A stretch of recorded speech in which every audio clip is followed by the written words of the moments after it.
January in Wijk aan Zee, the Netherlands. For this cozy, coastal town, the holiday season isn't over. In fact, the most wonderful time of the year has really just begun. What a roller coaster. This game has lasted 7 hours and 9 minutes, and the players still have enough left in the tank.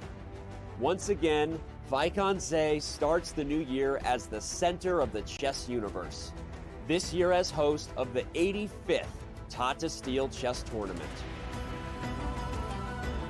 A magnet for the best players in the game, some recognize the Masters field of 2023 as its strongest in recent memory.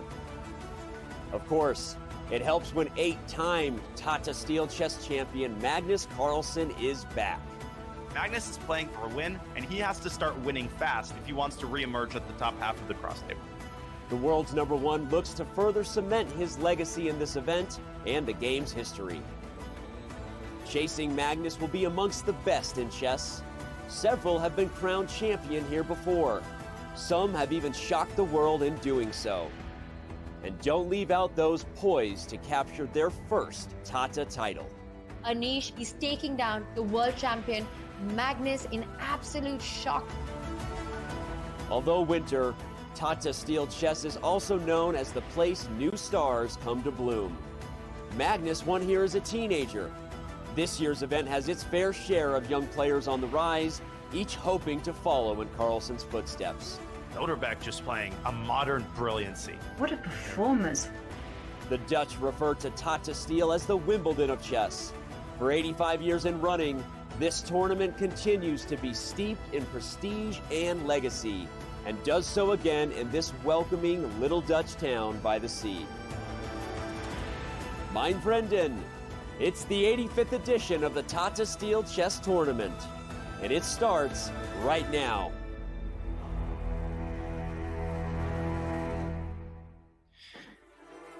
It is a chilly 2 degrees in the seaside town of Wijk aan Zee, which every year plays host to the most prestigious super tournament annually. Welcome, ladies and gentlemen, to round 9 of the Tata Steel Chess Tournament 2023. I am your host, Grandmaster Daniel Naroditsky. Happy Tuesday, everybody, and happy Tuesday to my co-host, International Master Jovanka Huska. Jovi, welcome to the show. Yeah, it's a pleasure to be here. It is still chilly here in Norway as well. 7 degrees, actually. Better than 2 degrees. -2 in Charlotte, so it's actually colder here. Yeah, it is. I was influenced by that. And we see the hustle bustle of the crowds as they're getting ready for some fabulous matchups. Fabulous matchups indeed as we enter the home stretch of the tournament. Each day becomes more important than the last. Well, speaking of the last, let's review our results. Yesterday was a rest day. The players, some of them went to Amsterdam, others chilled in their hotel rooms. Sunday's results were rather violent. We had 3 draws on the top boards, followed by 4 decisive results. Most prominently, Magnus Carlsen, the world champion, completes and continues his incredible comeback, winning a 2nd game in a row. Yovi, we also had some crazy stuff in Report Pragnananda. A win on time, which is not easy to achieve in this time control. And Gukesh scores his first victory of the tournament. Good to see. Yeah, and he wasn't the only one. Jordan van Forest also took down Arjun Erigaisi. It really was a bloodthirsty day. And if the patterns are going to continue, I'm expecting more of the same today. More of the same indeed as we look at the current standings real quickly. We, of course, have Noderbek Abdusatorov in clear first place by a point. He has 6 points out of 8. That's even hard to say. An incredible result through 8 rounds. But he is rather closely tailed by Anish Giri and Wesley So. And Magnus Carlsen, the world champion, is now lurking on +1. Let's not forget that he was -1 just 2 rounds ago. A big contingent on 4.5 out of 8. So the young Uzbek phenom's work is most definitely cut out for him in the last couple of rounds. And it is cut out for him today as he has the black pieces against Vincent Keimer. Let's review today's matchups and go through them one by one. We've got so many mouth-watering matchups as per usual. On the top board, we have Parha Maksudlu against Wesley So. And Jovanka, Wesley He sits on 5 out of 8. He is in second place. And he faces a Parham who is fresh off a brutal, devastating loss against Gukesh. This is a game Wesley is thinking about trying to win. Yeah, absolutely. There's no doubt about it. And of course, then we have Magnus Carlsen against Gukesh. The youngest participant faces off against the world champion himself. What do you think about this one? Indeed.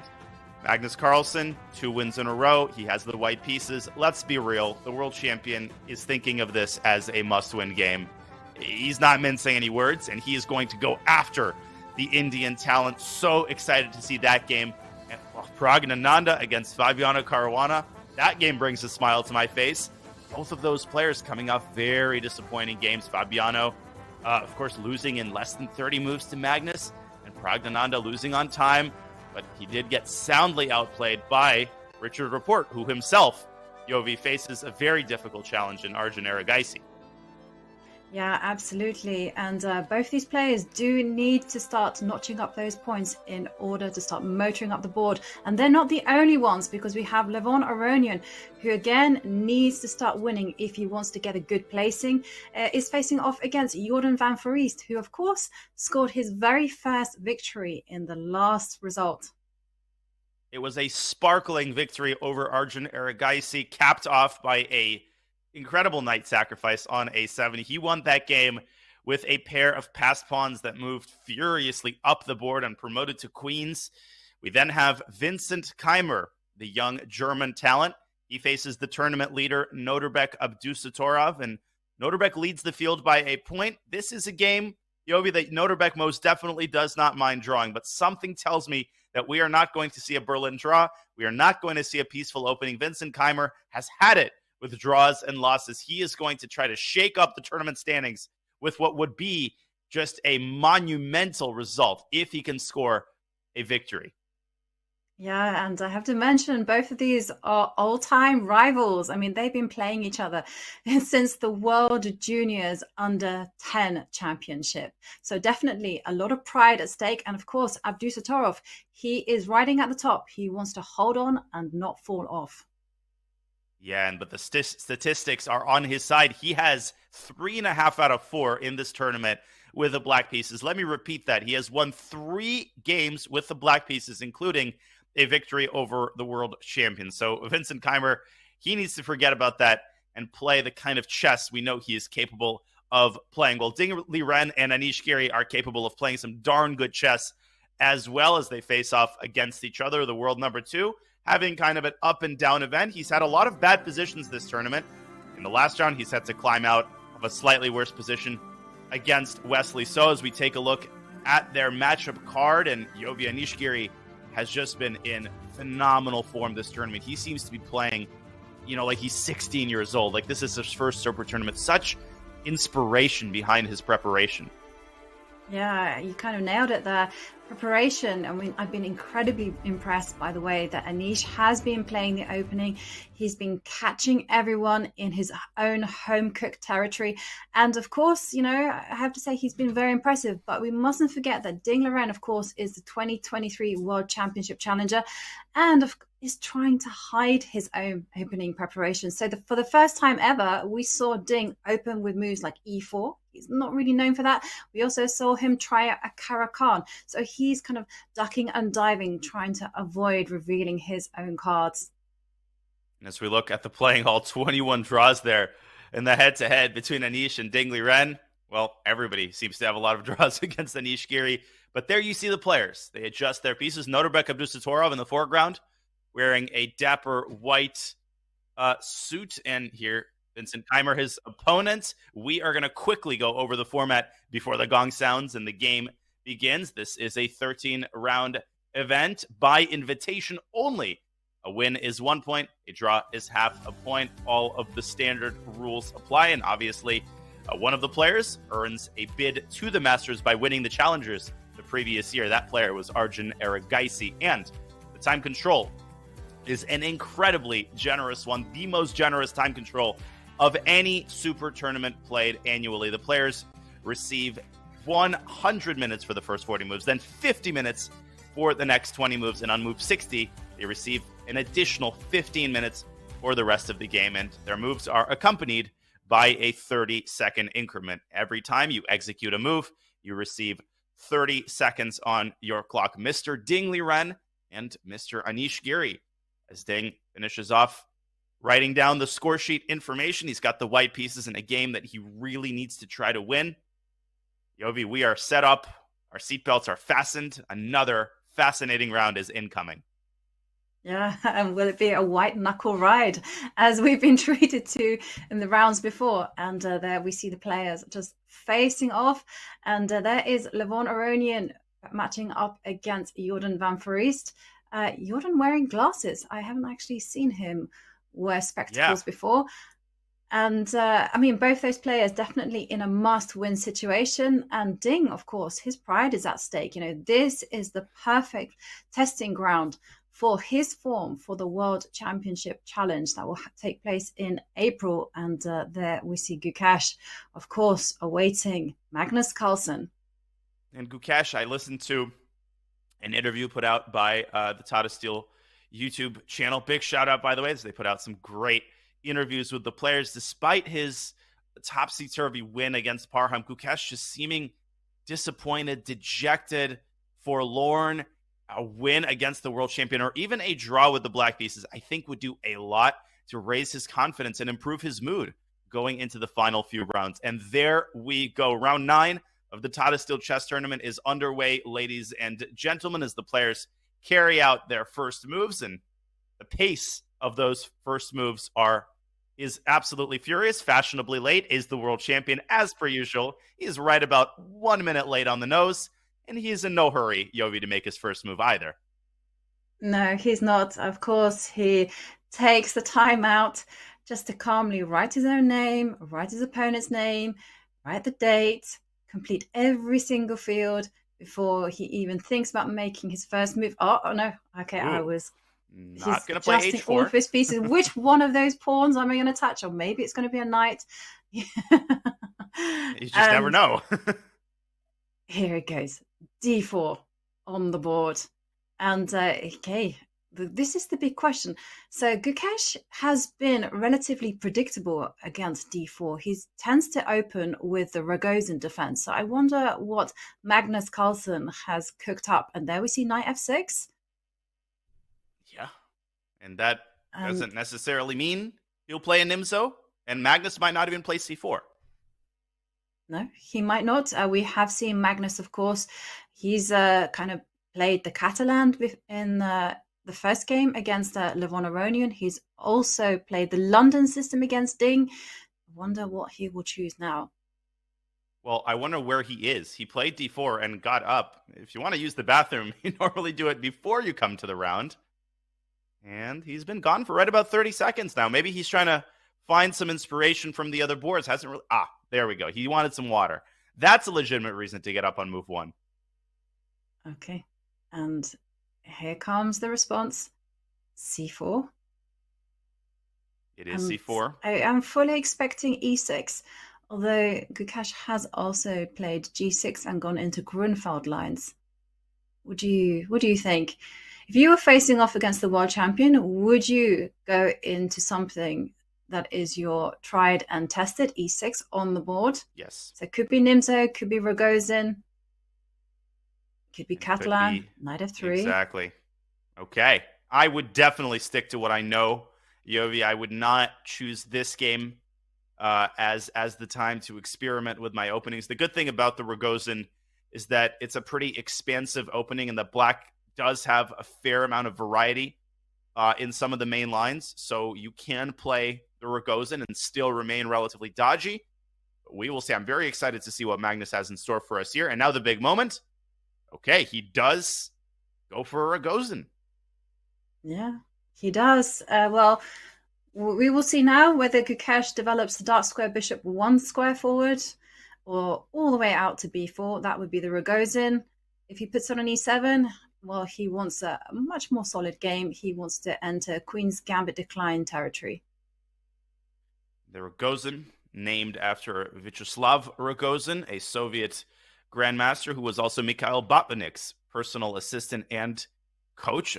sort of a father figure in Soviet chess in the 1930s and 40s, and his fingerprints are behind a lot of opening innovation that we take for granted. So bishop b4 has been Gukesh's choice, and it is his choice this game as well. There we go. Bishop b4 on the board, and white has a vast, just a cornucopia of different lines.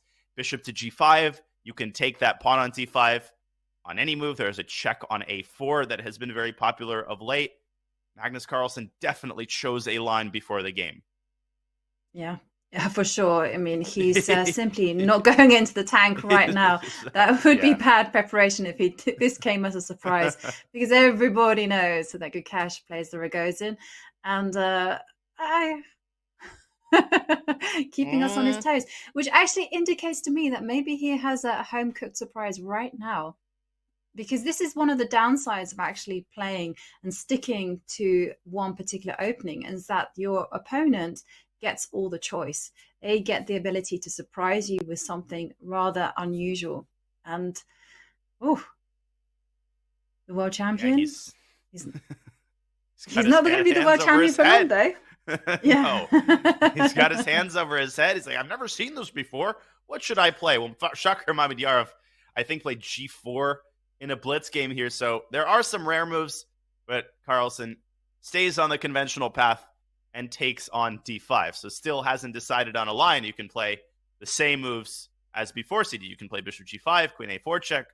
You could play more modestly with e3. So lots of options here, and we will see what the world champion decides. And he decides on the move bishop f4, which has made a couple of appearances in Super Grandmaster Chess of late. I think the move appeared on the scene a couple of years ago, and is a nice way to avoid kind of mainstream theory. And my guess is that Gukesh is going to take some time to remember his preparation after bishop f4. It affords us a good opportunity to take our first gander of the day at the bird's eye view. We've got already some pretty juicy openings. We have another Rogozin on the board in Pragnananda against Caruana, and as usual, Yovi, we've got a share of d4 openings, and we actually don't have any e4 openings. I'm hesitating because I can't believe what I'm saying, but it's true. Yeah, and incidentally, we were actually discussing before this broadcast started, how easy is it on a practical level to flip between e4 and d4, because they are completely different type of positions. E4, of course, they're open games, they're quite aggressive. Meanwhile, in most of the d4 openings, they're closed and they take on maneuvering facade, where you just have to position your pieces in all the correct squares, and all the action tends to happen in the middle of the game. Yeah, they're just, it's like speaking different languages with different grammatical structures and different vocabularies. And we take it for granted that these players are able to play absolutely everything, but they still have preferences. They still have openings that they grew up playing, and that should not be forgotten. We have two other Nimzo Indians. We have Aragaisi against Report, a Rubinstein variation with the knight coming out to e2. That's bottom left. And top left, we have Maksudlu Wesley So, a very interesting pawn structure in that game as Maksudlu plays an early a3 Yovi. And now he's just followed up by preparing to fianchetto his dark squared bishop. I think that's going to turn out to be a very interesting strategic struggle. Yeah, absolutely. I agree with you. And also the game that catches my eye is between Ding Liren and Anish Giri. What is happening there? I mean, First of all, the pawn structure, it looks somewhat unconventional. And then we see the white knight in the middle of the board, unsupported. And you think, why is it there? And Anish was about to get answering. Up. And no, you're not getting up, Anish. You're going to have to wait. Yeah. And maybe we can actually rewind to the start of this game, because I would like to see how the players got here. Absolutely. So it was a one knight f3, which doesn't mean anything in and of itself, but Ding keeping the spirit of knight f3. What started out as a King's Indian attack, bishop g2, Giri playing a very solid setup with sort of a Queen's Gambit declined flavor, and Ding playing c4, and then playing the double fianchetto with b3. This is, of course, a very, very popular line. You can think of it as kind of a reverse Benoni, but this is where Ding deviates from the trodden path. As far as I know, e takes d4, and then bishop b2, followed by rook e1, and d3 is the conventional way to play. Knight to e5, as far as I remember, has been played before, and I think it's even been played by Ding, so it's his sort of innovation. The knight comes out into the center even before you've completed your queenside development, and then the knight is supported by f4. But the idea might strike the casual viewer as very odd. Suddenly, the knight drops back to d3. But if you think about it, this is a pretty good knight. It's sitting in the center. It's controlling a lot of squares. And if white is able to complete his development with bishop to b2, the other knight can sort of skirt around the edges by developing to a3. Anish Giri, though, taking the fight to Ding, and he is not perturbed. He clearly expected this. He's played the move e5 in just a couple of seconds, Yovi. In the early going, some disturbing news, I think, for Ding Liren, just given the speed of Anish's play. Yeah, I have to say, it does look very natural to me. After all, Black wants to solidify the center in the middle and also wants to just develop the pieces. And if you can initiate a trade of knights, for instance, after pawn takes pawn, knight takes knight, and I don't think Ding is going to do that. And indeed, he doesn't. He puts his knight to the edge of the board. Here, the knight is planning to go to c2, and as Dania indicated, it plans to support white's, or can even go to b5. I hadn't quite noticed that square, but I like not putting the knight on c2 in order to generate some queenside attack with event at the right time, b3, b4, and chip away at the black stronghold in the middle. And the big question is, can those pawns just carry on advancing? Because I for sure would be tempted. Yeah, I don't think so. I think after e4, knight f2, you're just going to lose the pawn on e4. So Giri has to be a little bit more methodical in how he approaches the struggle in the center. Maybe a slower move like a6, rook to e8 is called for. A6 on the board. Yep, a6, nice move, and forcing the knight to head to c2. And then would you see moves like rook b8, potentially b3, so b3. I'm thinking of the position almost like a reverse. b6, b5. And one thing I really like to do when I have this particular structure with Black or with white is I love to trade off the light square bishops just to soften up the white king. Yeah. If you can get that trade achieved, then white is saddled with a very pathetic dark squared bishop. It's pathetic for the time being, but if the center kind of clarifies, perhaps later on the bishop could develop along this diagonal. But it's important to recognize that if white takes on e5 prematurely, after knight takes e5, I mean, the rook on a1 is hanging in the corner. White doesn't have an f-pawn. He's moved it forward. So there's all sorts of shenanigans with a fork on d4 possible. So I think if you're Ding, you're trying to complete your development ASAP. He's taking his time here. Perhaps bishop b2 should be considered just to coordinate the rooks and make f takes e5 a more palatable possibility here. But I have been so impressed with Anish Giri's preparation throughout this event. It seems like whatever his opponents throw at him, whether it's conventional or unconventional, he has come armed to the teeth, not just with preparation that aims to disarm his opponent's play, but actually very ambitious lines with both colors where he fights for the advantage. I mean, he is fighting for the advantage here with Black. We have a highly unconventional structure, and the players are going to have to use their own brains here. Although Anish Giri might currently be using Stockfish's brain still as he continues to blitz out his moves. Yeah, and it's very nice to play the opening part with the assistance of a Stockfish or any other engine that you might be using. This is why it's great to have good opening preparation, because you might have a low rating, but if you can play that part like a grandmaster, then you'll be set up in good shape. And I agree, I like Anish's position, but unlike most of the other games we've seen so far, it's actually very critical here. If Ding does nothing, then he's just going to be squashed. If Ding is effective with his counter strike, then the position is just going to open up and it's going to be a free-for-all. Who is going to have the better pieces? That's actually going to decide the games very quickly. So, well, I'm really liking how this game has started. Me too.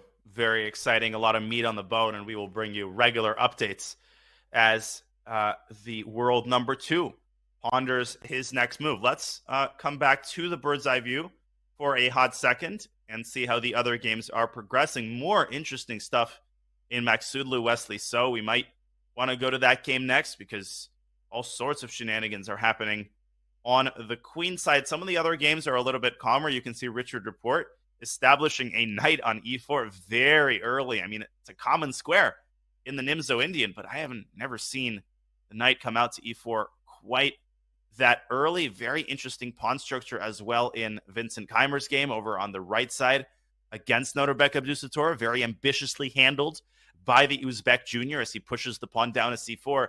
Yovi, my eyes are competing for attention between Parham's game and Norbek's game. I'm experiencing my usual indecision. Which one? Yeah, I have to say, I'm really attracted to Parham's game because it's so unconventional. But at the same time, the lull of the Caro-Kann pawn structure is calling me like a siren. And I'm also being drawn to Vincent Keimer against Abdusattorov. I mean, everyone at home might be going, why is she calling this a Caro-Kann pawn structure? Because this is very much a position that you see with colors reversed in the Caro-Kann in the Panov variation. You know, black has committed very, very early with c5, c4. The pawn structure is determined, and this means that there's all sorts of things at play. The pawn on d5 is weak. Oh, maybe we should go there because I'm getting a bit carried away.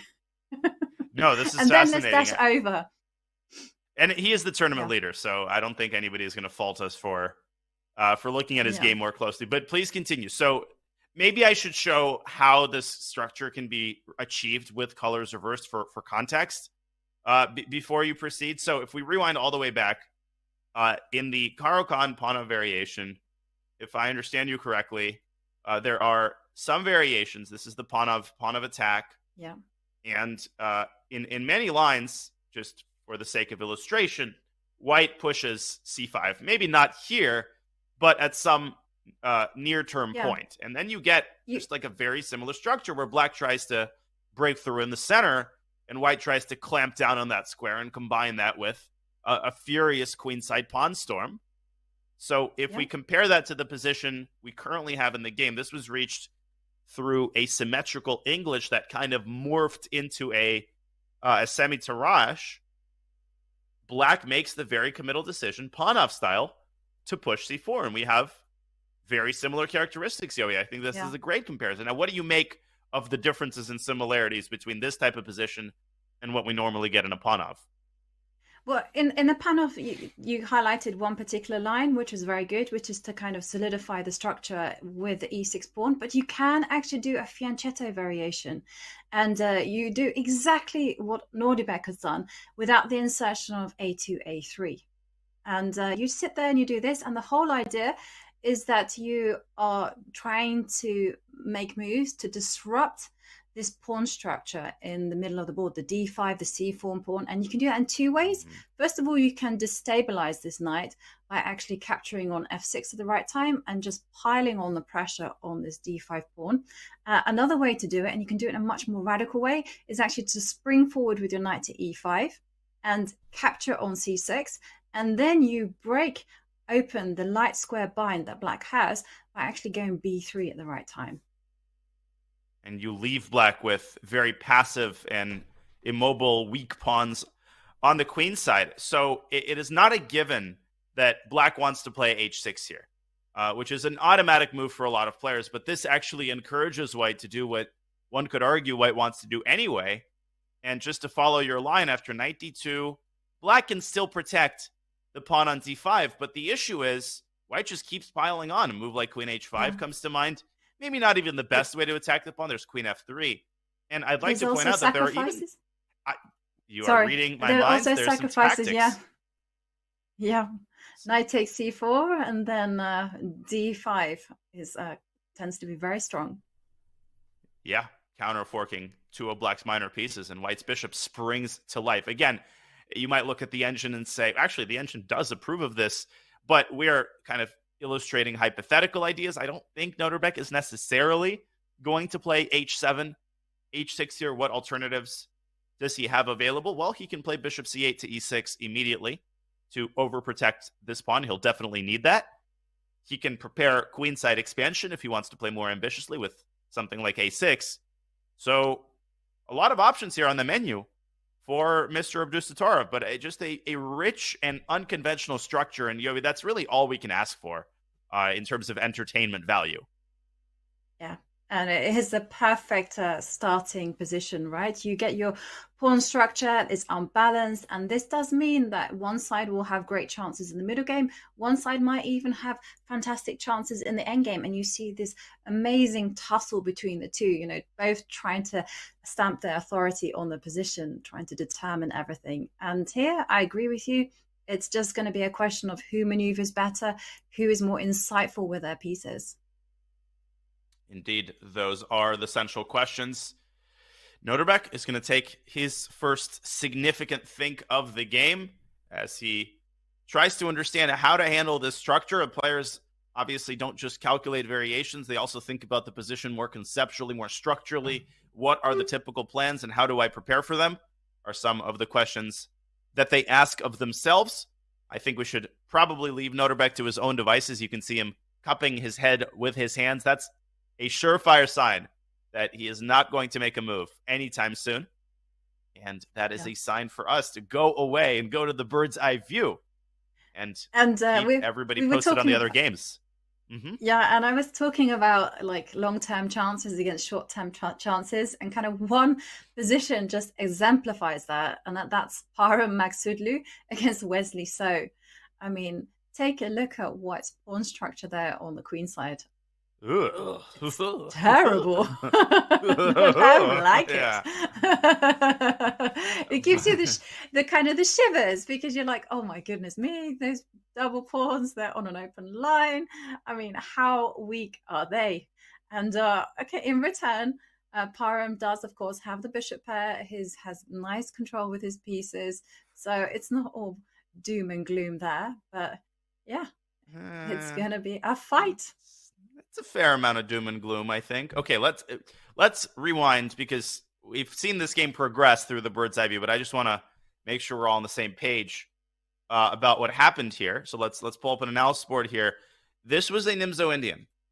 And in the Nimzo Indian, White has sort of two categories of variations. There are variations that are aimed against bishop takes c3 check. So there's the move queen c2, there's the move bishop d2, and the point of those moves is that after bishop takes c3, you keep your pawn structure intact.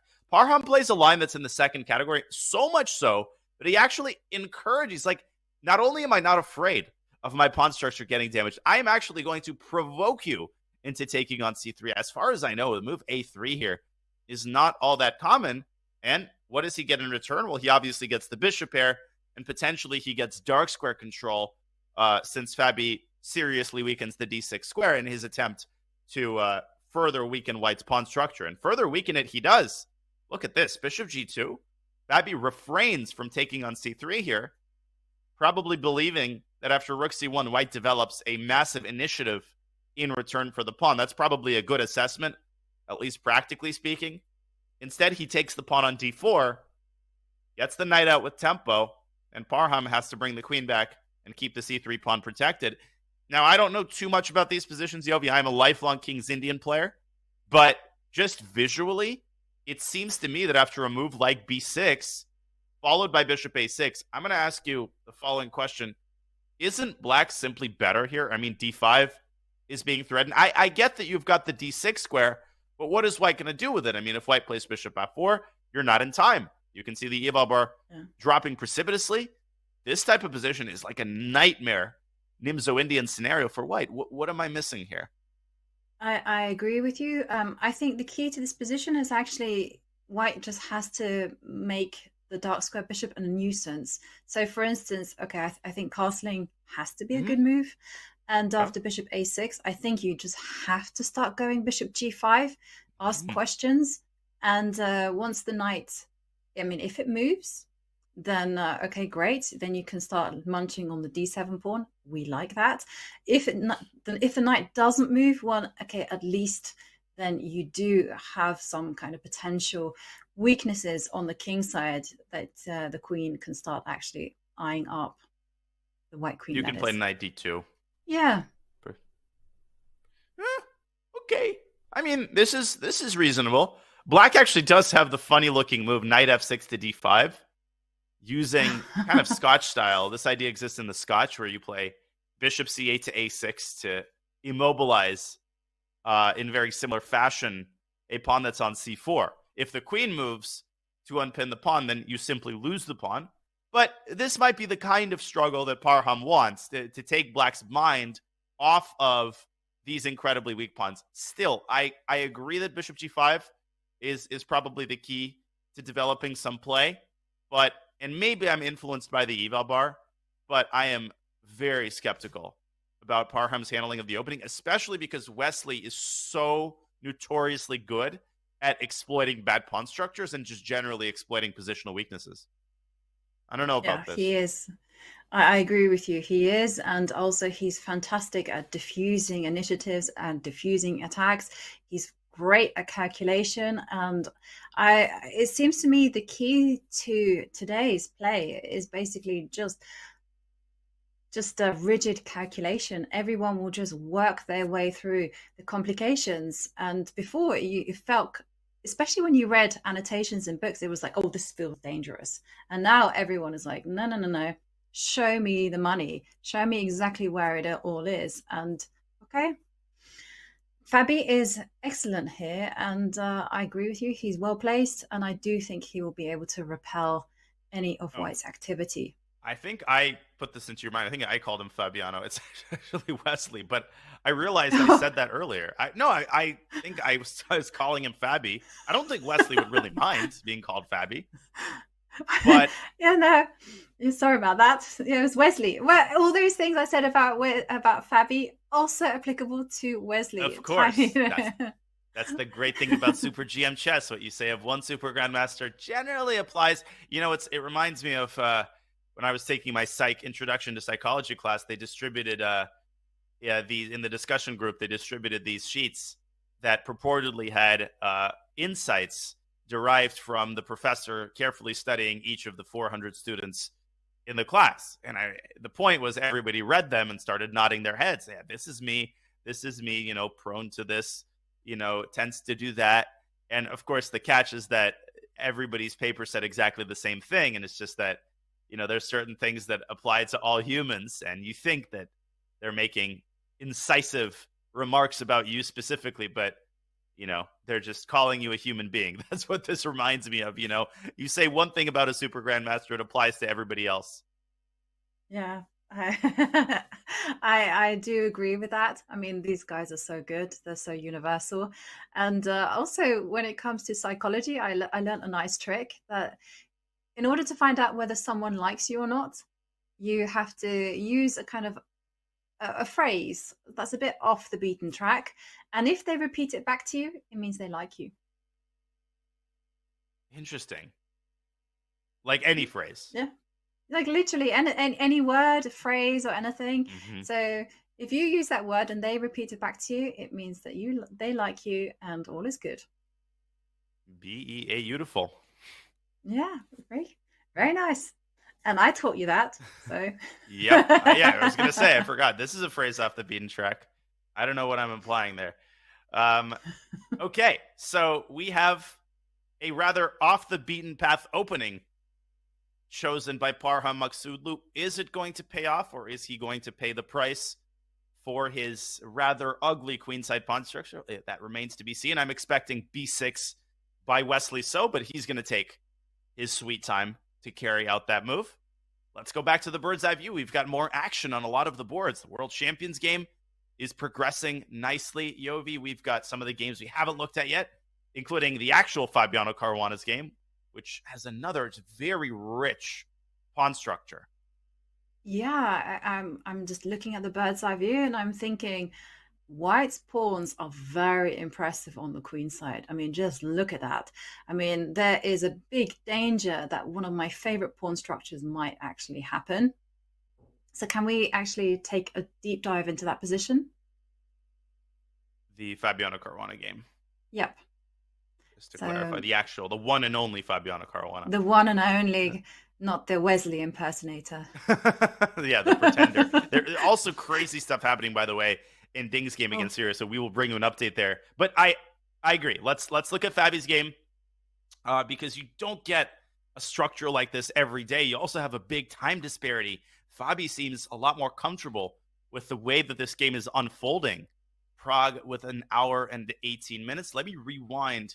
This was our second Rogozin. So both Indian talents involved in a Rogozin from opposite sides. Gukesh on the black side and Prague on the white side. He gives that check on a4 that we mentioned. Follows it up with e3. And the queen drops back to c2. The point is to force the knight onto c6 so that black cannot push the pawn down to c5 or solidify the center with c6. Fabi says, you know what? I'm just moving my knight away. I'm moving my knight away, and then I'm moving my bishop away, and I'm basically transitioning this into a semi-Slav structure. You would never guess, Yovi, that this came from a Rogozin when you see this classic Slav pawn triangle. No, you actually wouldn't. And incidentally, the two actually played very similar pawn structure here last year in the Masters. And there, Fabiano with the black pieces actually beat Pragnananda. And there was a slight difference. Actually, now I look at it deeper. I mean, in that particular game, White had the pawn on b3 and the pawns on a4.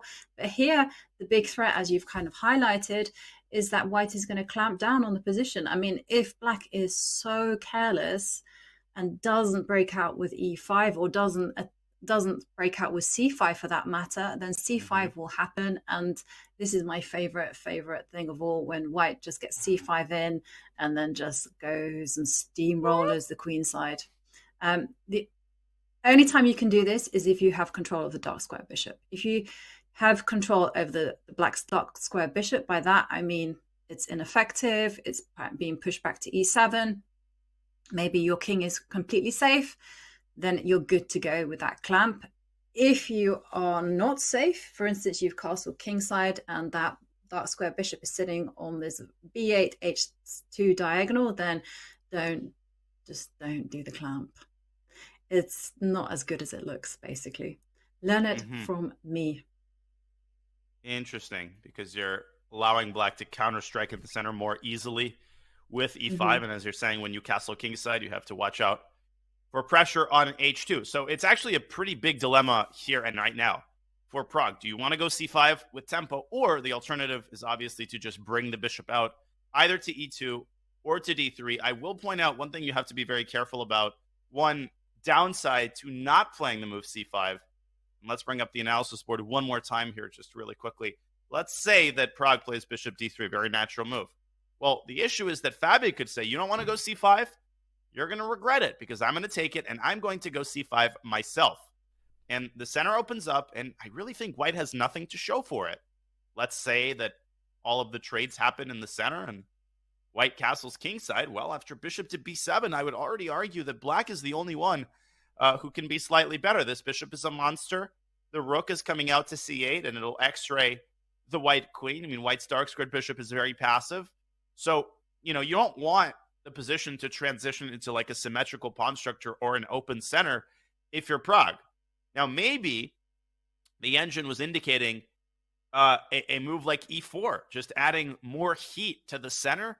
This is another thing to consider. And after the trade on e4, White preserves his sort of imposing pawn mass on the queen side. But still, after a move like a5, Black starts chipping away at the edges, and Black's structure is just so solid. Everything is nicely defended.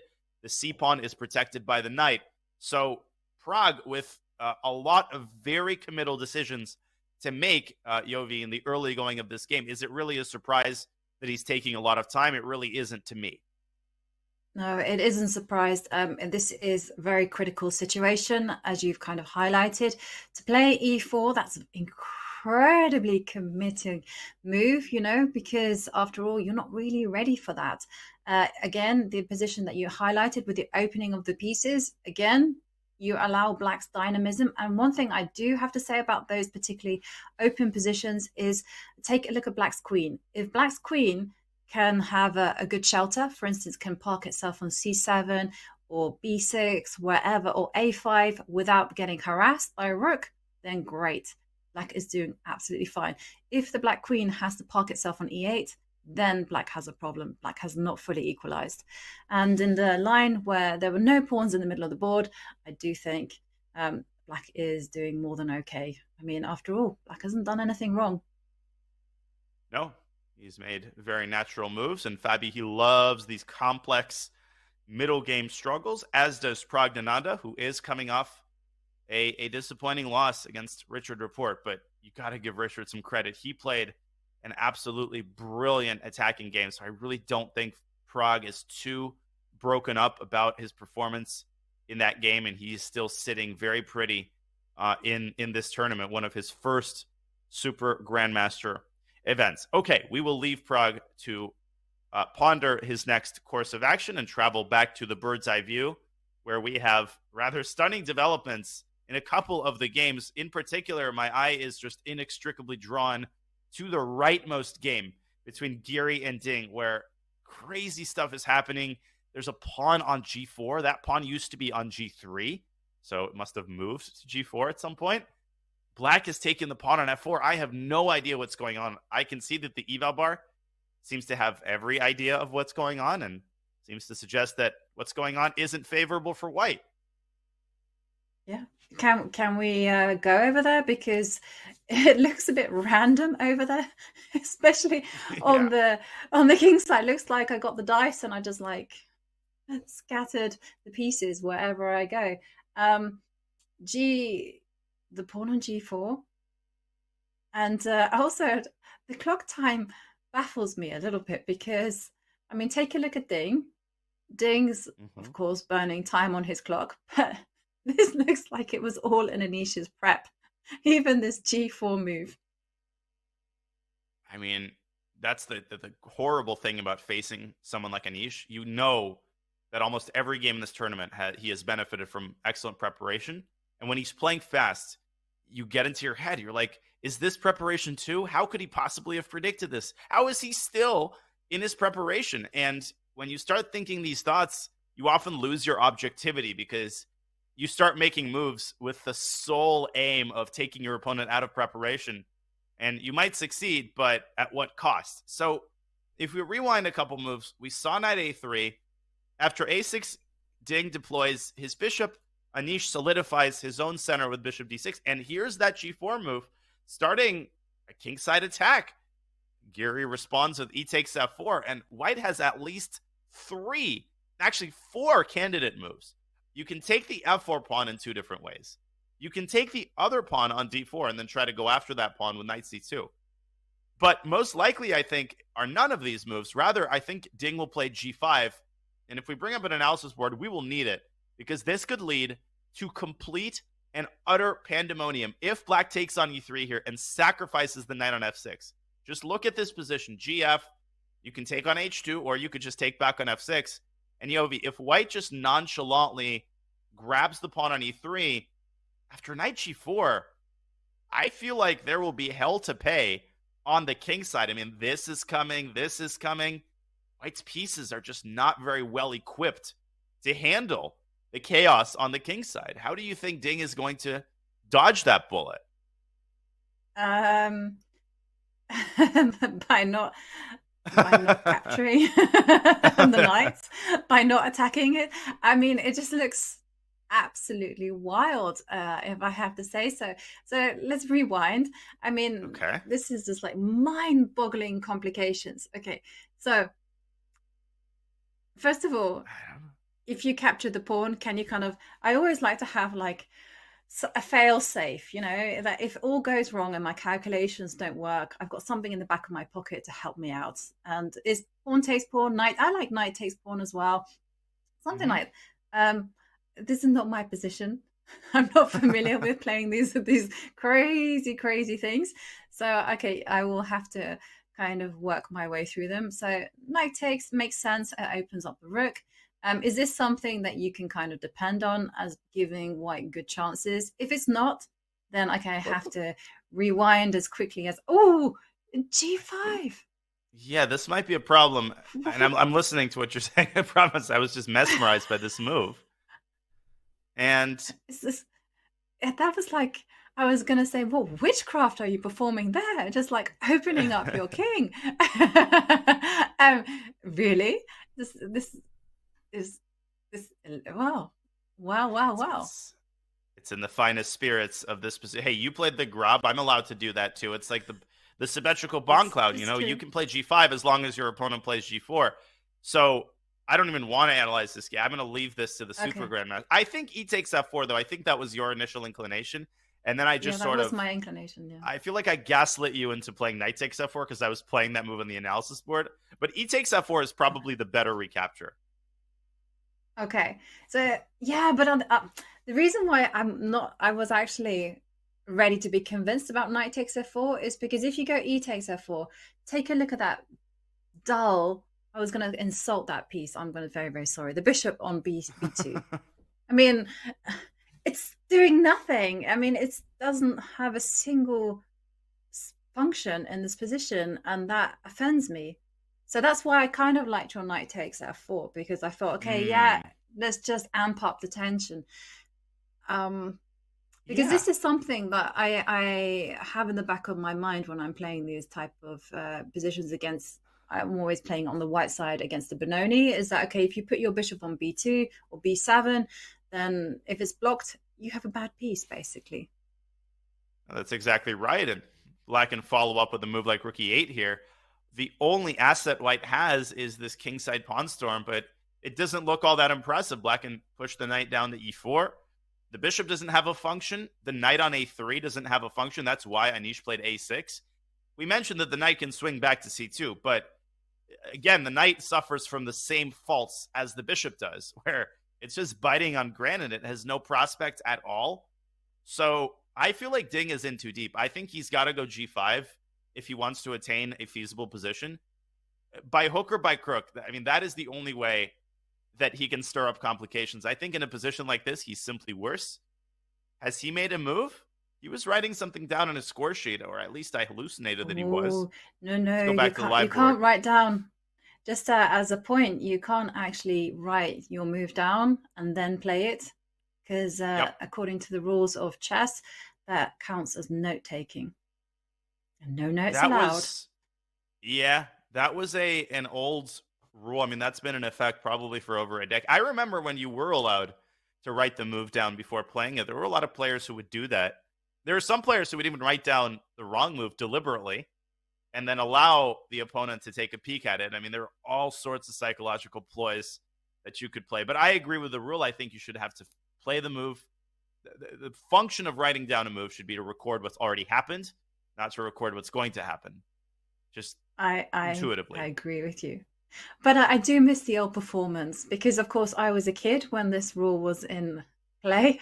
And there was a huge performance and acting involved. You used to write down your move and then you'd hide it from your opponent, and the opponent would just try and peek, and you'd be like, no, you would put a piece in front of it, and then you'd cross it out. And then, I have been guilty of writing the wrong move. This is so relatable.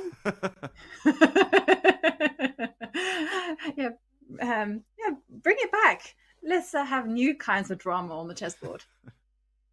Because that's exactly what we need. We need a little bit more of that. But plenty of drama on this chessboard. Ding is just deep in the tank. I mean, you can just every fiber of his being, he's trying to decide whether to push that G pawn through to G5 and allow that scintillating knight sacrifice. We could get just an absolute barn burner in this game. We're going to swing back to the bird's eye view one more time. And then I think we might be soon heading into our first break of the day. We've got all sorts of... We don't have an E4 game, Yovi. I'm disappointed in that as an E4 player. But we still have a wealth of different pawn structures and different types of games, don't we? Yeah, absolutely. And as a D4 player, I'm very excited. I have to take the opposite view.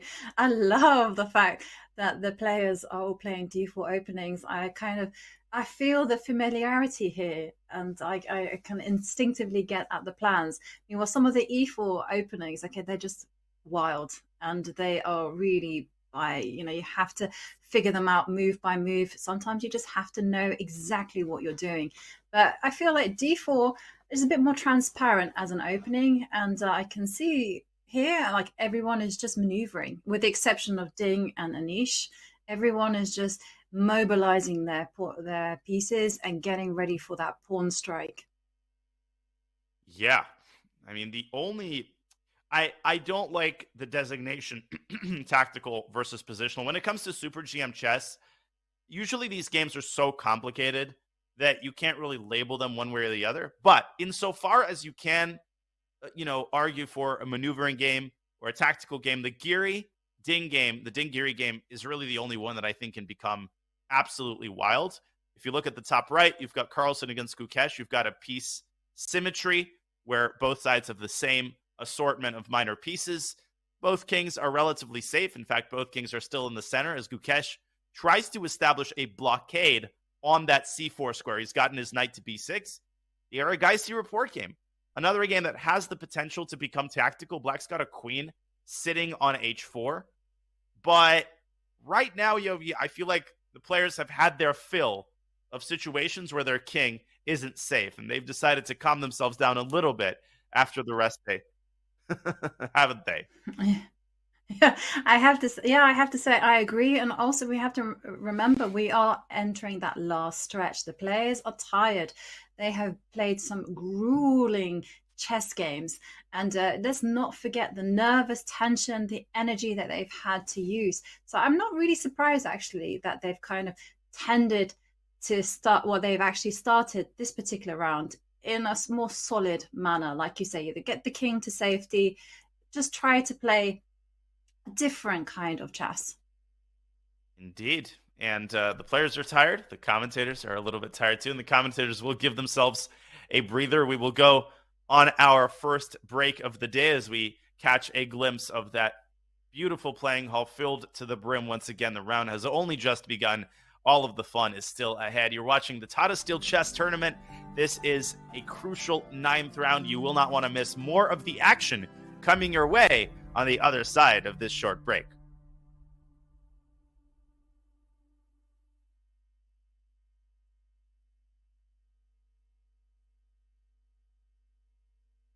Interested in becoming a chess streamer like your favorite creators, such as Hikaru, Gotham Chess, and the Botez sisters? Come on! Look at this! Woo! Chess.com is excited to announce the Community Streamer Program. Whether you're just getting started with streaming or already established and looking to expand your audience, you can now connect your account to Chess.com and have your stream promoted on the game's largest platform. Simply link your account at chess.com/settings/connected accounts, set your category to chess on Twitch, and start streaming. You'll get an ad-free experience on chess.com. You will pop up on our list of live streamers. Your chess.com profile will feature your Twitch stream, and your stream will be linked to your games on our Play server. Type Command Community Streamer in chat and start growing your stream today.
Round 9, ladies and gentlemen, round 9 at the Wimbledon of Chess, the Tata Steel Chess Tournament 2023. There you see the unmistakable expression. Well, there's no expression. He's covering his head with his hands is the world champion Magnus Carlsen as he attempts to score the hat trick and win a third game in a row en route to what would be an absolutely scintillating comeback from one of the worst starts that he has had.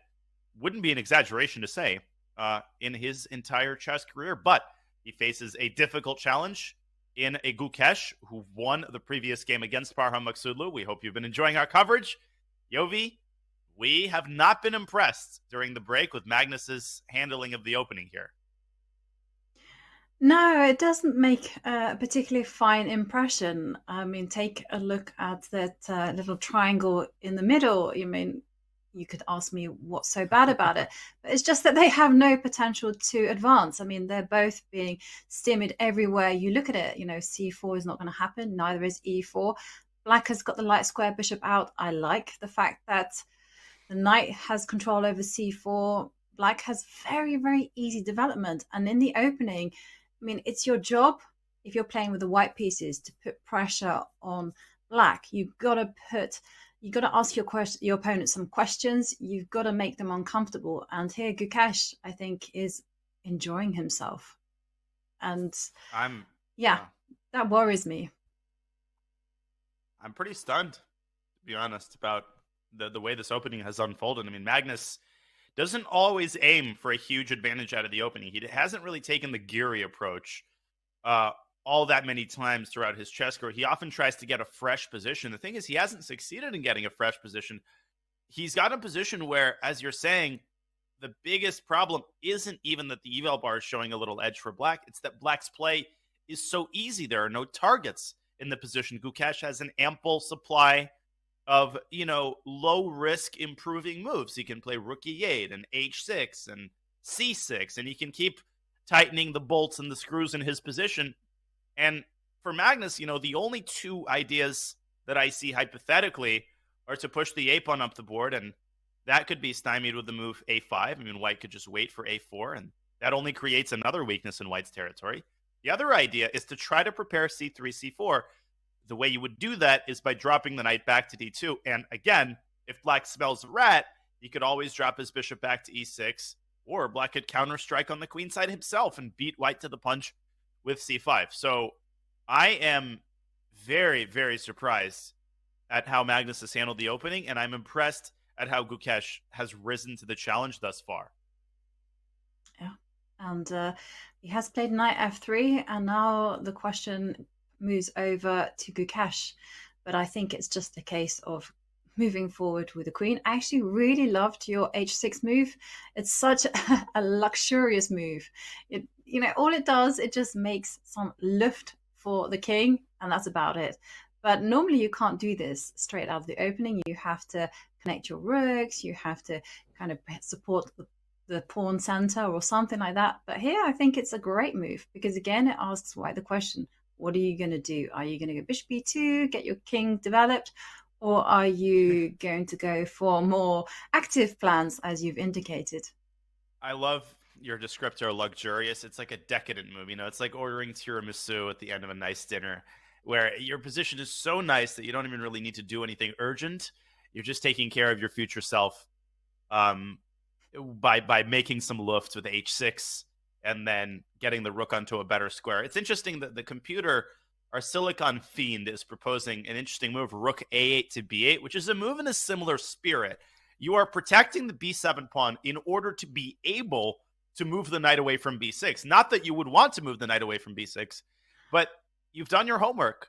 You've paid the bills. And right now you've got time to tighten the screws in your position. But that can also be, Yovi, a very hard thing to do properly. When you run out of obvious moves and obvious plans, it's not the easiest thing in the world to start making these slow improving moves, and players often get impatient.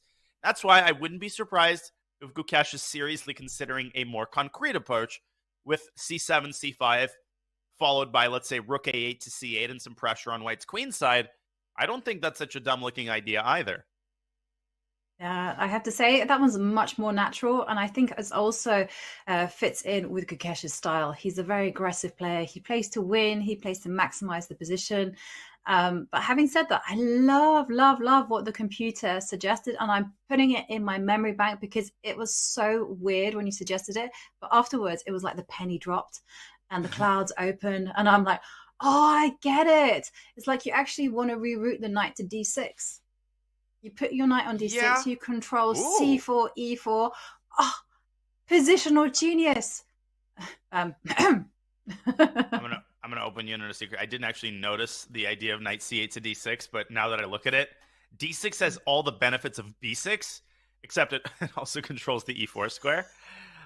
So man, Gukesh is in a good spot, but I would caution the viewers against thinking that the game is decided or that White has no winning chances. I mean, how many times have we seen Carlsen just squeeze a win from positions that are honestly a lot worse than this? There's plenty of chess left to be played, and the world champion is obviously in much better spirits. I think he's feeling more confident. And we have an interview for you. After his win against Fabi, Magnus shared some insight into how he felt after that incredibly convincing win against Fabiano and his outlook for the end of the tournament. Let's listen in to Mr. Carlsen. I didn't expect this win, so that's very good. Now I have 5 pretty winnable games left, so I'll just try and keep going. So yeah, it's looking better. I'm not really concerned about winning the tournament, but the chances of actually playing a decent tournament increased a lot, obviously. Well, that they've increased a lot after 2 wins, as we see his round-by-round results. Not easy to just jumpstart your tournament like this when you lose 2 games in a row for the first time since 2015, and for the first time in Tata Steel since 2007. Not the easiest end to the tournament, Yovi, for Magnus, but I think he'll take it. He's got a double White in rounds 11 and 12.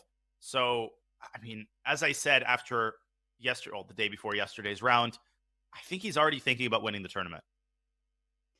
Yeah, I was quite impressed by his philosophy, actually, because he did something there. I don't know whether it was deliberate or just the way his mind operates.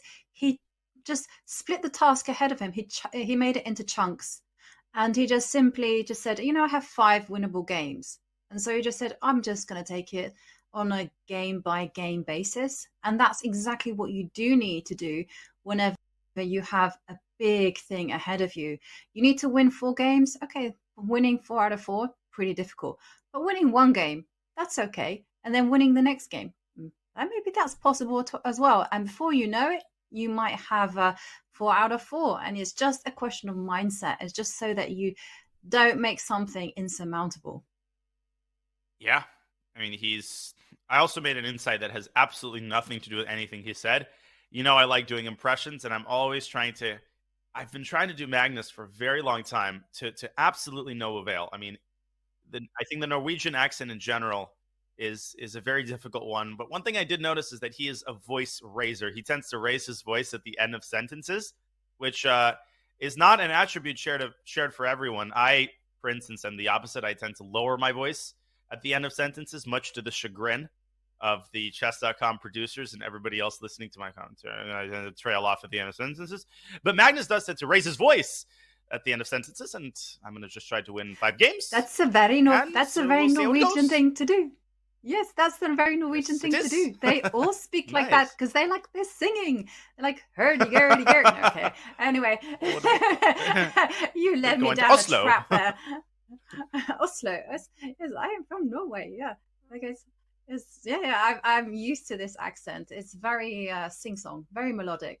I love any Scandinavian accent is amazing. I almost feel like I almost prefer it to being in the US. I remember when Peter Heine Nielsen came over for a chess camp just this past summer. It was just such a pleasure to spend time with him in general. So I will keep trying to work on my Magnus accent, maybe one day. And Gukesh, by the way, he's played c5.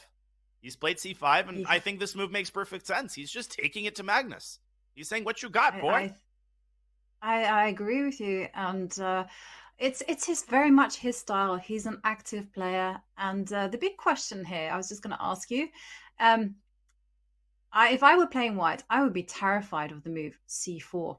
So therefore, I would be just reaching for that c5 pawn just quicker than there was no tomorrow. I just think c4 is just a very, very dangerous move, because take a look at the rook on b3. It's out there. I don't know why it was out there, but it somehow found itself there. And look at that, pawn takes pawn on the board. Yeah, you hit the nail right on the head. If you had allowed c4, that the pawn on c3, the prospect of knight b6 to a4 would have been terrifying. And here you might say, well, but why did Gukesh play c5? He's given Magnus this very, very luxurious square on d4 for his knight, and it's true. And I think knight d4 is a distinct possibility. The thing is, good pieces don't win games, right? Good moves win games. And just because you put your knight on d4, it doesn't do all that much. Black drops back to g6, and white is saddled with these two runts on the queen side, which black can easily attack by playing rook to c8. And the knight, of course, could jump into a4 at some later point. So Magnus instead completes his development with bishop to d3, which I think is a good move. And I think Gukesh should seriously consider either keeping the bishops on the board or playing a move like bishop f5 to e4. Trying to trade on his own terms. That was a mouse slip. Bishop f5 to a3. It was a nice mouse slip. If only elegant. Pieces could move like that. Yes. And I agree with you. I would not be rushing to take off those light square bishops.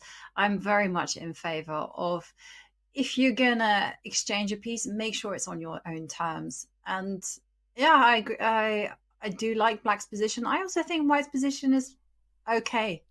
If I were white, I would also be feeling very hopeful, because after all, you have something to work on. You do have the d5 pawn to attack, and also take a look at the rook on b3. It's sitting pretty on a half open line. So swings and roundabouts, I think both sides can be feeling happy. It's just a question of moving that bishop to e4 now. Yeah, bishop e4, bishop g6, similar type of move, but then white could actually take that bishop. Well, Gukesh, I think, is going to spend a good amount of time here. Also, bishop to e6 to simply keep the bishops and pave the way for some shenanigans involving d4 could be seriously considered, but then white would plant the knight on d4. We'll let the Indian Grandmaster handle this highly complex situation, but I agree. Magnus definitely still has chances. It would be, bishop e4 played already. He didn't hesitate. Go us. Yeah. Yes. I'm always I don't know whether it's a good sign or a bad sign when the players follow our recommendations. I remember in Fabi's game against Magnus, Magnus really criticized one move as being horrible, and who advised that move? It was me. I said, put your knight on a3. And Magnus said in an interview, it was terrible. It was horrible. Why would you put your knight on the edge? And I was like, yeah. Yeah, I was just testing your understanding of the game, you know? Magnus castles. And Magnus reacting quickly with castles and taking a step back. Is he going to get up? Yes, he is. He is. Of course he is. He is, and then the board is left looking empty.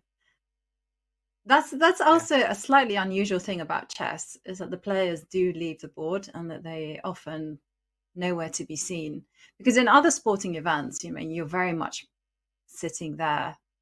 You're occupied with one particular activity. And in chess, because it's so it lasts for such a long time, you have to get out. You have to release the tension. You have to just walk it off. And it's...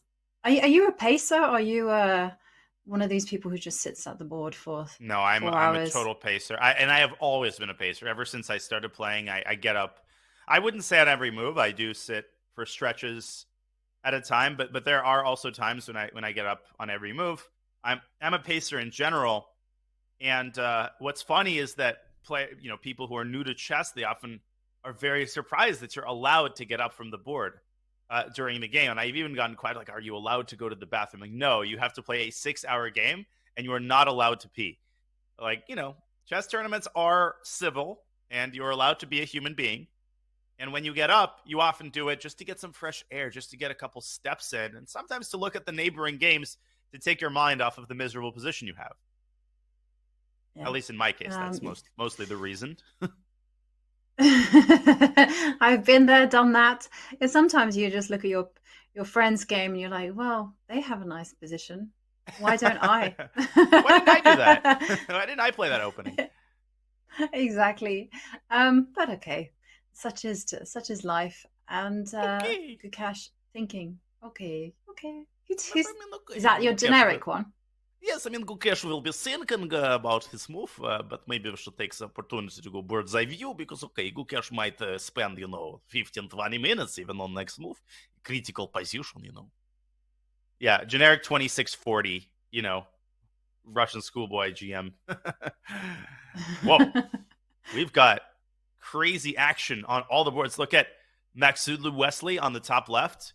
You called it. Bishop G5 takes F6 has happened. And at least Parham has something to fight for on the other side of the board. I still think he's worse. But that position heating up. Richard Report has just pushed his pawn to G5, kind of echoing Anish Giri's idea from the other side. My eyes are just like running around. There's Abdusatorov's game, which is starting to heat up. Vincent entrenching a knight on E5, also like you predicted. Oh my gosh, I wish we could go to 4 games at the same time. Okay. I'm going to let you choose then. Okay. Let's start by looking briefly at Erigaisi report, just because we haven't looked at that game yet, and then we will go to the tournament leader, Noterbek Abdusatorov. How's that plan? I can't make everybody happy. There's going to be Noterbek fans who protest, and there's going to be Richard Report fans, but we try to bring you all of the games in due course. What on earth is going on in this game, and what is Richard Report's last move? Yeah. To me, it looked like a very normal move until G5 happened. But then again, I have learnt my lesson. I am not going to question Richie's moves, because in his game against Pragnananda, from nowhere, he went H4. And I was like, whoa, what is this? And in the interview, he said, to me, it seemed very normal. And that was the end of that. And I thought, okay, mine is not to question why. And G5 on the board, seizing space. It's a space grabber. I mean, that's already quite nice. And obviously, the king is headed to the queen side, if one is to read anything into this G5 pawn move. Oh my gosh. It's just such a positionally committal move. I think it's important to point out that if white plays D5, black can lock up the center with E5, so it's not the end of the world. I also think there's a positional idea to play G4 and to keep this bishop nicely established on E4. Otherwise, white would have been able to play F3, of course, after first castling queenside. So, for example, let's say white castles queenside, which I think is not unlikely.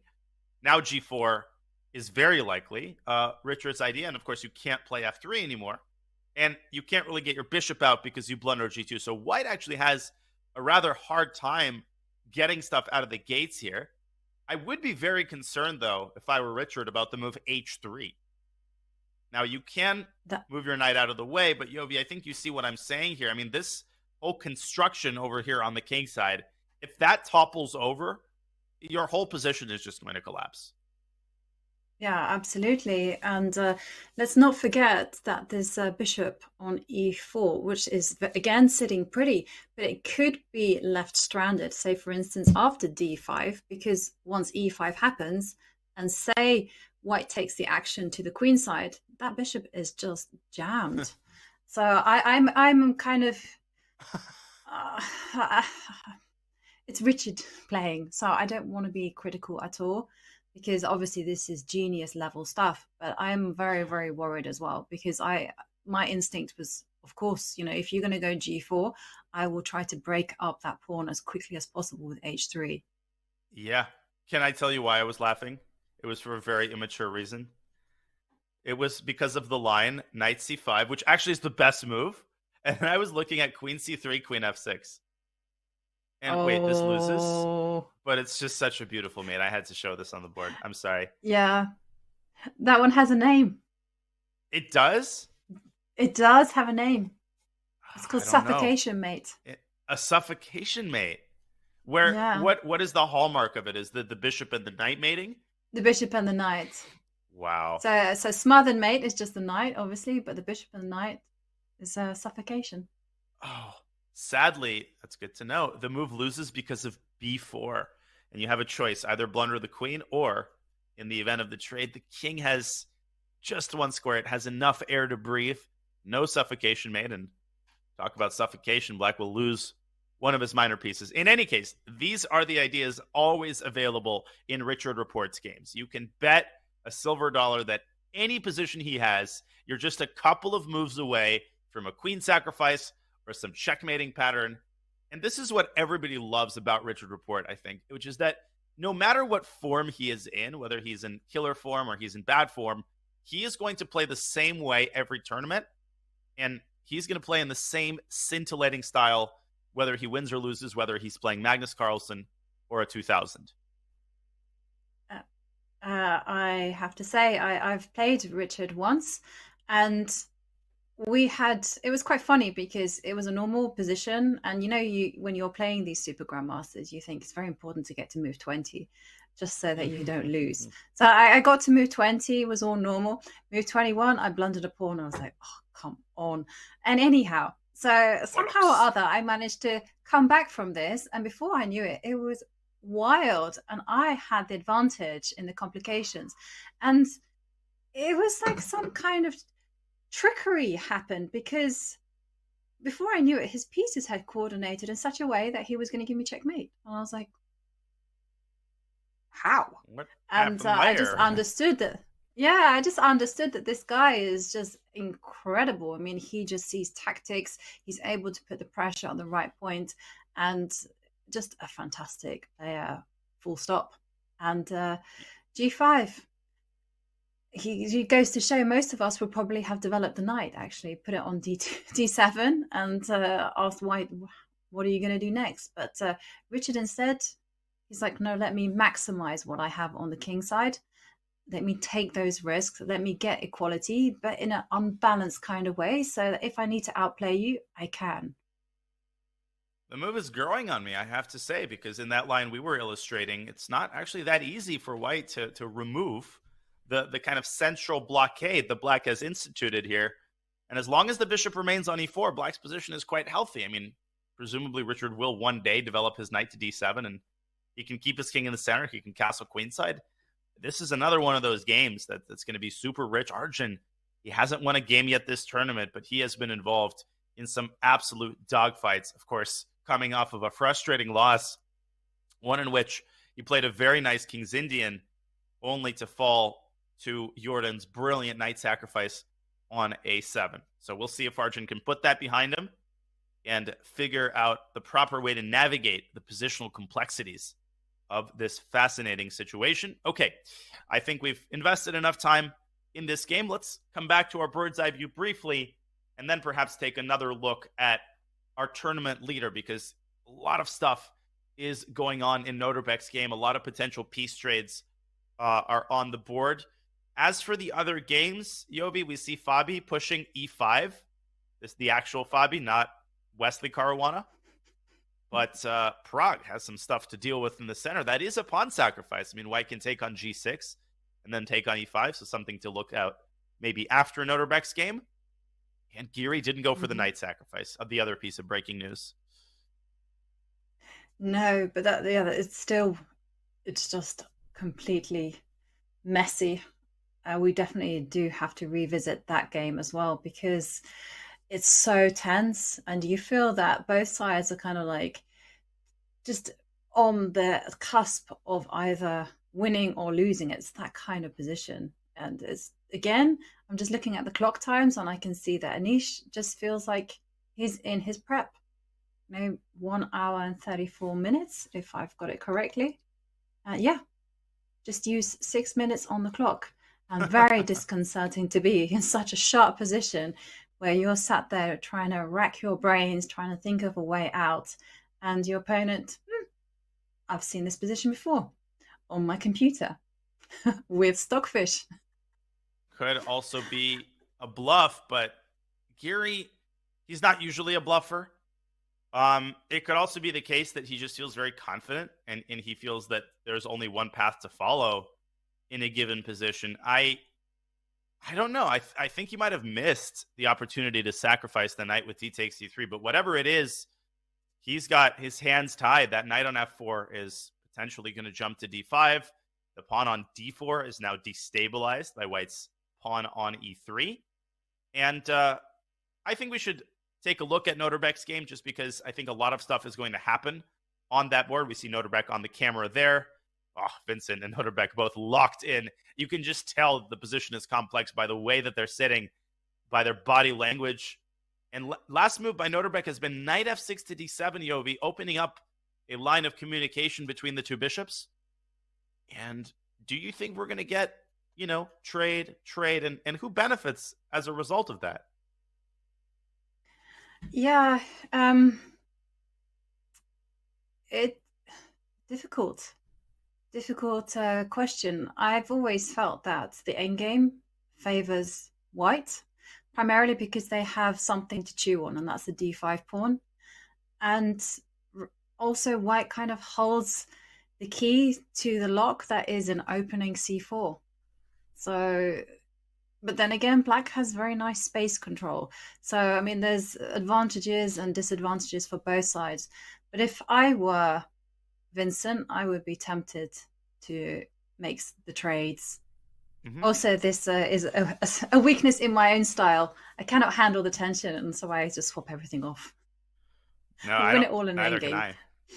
Well, I think the only way to keep pieces on the board would be to play the weird looking bishop f4, and then you might get your bishop trapped at the hands of g7, g5. So if we pull up an analysis board, I think it's likely that Vincent takes on e7. Noterbeck, of course, will recapture with his knight.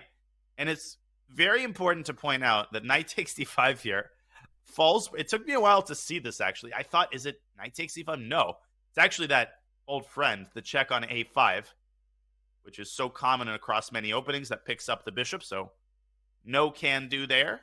But I think Vincent can just castle here. I don't think that he should be worried about Noterbeck being the one to take on e5. Again, the concept of trading on your own terms. Yes, White accepts doubled pawns, but White opens up massive pressure on the d5 pawn. And if you can force Black into making a passive move like bishop e6, I feel like only White has chances for an advantage here as the rook comes into d1 and the queen can swing over to f4.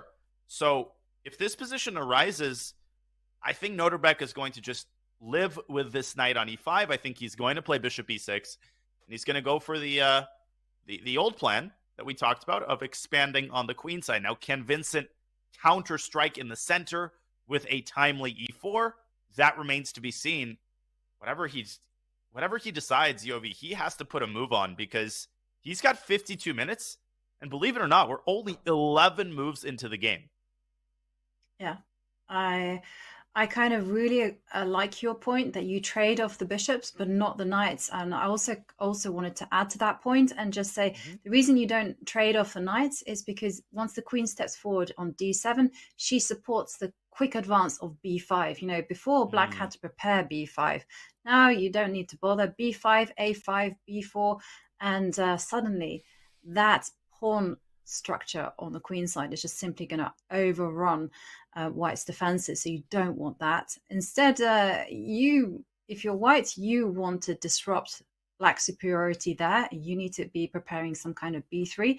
And also, one thing you have to keep your eye on is don't live with your king in the middle of the board, because Black might threaten to play knight takes knight, and after pawn takes knight, stick the bishop on d3. Ooh. That is a very appetizing idea. In fact, when you point this out, I feel like knight takes e5 is a distinct possibility that needs to be calculated. Vincent, I mean, he is just so deep in the tank. He's been taking 10, 15 minutes per move here. I think he's just trying to find the best way to resolve the central tension. Can he get e4 in? Can he play b3? A lot of questions, not a lot of answers. And Noterbeck's play is easier from a practical standpoint. He doesn't have as much of a choice between different plans. He's really only has one plan. So as we go back to the live position, as Vincent continues to ponder the best way to resolve the tension, let's have a quick look at Noterbeck's round by round results and his subsequent pairings. It's been Just a tour de force performance by Noterbeck. 3 wins out of 5 games come with the black pieces, including a win over someone named Magnus Carlsen in round 5. It's not just his result itself, Yovi. It's the way that he's won. His games have been so smooth. He has not been worse, I think, a single time this tournament, which is just mind-boggling. Yeah, and you have to remind ourselves, he's 18 years old. This is one of his first classical Super GM tournaments. And with the black pieces, it's Richard Rapport, Magnus Carlsen, as you pointed out, Arjun Erigaisi, in every single one of those games have been won in spectacular, very confident fashion.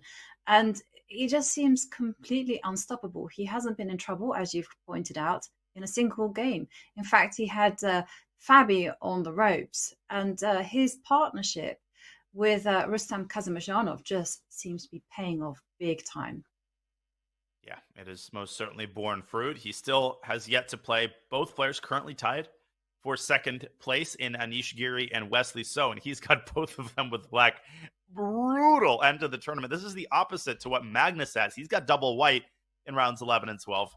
Noterbeck has double black against 2 opening juggernauts, 2 players in very good form. So this tournament will not end, until Noterbeck delivers in the final couple of rounds. He most certainly cannot start celebrating and cracking open the champagne. Yeah, he's a point ahead of the field, but we know that everything these super tournaments can change at the drop of a hat. Okay, so knight d7 is the last move played. Vincent is still thinking. He is down 30 minutes on the clock. And it's important to point out, Yovi, before we go back to the bird's eye view, that you look at 49 minutes and you think, what are we talking about, right? We're overblowing this. He's got plenty of time. But you just have to think about how many moves still have to be played until time control. We were talking 49 moves for 49 minutes for 29 moves. That's basically 2 minutes per move, and that is not a lot. I mean, he's already in time pressure. And that's actually something that Wesley So actually reprimanded Gukesh about. He said, all Wesley had to do was play very normally, and Gukesh just burned all the time in the clock. So when the situation got very critical, he just could not handle the complications, and he just completely cracked. And as you see here, this position is still, it's building up to something big. So you have to leave yourself some energy. You have to leave yourself some time to navigate this. Yes, you do. And finally, a move by Vincent Keimer.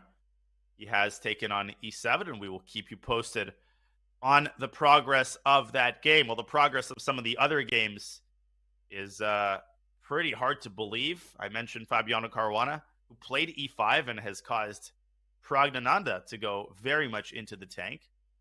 Crazy action there. And Erigaisi still thinking after Richard Rapport's brazen G-pawn advance. Yovi, we also haven't looked at the Aronian Van Forest game. I think the reason for that is that has been the most kind of conventional structure. It's actually a classic Moran where black is preparing c5. I have a feeling that that game is likely to liquidate into a pretty colorless draw, but we certainly won't neglect that game if it gets interesting. Yeah, definitely not. One of the things I've discovered in this tournament is that there's no such thing as a dull game. Even the ones that end relatively quickly and seem lifeless and maybe tame actually have a lot under the surface. There's been some moments of tension. Everybody has fought. No one has just kind of made 25 moves of just kind of swap, draw. It's been a lot of hard fighting. Yeah, it most certainly has. I'm conflicted between Anish's game and Fabiano's game. Perhaps we should take a look at Fabi's game just because it's so concrete. And Anish Giri, he might have blitzed out the first 10 moves, but he has taken over 20 minutes now after quickly moving the knight back to e8, a decision that he might be regretting as we speak. Well, we will assess the damage in that game. But first, let's travel to Fabiano Caruana's game. He is up 48 minutes now on Pragnananda after playing this very daring move, e6, c5. Now, this is a typical idea when white has a pawn chain. the reason I called it daring is because it is a pawn sacrifice, and Prague could snap off the knight on g6 and then take on e5, Yovi. Do you think that is a likely course of action here? And what might Prague be afraid of? Prague has to do something because, let's face it, e4 is a coming. That's a really ugly move to face. So the first question I would be is I almost certainly would be looking at bishop takes knight or knight takes pawn, just accepting that, okay, the opening wasn't necessarily the best for me, but, you know, needs must. So I would be very hesitant in general to give up that light square bishop for this knight on g6, to be honest with you, because I feel that white controls all the light squares, and just to get an extra pawn that is really not an effective extra pawn, I don't think I would touch. Just looking at the position, I mean, that has not been backed up by any form of calculation. So my first choice would be actually to capture the pawn with the knight or the pawn. I don't think it matters. Knight takes c5. Yeah, because you're going to trade anyway and then play bishop c3. If we pull up an analysis board, I really think what you're saying is very practical, and it's easier to play. Trade everything, go bishop d2 to c3, and if black just blindly trades, you've got this beautiful d4 square for your knight, and you're so happy that you kept your light squared bishop. It's protecting the e4 square. And contrast this pleasant position with what could happen if white takes on g6 and then gobbles up the pawn. Black doesn't even have to move the knight right away. This comes out with tempo, and this comes in, and black, this is exactly what Caruana wants. Bishop b4, sending the bishop back is the move. a5. No, I don't think Prague is going for this. I think if he takes on g6, he's probably going to take e5 with the knight, but the spirit of the position remains the same. Black does the same exact thing, and I don't like this all that much. I'm totally with you, Yovi. I think, especially given his time situation, Prague should opt for a more pragmatic type of position, and d takes c5 or knight takes c5 seems to fit the bill. Yeah, give up the light squares like that. Exactly. I've fallen foul of that too much. To be honest with you, it does feel like Prague has gone wrong. That something has happened, that he hasn't quite been as incisive enough to stop e5 happening.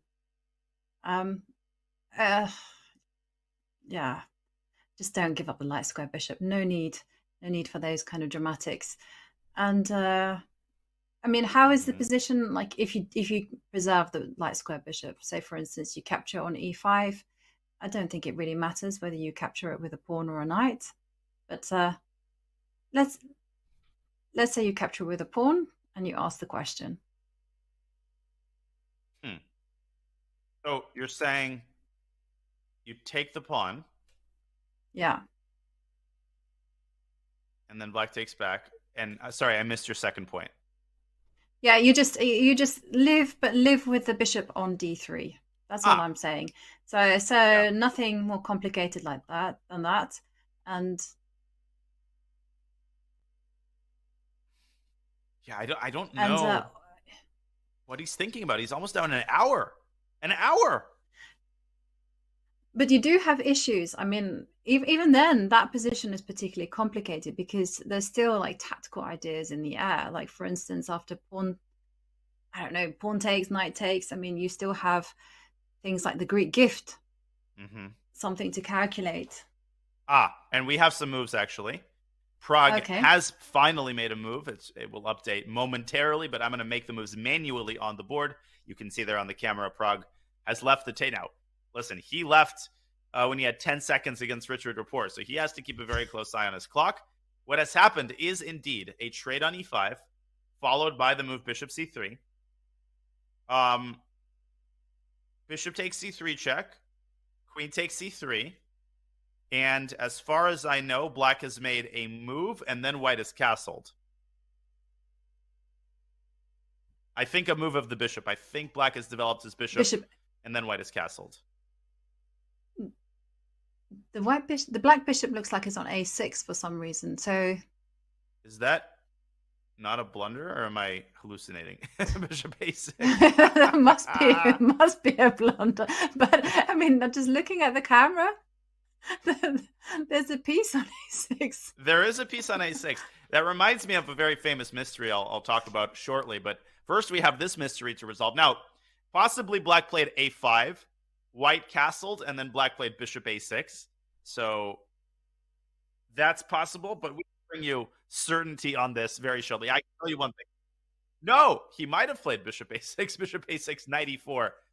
Does that actually work? Oh, it does. No, it's the actual move. Oh my God, Yeah. This is amazing. Wow. Yeah. Look at this. We needed an analysis board. This is an amazing move by Fabi. Oh my God. Knight e4. Now, if the queen moves, there's queen a5 check, picking up the bishop. I saw this. I thought queen b4 refutes the line. But no, Black has rook b8 piling on. And if you go queen a4, knight takes c5. Whoop, and the queen has to move and relinquish its control of the bishop. Maybe I'm making too big of a deal out of this, Yovi, but this is an amazing move. It is. I mean, it's obviously, the problem is that White doesn't actually have to capture the bishop. We need a change in rules to get that to happen. But he has some choice. He can just simply castle, or maybe put his knight on. No, I think castle. Get the king to safety and let that be the end of that. Because the lines that you highlighted were just so shaky. I mean, but even then, I mean, do we still have a lot of play? For instance, you do have knight e4. Yep. And then I guess I take. And you then go can't rook just d1. step. You're going to take and go rook d1, and then the queen moves out to a square, and probably e7. Yeah. Just to And I go just to knight d4. overprotect everything, and knight d4, and then okay, and life continues. So maybe, I think this is what Fabi is deciding between. He can play knight e4. The live position, by the way, is again takes, bishop c3, takes, bishop a6, castles, and in that resulting position, again, I'll make the moves one more time just to update everybody on what's going on. There's a trade. Fabi makes an amazing move, but Prague does not bite. He castles, and I think Fabi is deciding between bishop takes d3 and the other candidate move, knight to e4. He has a big time advantage, and so he has plenty of time to burn. He has made a move, and it is indeed bishop takes bishop. So he's decided to reach a symmetrical piece balance with both sides having one knight. And I think, Yovi, there's a high probability that this game, one way or another, fizzles out into a draw. And if so, this will be a pretty well played game. yeah.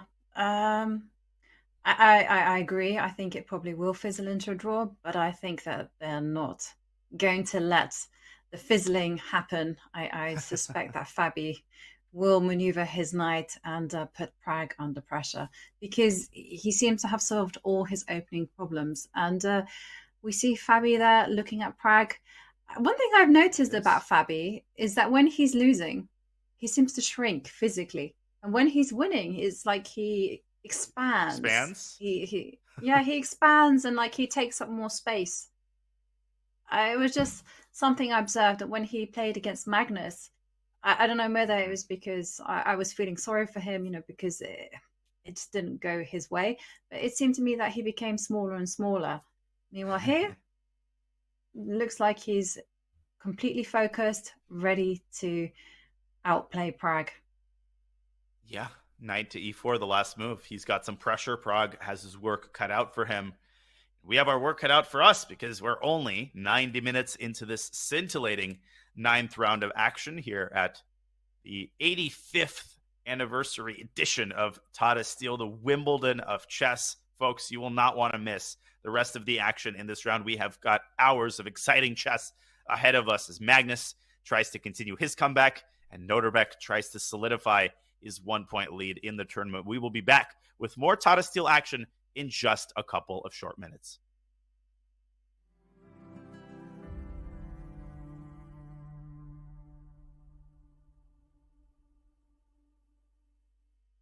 Do you wish playing a chess game with a friend was as easy as sending them a text? Well, good news. Now it is. With Chess.com's new iMessage app, you can start and play a game directly in iMessage. Your friend doesn't even need a Chess.com account. It's just tap and play. Head over to go.chess.com/iMessage or use the command iMessage in chat to learn more.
January in Wijk aan Zee, the Netherlands. For this cozy, coastal town, the holiday season isn't over. In fact, the most wonderful time of the year has really just begun. What a roller coaster. This game has lasted 7 hours and 9 minutes, and the players still have enough left in the tank. Once again, Wijk aan Zee starts the new year as the center of the chess universe. This year as host of the 85th Tata Steel Chess Tournament. A magnet for the best players in the game, some recognize the Masters field of 2023 as its strongest in recent memory. Of course, it helps when 8-time Tata Steel chess champion Magnus Carlsen is back. Magnus is playing for a win, and he has to start winning fast if he wants to reemerge at the top half of the cross table. The world's #1 looks to further cement his legacy in this event and the game's history. Chasing Magnus will be amongst the best in chess. Several have been crowned champion here before. Some have even shocked the world in doing so. And don't leave out those poised to capture their first Tata title. Anish is taking down the world champion Magnus in absolute shock. Although winter, Tata Steel Chess is also known as the place new stars come to bloom. Magnus won here as a teenager. This year's event has its fair share of young players on the rise, each hoping to follow in Carlsen's footsteps. Noterbeck just playing a modern brilliancy. What a performance. The Dutch refer to Tata Steel as the Wimbledon of chess. For 85 years in running, this tournament continues to be steeped in prestige and legacy, and does so again in this welcoming little Dutch town by the sea. Mein Vrienden, it's the 85th edition of the Tata Steel Chess Tournament, and it starts right now.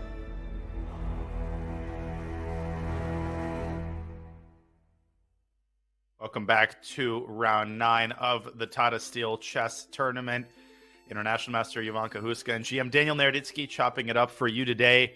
This is a pivotal round where Noterbeck tries to solidify his 1-point lead. On the camera in front of us, Grandmasters Parham Maksudlu and Wesley So. Wesley tied for second place alongside Anish Giri. This is a critical game for him to try to win. Folks, as you may have seen, as you may have noticed, we are experiencing some server issues on our end with move transmission, but we will still try to bring you the moves as they come in. I'll just be inputting them manually for the time being. And of course, we will benefit from our lovely camera views of the players. Total concentration, Yovi, there by Parham Maksudlu. Yeah, and undoubtedly. And what I like to see is that Parham, remember, he suffered that devastating defeat on Sunday. And now it looks like he's just back to business and he's focusing hard because he has made some committal decisions in the opening. He has elected to completely wreck his pawn structure there on the queen side. Those pawns will probably fall off, but in return, get an attack against Wesley's king. So he's thinking hard how he can generate this attack. His queen is under threat. He needs to move it. Where can she go so that she can cause maximum disruption?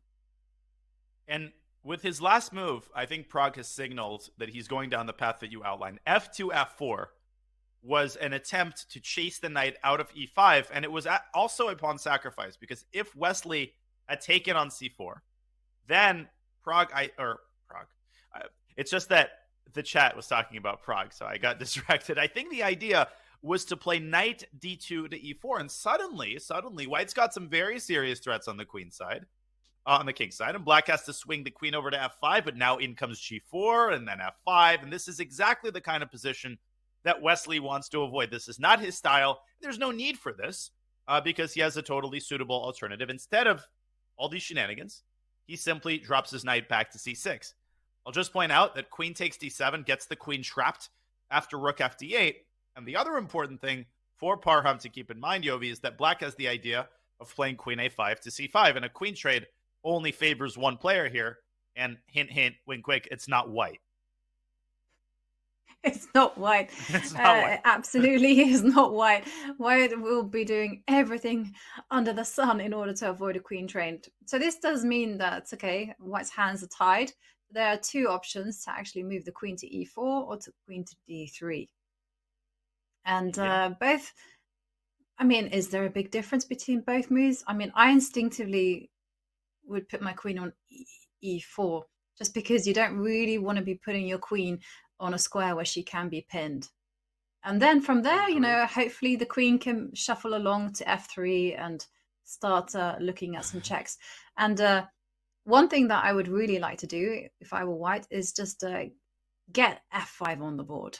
Just cut the position in half and just make sure that the black queen there on a5 remains there out on a limb.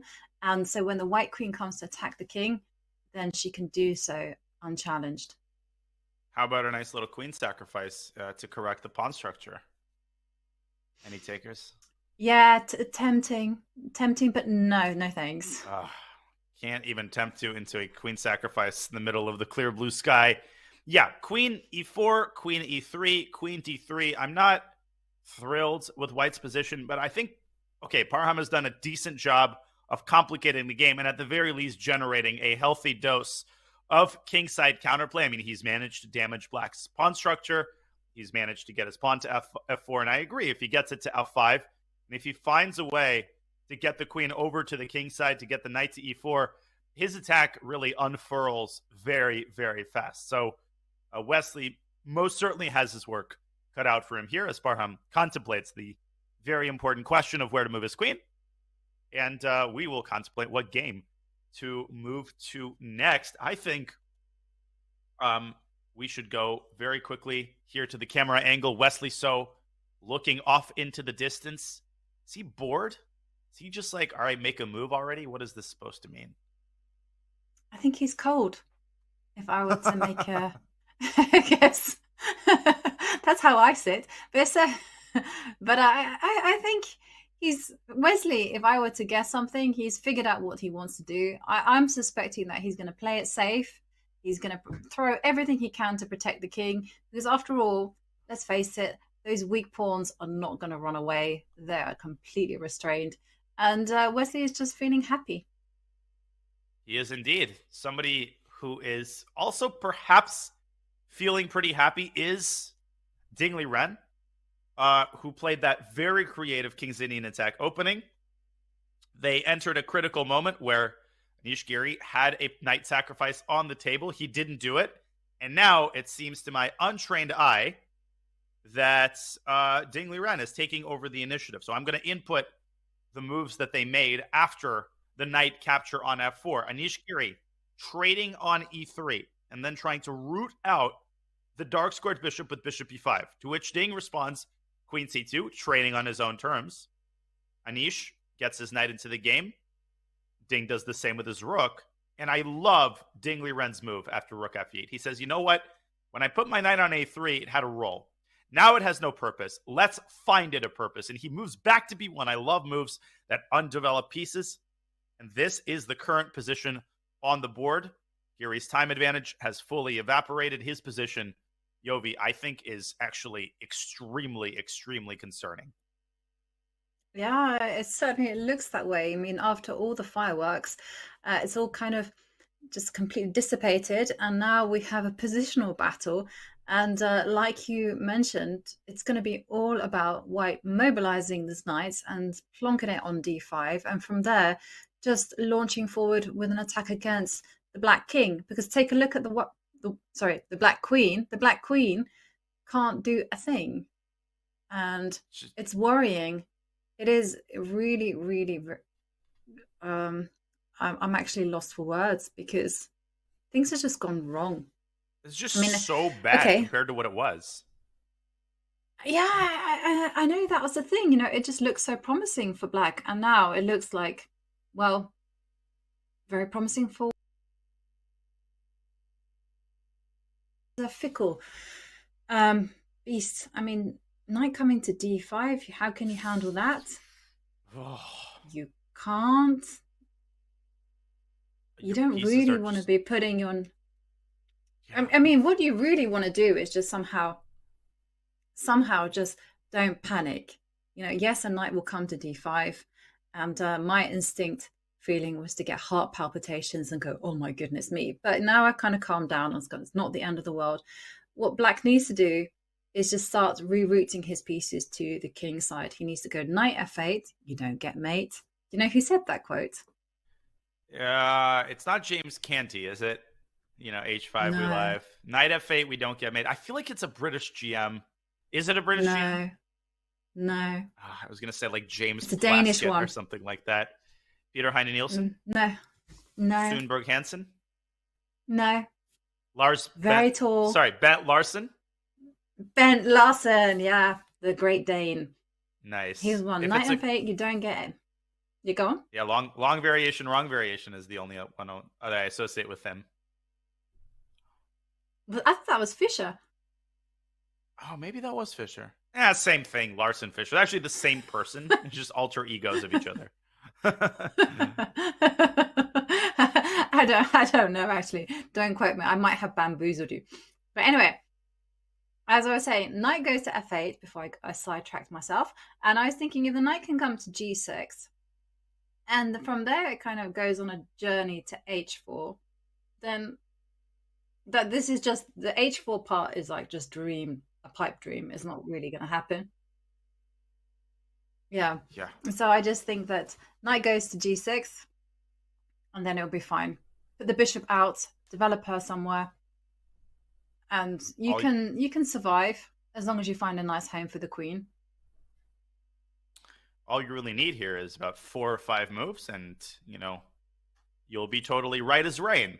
No, but this is, I mean, I don't think we're exaggerating by saying that one more mistake, one more, small little inaccuracy, and Black's position can collapse like a house of cards. This game could be over conceivably in 5 moves unless Anish Giri, turns on stockfish mode here. So just for example, we keep talking about how bad this is. Let's derive a sample scenario. How could this turn from bad to decisive for Black? Well, let's say, first of all, that Black takes on b2. First of all, if Black takes on e3, then the queen and the rook gets forked, and here Black can resign immediately. But if Black makes a nonchalant move like knight e5, which maybe he should actually consider playing, it just feels like after knight b to c3 and knight to d5, already Black's position collapses yet again. You move back to b8. The knight sandwiches itself on b6, and White can follow up with the rook to d5. Let's not even talk about the possibility of a knight sacrifice on f6 that could lead to checkmate. You could set that up with the move knight to h5. If the queen moves to d8, well then, let's actually talk about the move knight f6. It's no longer a sacrifice. And after rook takes d6, okay, Black wins a pawn. Congratulations, but it's like +9, and that is not an exaggeration because the knight comes into f6 with a decisive effect. So these are but a few illustrative lines that illustrate the extent to which Giri's position has deteriorated. And all of that was a direct result, Yovi. All of that was a direct result, I think, of Anish Giri not properly considering the knight sacrifice on e3. He could have played pawn takes e3, ignoring the threat on his knight. This was a couple of moves ago.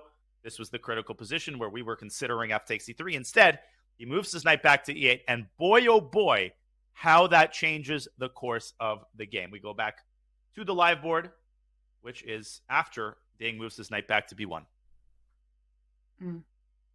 Yeah, I agree. He is in serious trouble, and he has to go in defensive mode. I think that, first of all, he has to find a hiding place for the queen, and secondly, he has to cover the weak spots, and you kind of highlighted them. g7. Boy, is that square smelly for Black. I mean, so many pieces are going to bear down on it. And yeah, you can see Anish, he's now using the time. He's now probably going to burn, I think, 15 or 20 minutes just to find a nice way to untangle his forces.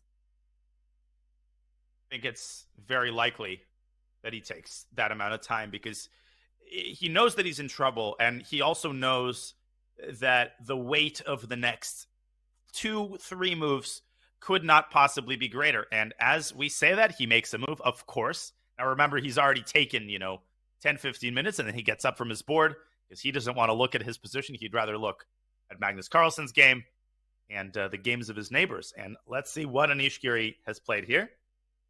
Anish Giri he's made the move has played A5. A5. Whoa. Yeah, That's that rook was A6. not on my radar. Yeah, but rook A6 and then swing the rook over, but really? Really, Riley? No, I don't believe this, because this also creates a massive hole on B5, as if he needed any more weaknesses. Ugh. I completely agree. I mean, I don't know. I don't get it. I don't get it. Even if you do get a rook to A6, where is it going? It can't move along any of those squares on the 6th row. Nope. Knight C3. I think White should just continue along the same path. You can just feel the lifeblood draining from Black's position. You can just feel the pillars start to collapse and the structure start to cave in if Ding plays the move Knight C3 here. I don't even think he needs to take the bishop off the board. He can do that at a later point. He wants to keep his bishop alive. And the worst thing is how easy it is to play White here. Knight C3, Knight D5, double rooks on the D file if you want. Knight H5, White has such an overabundance of tactical ideas here and ways to improve his position. Yeah. I'm completely mystified because it kind of plays itself like you've indicated. Knight on D5. For me, the position is just screaming out for the knight to come to H5. And then you just can't help but look at these kind of devastating sacrifices, like something try to blast open on F7, or you, as you've indicated, rook D2 to rook F2. And every single time Black tries to move a piece, you give ground, you concede control of one square. I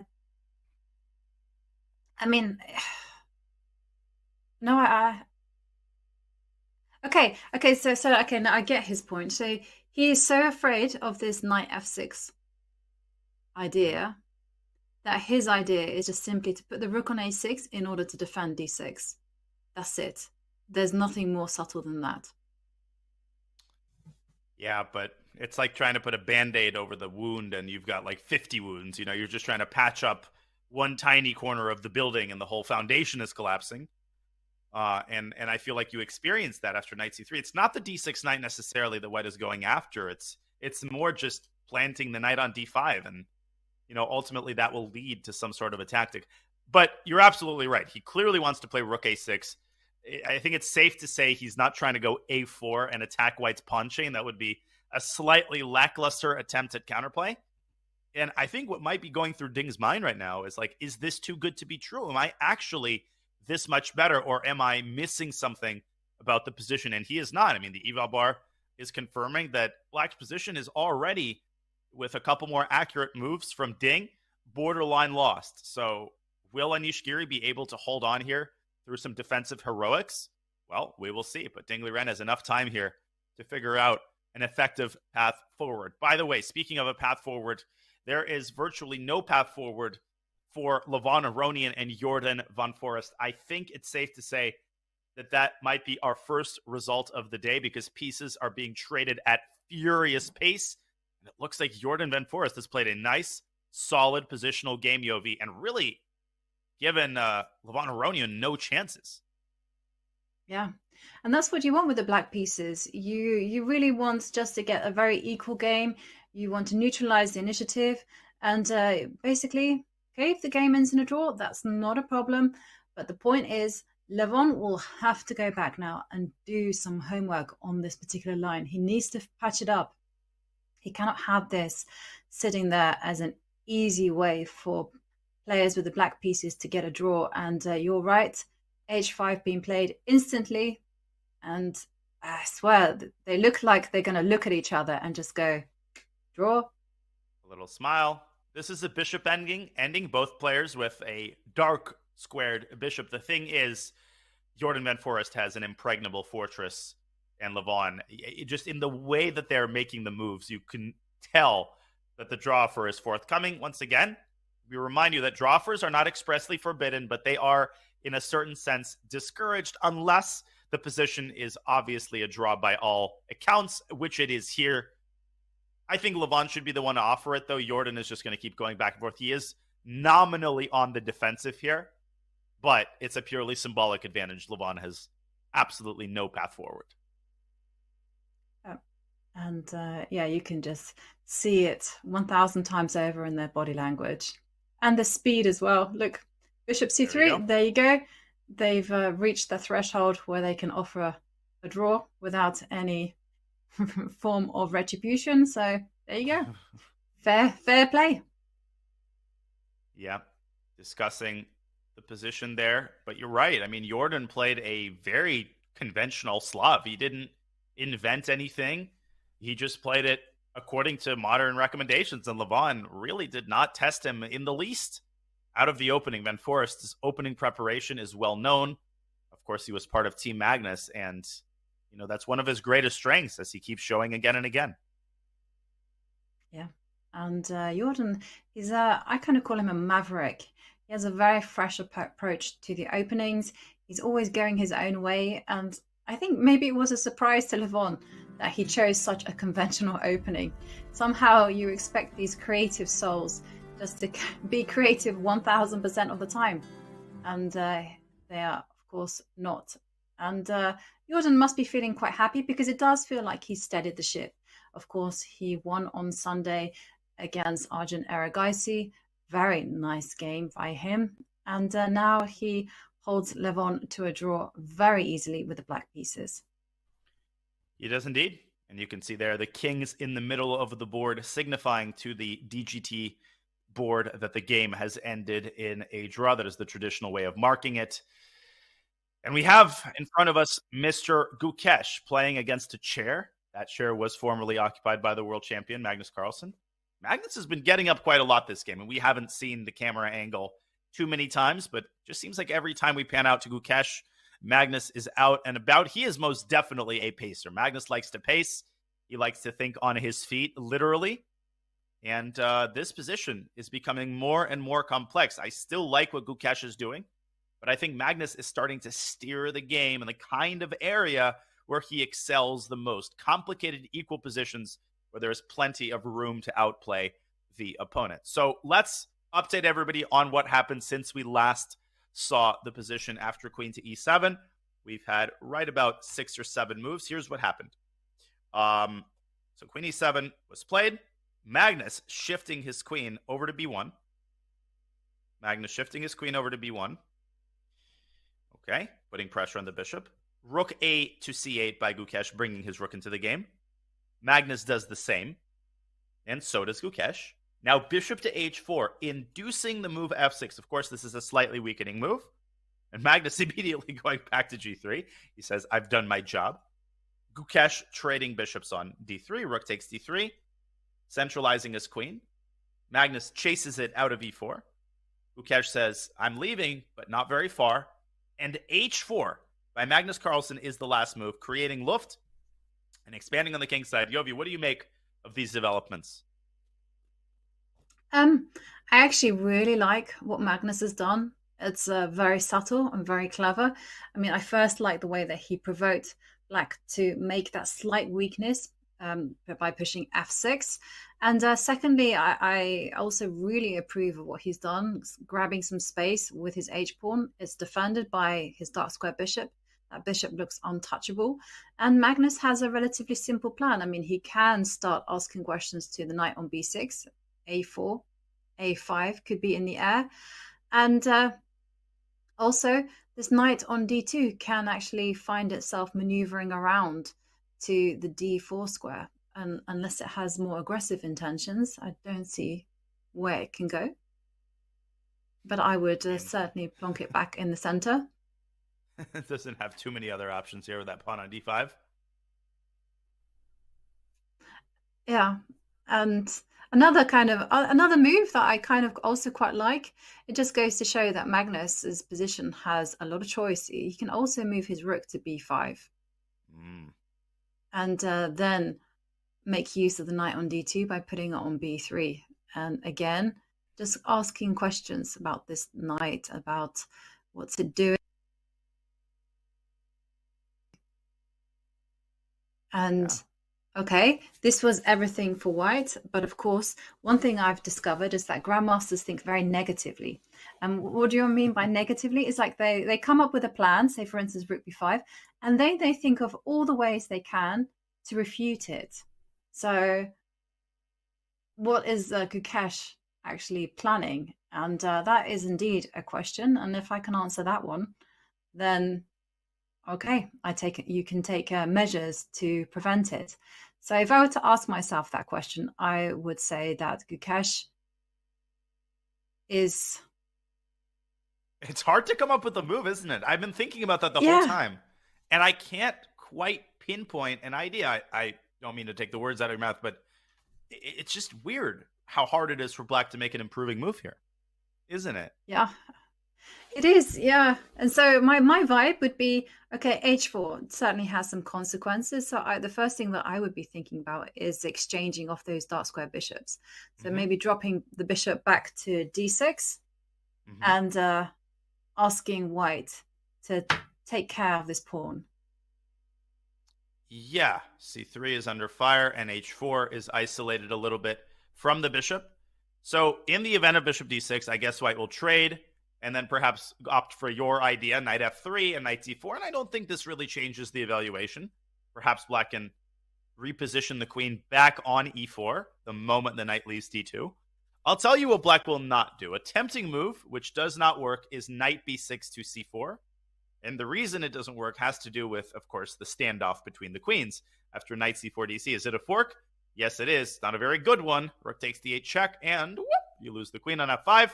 And very importantly, some genius played the move h4 and created some lift for himself. Gee, I wonder what Magnus was thinking with that move. So that's how world champions play. They make moves that have one intention, but those same moves, they come in handy in the most unexpected moments. The fact that he's got the h2 square helps him out in this line. So knight c4 is out of the question. We pointed out bishop d6. I would say that it might be a good idea for black to put this queen onto a defended square.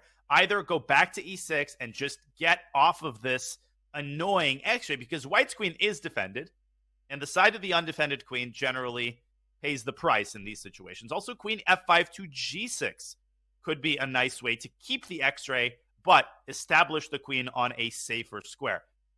So I think there are choices for black. I think the position, it's safe to say, is still equal from a objective standpoint. But Magnus is much happier, I can guarantee you, in this position than he was, let's say, 7-8 moves ago when it seemed like Gukesh just might completely neutralize him and eliminate his winning chances. I think he's gotten as good of a position as you can get, given the lackluster opening that he trotted out in this game. Yeah, I do agree with you there. I mean, Magnus has kind of consistently said in these last two interviews that all he wants is a fight. That's it. And both of his opponents have given him that. And by playing c5, I'm going to lay the blame on this particular pawn break. Magnus has a fairly balanced fight on his hands. I mean, black has some active pieces, but then so does white. And I just like this h4 move. I like the way that he can maneuver his pieces around. I think if I'm going to prefer someone, it will probably be white. Agreed. It's also a bit of the Magnus effect. I will personally confess that in an equal position, I tend to be biased in favor of Magnus's ideas, just because you've seen him win these types of positions so many times. Now, obviously, we don't have accurate timestamps just yet, but it seems to me just intuitively that Gukesh is falling low on the clock, and Yovi, his time pressure struggles have been well documented in this tournament. In fact, I would venture what may seem like a bold claim, but in reality I think is just the truth, that his clock problems might be his main issue in this tournament. If you look at some of the games he's lost, against Wesley So, he was much better out of the opening. He has had some really good positions. He just doesn't seem to have quite the confidence that he needs to hold his own on the clock. And that leads to time pressure. That leads to blunders, because there's no one better than these top players to make you go wrong when you don't have enough time on your clock, or in general. Yeah. Yeah, it has to be said that Gukesh also got off to a very unfortunate start. You know, we have to remember the first game, Ding chose a brilliant opening and completely outplayed Gukesh. Unfortunate. Second game, he's up against Anish and Corks, and a tremendous novelty and a great opening idea, and catches him unawares. That's 2 losses in a row. And this is the thing, it makes those 2 losses do make you vulnerable as well. And this causes you to lose faith in yourself. You double check, you triple check lines, and you're just simply burning unnecessary time on the clock. And of course, you fall by your own sword because you get into trouble on the clock, and that's it. Well, he's got 43 minutes here for 17 moves, which is plenty of time at the moment, and presumably he's going to take a little bit longer here to figure out the appropriate course of action in this critical position. We've got a couple of other games that are moving in a very exciting direction. Fabiano Caruana and Pragnananda are locked in a furious battle for control of the queen side. All of the action is happening on the queen side. And this is a very important game. Fabiano Caruana losing to Magnus Carlsen in the previous round with White. Nothing would boost him confidence-wise and tournament-wise more than a recovery win with the black pieces, Yobi. But this is what great players do. They get back up on their feet. They don't just try to make a solid draw. They try to do it all in one game. Yeah, they do. They are determined to bounce back immediately. And you can see the determined and focus there on Fabiano.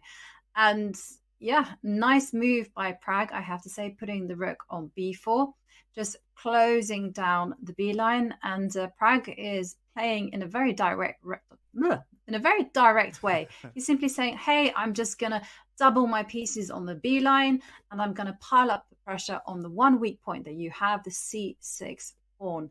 And it's very effective. It is indeed. And of course, I was just going to say that Prag does have one weakness of his own, and that's actually his pawn on c5. So Fabi has to maintain connection with that weakness. And as long as he can do that, then I think that there will be enough to maintain the balance. Yeah. The move that you referenced, Prag's last move, is rook b1 to b4. Classic idea. You're putting the rook on an intermediate square on the file. You're trying to follow up with the rook f1 to b1. And if you can gain control of the b file, I always like to point this out, there's only one open file on the board. You generally want to be the one to control it. What can black do in order to fight for control of the b file? I don't see all that much that black can do. I mean, maybe rook to b7 can be considered. But then after rook fb1, rook cb8, even though both sides have equal say on the b file, it just somehow feels that white is very, very close to seizing the upper hand, Yobi. And I think the reason I feel that way has to do with the move f3, chasing the knight off of e4. And you called it. The moment the knight loses connection with the c5 pawn, white sneaks into a6. And at this point, black already can't defend the c6 pawn because the rooks have to remain on the b file. And black gets overextended here. Yeah, it's dangerous. And also, Fabi can't get too excited and make moves like knight d2. I just wanted to point out this very cheap tactical trick, because after knight d2, oops. Oh, there you go. I stole your tagline there. Rook takes rook on the board. And here you win the knight. Okay, so Fabi, he's got over an hour on his clock. He's been playing really, really fast this game, but that's what sometimes happens, right? He was very confident in the opening. He played that e5 move, and it looked like he was doing great. But all of a sudden, it feels very subtly that the scene has shifted a little bit. The nature of the game has changed. And I just love the way that Prag is able to handle these complex positions against the top GMs. I think he's proving himself worthy, more than worthy, of entering the 2700 club. If not after this tournament, then definitely after the next few tournaments. Yeah, this is just a question of timing, right? These Indian juniors, I mean, they're going to break 2700 for sure. They work so hard. Chess is their profession. They have the right backing. They have the right sponsorship. They have absolutely everything in their favor. And I just don't see why they can't break down to become top 10 in the world. And Nordebek as well. I just feel that we are seeing the change of the old guard. We are. And the old guard, well, Magnus Carlsen is part of it. He is not going to go gentle into that good night, but a lot of top players have. And we can see that these young talents, they have now actually proven themselves. They're not just, oh, this guy's interesting, this guy's interesting. They are actually competing against the top players and holding their own in different types of positions. This is just such a fascinating time to be a chess fan, because I think we are in the middle, Yovi, of, as you said, a changing of the guard, a change of the generations. And there is going to be a continued clash of players like Fabiano Caruana and Levon Aronian, who's still very active. And you could even probably put Ding Liren in the old guard category as they face off against the new crop of talent, Alireza Firouzja. But now also Nordebek and the Indian players, Gukesh and Praggnanandhaa. And that's just the tip of the iceberg. You look at the challenger section, you got a couple other players who are not too bad and who one day may fill the shoes now occupied by Praggnanandhaa. And perhaps they can unseat him. And that's how the generations work in chess. Yeah. I was going to ask you on the subject of generations. I mean, chess is one of the few sports where you can carry on competing until, well into your late age. I mean, of course, we have examples like Viktor Korchnoi, who was playing chess well into his late 70s. Should federations encourage this? I mean, should older players be encouraged to step down and become coaches? Because I know certain countries do this, without wishing to name a few. If you pass a certain age, you're told, excellent, well done, thank you very much for your service. Now you can inspire the minds of the younger ones. I think it's an interesting approach. I think there are players who do it very elegantly. I point out my old coach, Gregory Kaidanov. Now, there's no pressure in the U.S., I think, to feed the next generation of talent, but Kaidanov is a full-time coach. He, at his peak, was top 15 in the world, I think, in the 90s. And he still plays. He's in his 60s now. He maintains a high rating, 25-50. He plays maybe 5 or 6 tournaments a year. He plays them very well. I mean, he keeps himself fresh. But for the other time, he obviously is a full-time coach. So I think I always love it when older players, they coach, but you'll also see them play a couple of the big tournaments each year because they still love the game. And I think it can actually be the best time to play when you've got nothing left to lose, nothing left to prove. You're just playing for your own enjoyment and everybody respects you. No matter how you do, you've already proven yourself in the chess arena. So I think that might be the most elegant way to handle retirement once you hit a certain age. I'm not going to talk about what that age is. It's different for different people. I agree. That's a very personal thing. But yeah, I'm coming to the idea these days that the information that I have should not just be kept and guarded secretly. I want to share it. And so I was thinking, I have lots and lots of chess books. Many chess players do. And we often sit down these huge collections. But why? Why not just, and obviously I'm not advocating anything illegal, but just simply have that collection available, have those resources open to everyone so that we can share the information. And I really do believe in the hive mind, in collectively getting better together. Mm-hmm. Absolutely. You have to pull other players up in chess because the path is so steep. There have been self-taught players, but they're few and far between. Coaches are always in demand. Well, Fabiano Caruana, he's going to continue thinking, but I think, Yovi, we have to go back to the Ding Giri game because that is where we have the crux of the action. We've got moves coming in a mile a minute in that game. As we look at the camera angle, we've got Ding Liren at the board. Anish Giri has been nowhere to be found now. After every move, he is disgusted at his position as he tries to muddy the waters, get Ding into time pressure, and pull out what at this point would be a totally miracle comeback. Yeah. I mean, someone is having a good day at the office, and it's not Anish Giri. I mean, just take a look at Ding's pieces. I mean, there's a lovely rook in the middle of the board, and his pieces are just ready to spring forward. And having said that, Anish has put the knight to f5, and there is a deadly threat on the board. So Ding can't be so complacent to forget that his pawn on e3 is under attack.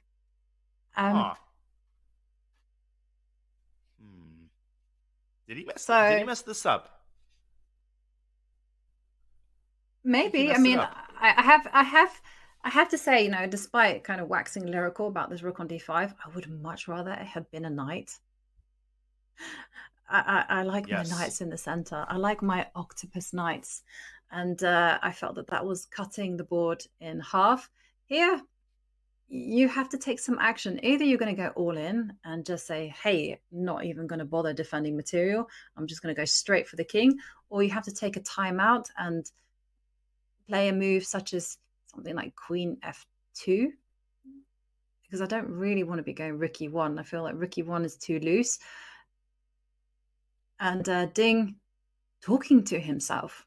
Did you just see him? He muttered something under his breath. And focusing hard.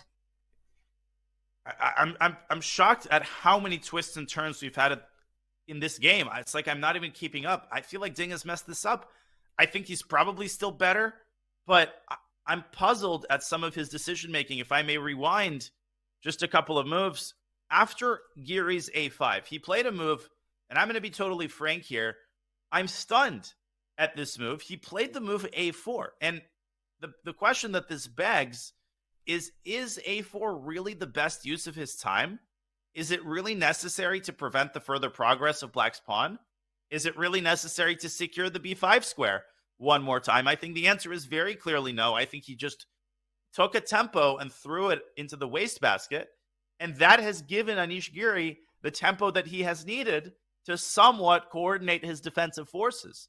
We were talking about knight c3 here. I think that would have yielded a near decisive advantage. Here's what happens after a4. Anish says, you know what? I'm going to get my knight into the center. And as a result of that, the effect of knight d5 has been somewhat diminished. If White would have played knight d5 in this position, it appears that after queen to d8, followed by rook to a6, Black is holding on, very much holding on. And the g5 pawn is also hanging. So there goes another tempo.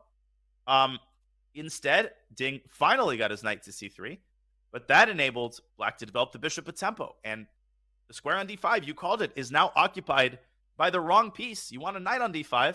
The rook is a pretty good piece, but Anish Giri has muddied the waters. And at this point, Yovi, it's so much more double-edged than it was just 5 moves ago. What was a4? That was a puzzling move by Ding. Yeah, I agree. Perhaps it was just instinctive, though. Your opponent plays a5, and the hand just goes, yep, no harm in copying, no harm in securing the b5 square. But of course, chess is timing, and it's all about getting your activity in and getting your pieces mobilized as quickly as possible. And okay, let's be concrete about this, because there is a direct threat on the board. Knight takes pawn. So you can defend it passively with queen f2. You can also do something that Pragg excels in. You can go knight b5 and issue your counterattack. And how is the situation here? Well, if you go queen f2, I actually still have a move, knight takes e3, which needs to be seriously considered. Let's forecast that. Knight takes e3. I think it works. Bang, bang. And the best that White can do is get 3 pieces for the queen. Because if you take with the rook, then Black takes the queen, and then you lose your knight at the end of the line. So White has to take with the queen.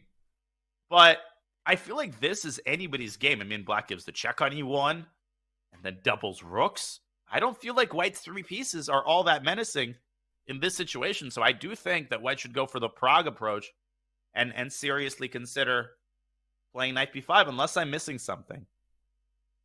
Yeah. 3 pieces versus a queen are always very hard to evaluate. I had it once, and it dawned on me They only work well together if all three of them can join in the game. If three of them are working towards a point, go for those 3 pieces. If they're not, don't touch it, because if you have 2 pieces working one sidelined, or something like your king having to be defended at all costs, then the 3 pieces are not going to be sufficient for the power of a queen. I must admit, Queen F2 was my instinct, just because I'm the coward. But once I kind of warm up and see other possibilities, I did like Knight B5, and I was very interested in this. And they are again running with this idea of counterattacking by then following it through with H3. Ooh. I mean, that bishop is actually trapped. Fun fact. Yeah, maybe this is why Ding missed Knight F5, actually. He thought that he had H3 and missed Knight takes E3 anyway, and there's pandemonium on the board there. Yeah, that's the last thing he wants is a chaotic position, because he just... where's my control over the position, he must be wondering. Where's my dominance? I mean, what happened to it? How did this evaporate and go so wrong so fast? And Ding Liren this tournament, Yovi, has just not been his usual self. I mean, we are just so used to total precision, surgical accuracy in complex positions. That's how he got to the World Championship match. And he's just been making a lot of mistakes in critical moments in this tournament. He's still on, a very, very decent score, but he has to step it up toward the end of this tournament if he wants a chance to finish at the podium. And he might have already messed up a lot of his chances here against Anish Giri. Yeah. But I mean, in Ding's defense, he's been having to play virtually all his games from unknown territory. And that automatically puts you at a disadvantage. I know Ding is very fantastic. He's 2,800, world number 2. But still, even so, navigating some unfamiliar positions, navigating those plans, learning those plans, as well as just imagine that, he's in a camp right now and he's getting lots and lots of information about his regular openings. So I kind of feel that maybe it might be information overload. And so I can kind of see why he's been struggling in certain types of openings, because it's just unfamiliar with them, basically. And here, okay, he slipped up. But okay, it was one mistake. Mm-hmm. And chess can't be that cruel, can it? That you make one tiny slip up, one loss of time, and your opponent comes back in it and manages to turn the tables. Well, I mean, chess is actually like that. Yeah, I feel like that's a rhetorical. I mean, it can be like that, but it can also... I think the case should not be overstated. I think the common phrase, my coach would always make fun of this phrase, one mistake decides the game. And he would always say, no, it doesn't, because you can make actually quite a few mistakes as long as you don't make any huge blunders. I'm not talking about blundering your queen, but here we can say that A4 was a very serious mistake by Ding, but okay, at least the EVL bar is still showing an advantage to White. I have no idea what the best move is, none. And Ding does seem very exasperated, but the game continues. And, the fight really is still ahead. We'll see what Ding decides. As for the clock time, before we move to another game, Ding is 28 minutes and 55 seconds. I mean, that is not a significant amount of time for 18 moves that he has left in this exceedingly complex situation. So what he really does not need right now, Yovi, is time pressure on top of the trend of the game moving Anish Giri's direction. Yeah, no, you definitely don't want to be fighting against the clock. I was told by one of my old trainers, actually, that the clock plays a very, very important part on the game. Even with this extra added time, some people even think of it as a very physical advantage. Like they say, if you're short on time, you're looking at almost a 1-point advantage on the board. And it was interesting because I had never ever thought of the clock playing such a presence like that. I always kind of thought, yeah, well, you just navigate everything. Sure, maybe you have to play quickly, but as long as you reach move 40, it's okay. Doesn't really matter the standard of moves. But this coach was like, no. You got to factor it in. You've got to be practical. And especially if you don't get any increment added, then, okay, the presence of the clock just dramatizes everything 1000%. For sure. And all of this is true 100-fold in Blitz or in any rapid time control where you basically have to keep one eye on the clock at all times. Here, the time control might be very generous, but that doesn't mean you can take 45 minutes, 2 consecutive times. Before you know it, you are in serious time pressure. And Ding has some problems left to solve as he cups his head with his hands. He's going to keep on focusing, and we are going to keep on updating you on the action on all boards here in round 9 of the Tata Steel tournament. We've got Magnus Carlsen on the camera in front of us. The game that we haven't visited in a short while, well, there's 2 games, Yovi, that are percolating. There's the Wesley So Parham Maksudlu affair that's getting pretty crazy. And of course, there's the tournament leader, Noterbek Abdusattorov, whose position remains relatively tame, but we definitely should keep everybody posted on his progress. I vote we take a look at Noterbek's position, and then we transition from there to the craziness happening in Wesley against Parham. Yeah, Okay. I agree. I agree because I have to say I just pulled up that game, and my first instinct is that, okay, this might not be as crazy as Parham against Wesley, but this one looks a bit weird because one pawn has gone rogue. The h5 pawn, what's it doing there? It's completely vulnerable. It's a target, and this actually makes me very, very positive about Abdusattorov's position. Yeah, and I'm inputting there. A lot of moves have been played in this game since we last visited the position, and I'm just going to show you the last couple of moves. Obviously, the bishops have gotten traded. The last couple of moves have been, so we had this position, looks very calm. It heats up instantly. Vincent plays h5, grabbing some space, and Noterbek says, I'm going to make you regret it. You put the pawn on h5, you are going to regret it. He plays f5. Is he grabbing space? No, he is preparing a rook lift. He wants to go rook f6, rook h6, and just snag this pawn. Queen e8, queen takes h5, for goodness sake. Vincent senses the danger, says, I have to do stuff on the other side of the board. Plays b3. And Noterbek says, okay, takes. I'm going to continue with my plan. Rook h6 is the last move played. Vincent has 25 minutes to Noterbek's 43. And what a wild position, Yovi. On the one hand, White's got excellent pieces on the queen side. He's got prospects to go rook c1, but all of that could be a moot point if White gets checkmated. And boy, how quickly could White get checkmated. If Black takes on h5, he would already be threatening the tactical move f4, paving the way for the queen to sneak into h3 with insurmountable threats. What does Vincent do about this? Well, he has to step his king forward or drop his queen back. He has to start shoveling the pieces towards the king side and basically defend. I don't think you can leave the king abandoned there for any longer. I mean, take a look at it. It's completely defenseless. And I would probably put my queen back to d1 and try to reroute my queen to f3, step the king forward, have that flexibility with the rooks to either go left or right. It doesn't matter. That's just an point for argument. And yeah, consolidate. Consolidate is the word I wanted. Yeah. I mean, I love your move, king g2.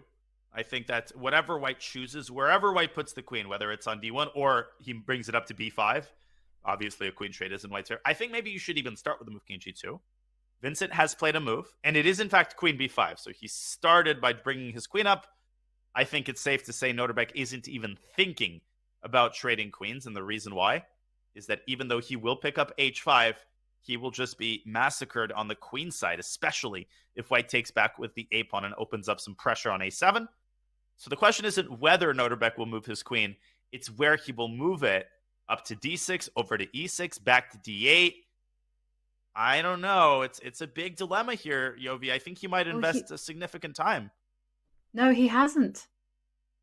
He's moved? He's moved Rook already. D8? He's rook d8, just like that.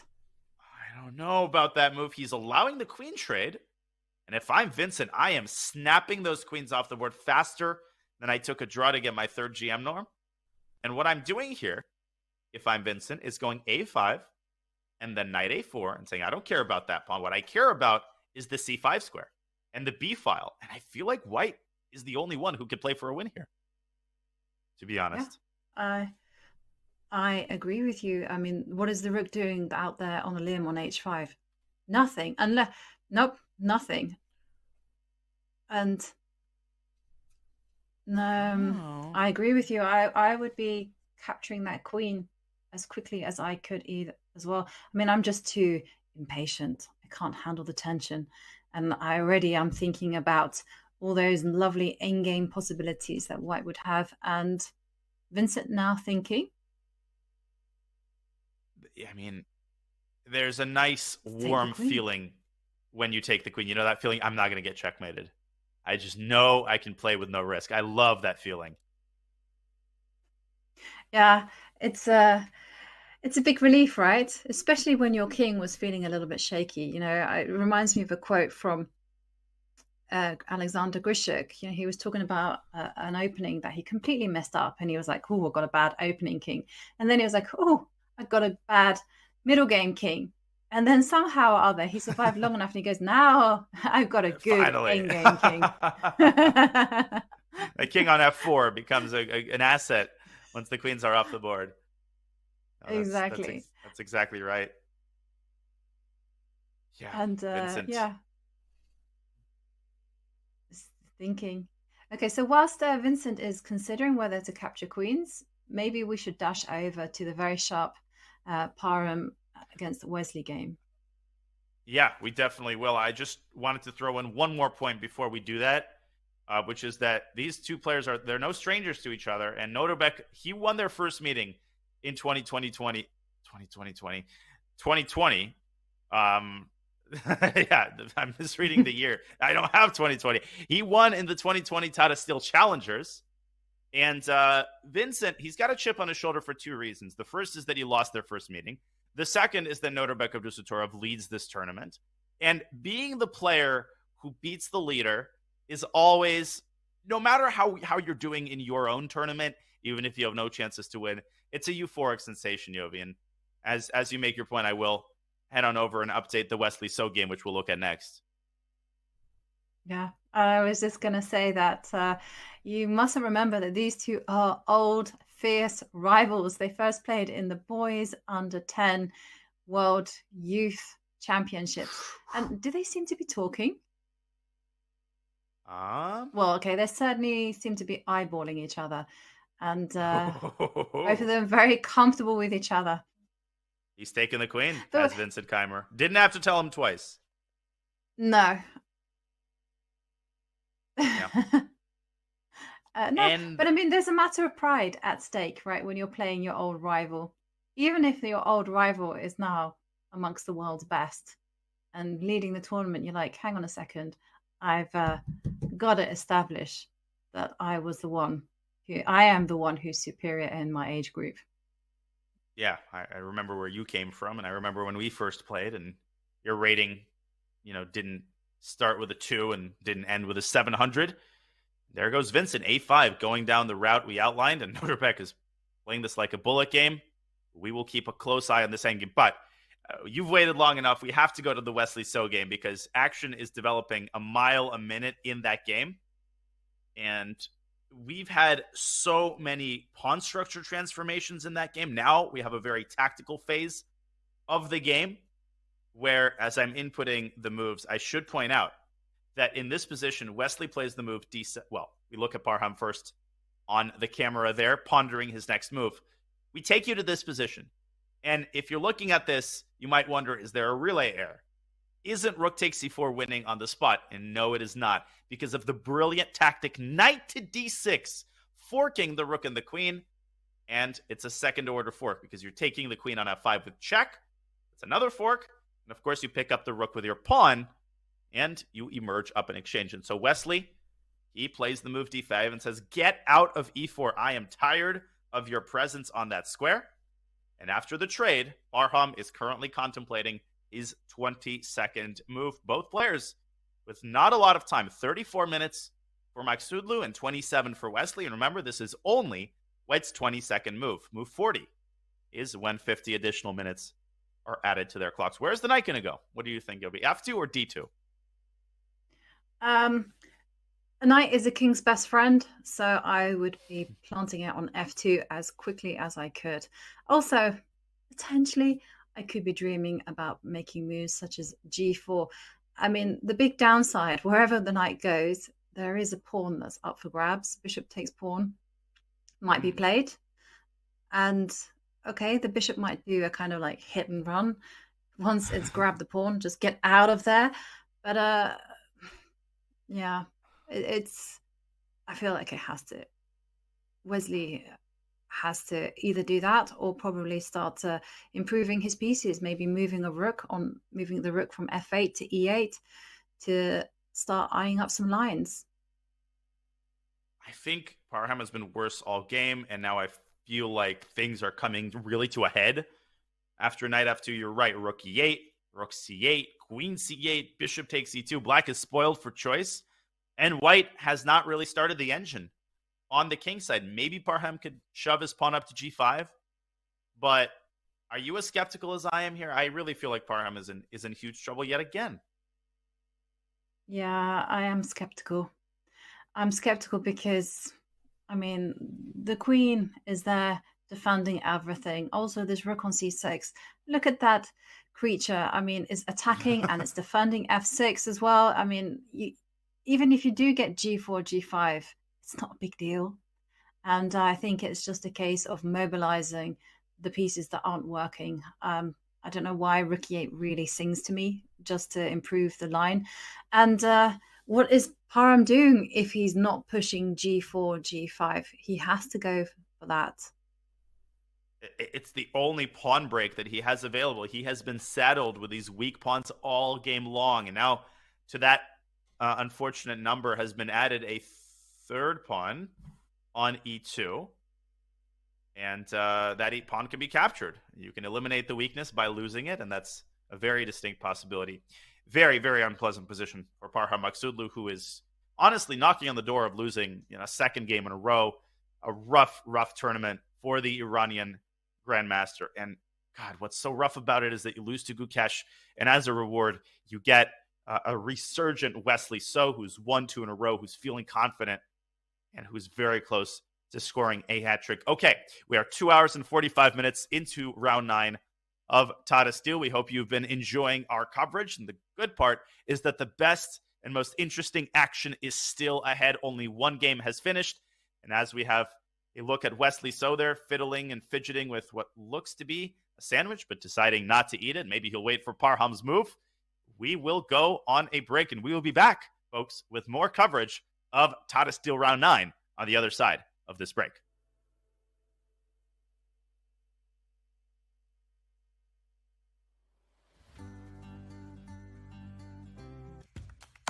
Struggling to improve your game?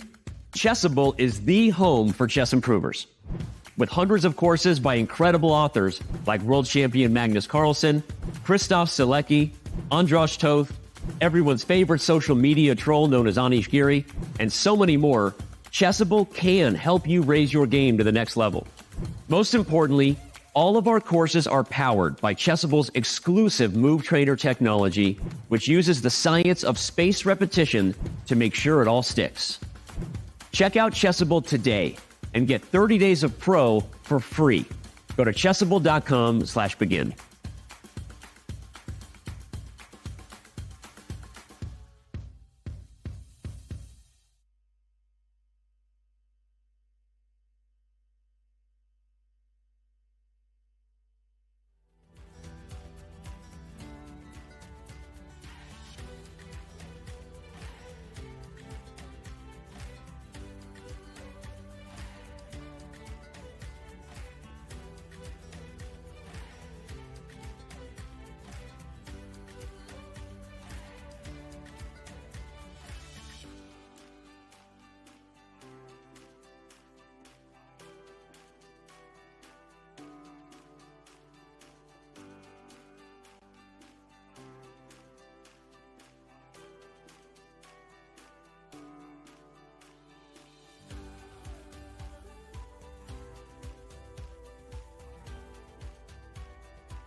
January in Wijk aan Zee, the Netherlands. For this cozy, coastal town, the holiday season isn't over. In fact, the most wonderful time of the year has really just begun. What a roller coaster. This game has lasted 7 hours and 9 minutes, and the players still have enough left in the tank. Once again, Wijk aan Zee starts the new year as the center of the chess universe. This year as host of the 85th Tata Steel Chess Tournament. A magnet for the best players in the game, some recognize the Masters field of 2023 as its strongest in recent memory. Of course, it helps when 8-time Tata Steel chess champion Magnus Carlsen is back. Magnus is playing for a win, and he has to start winning fast if he wants to reemerge at the top half of the cross table. The world's #1 looks to further cement his legacy in this event and the game's history. Chasing Magnus will be amongst the best in chess. Several have been crowned champion here before. Some have even shocked the world in doing so. And don't leave out those poised to capture their first Tata title. Anish is taking down the world champion Magnus in absolute shock. Although winter, Tata Steel Chess is also known as the place new stars come to bloom. Magnus won here as a teenager. This year's event has its fair share of young players on the rise, each hoping to follow in Carlsen's footsteps. Noterbeck just playing a modern brilliancy. What a performance. The Dutch refer to Tata Steel as the Wimbledon of chess.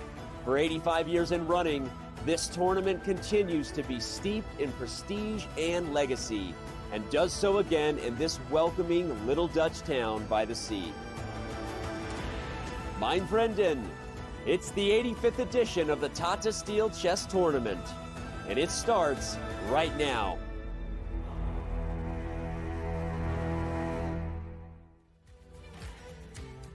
Happy Tuesday, everybody. We hope you're enjoying our coverage of round 9 of the Tata Steel Chess Tournament, the 85th year in which this highly prestigious tournament is held in the beautiful seaside resort town of Wijk aan Zee. And there we have Mr. Carlsen, the world champion, twiddling, fidgeting with a pawn, and he's got things to be nervous about as he is locked in a dogfight against the Indian phenom Gukesh. As we look at today's matches, there's a lot at stake. Magnus Carlsen has won 2 in a row. This is a game that he had circled multiple times in a red pen and labeled must win. Yeah, he has. And after all, Gukesh, yes, he won his last game, but he's really been having an unfortunate ride in this tournament. And there we can see the standings. Magnus Carlsen with 4.5 points out of 8. He needs to win if he wants to catch up tournament leader Noterbeck Abdusattorov, who is 1 point ahead of the field with 6 points out of 8. And 1 point behind him, Anish Giri and Wesley So and Levon Aronian. Levon Aronian, of course, has got 5 points out of 9 after his recent draw against Jordan van Foreest. It feels like Noterbeck has climbed a tree, and the pack of dogs at the bottom is like braying and barking at him. You've got Giri and Wesley and anybody, Magnus Carlsen, obviously. Anything can happen if any of these guys win a game. So Noterbeck cannot take his foot off the gas pedal. He has no plans to do so, but he is currently locked in a very difficult endgame struggle against Vincent Keimer. We'll bring you more updates of that game in due course, but right now, let's take a look at how the world champion is doing. And let me tell you, I don't think he's doing all that hot. The sort of type of position has not changed now in a couple of moves. We saw Magnus advance his pawn to h4, and I think he might have missed Gukesh's last move, a7, a6, as he blundered the knight. No, Gukesh actually put his queen on a nicely protected square, and he is still making contact with White's rook, contact that really hamstrings White's ability to do anything productive on the queen side, in particular move the queen. The other rook on a5 is now locked in place. It literally has no squares due to that bishop on f8. I don't know what Magnus is supposed to do here, Yovi. I feel like he's dug himself into a bit of a tight spot.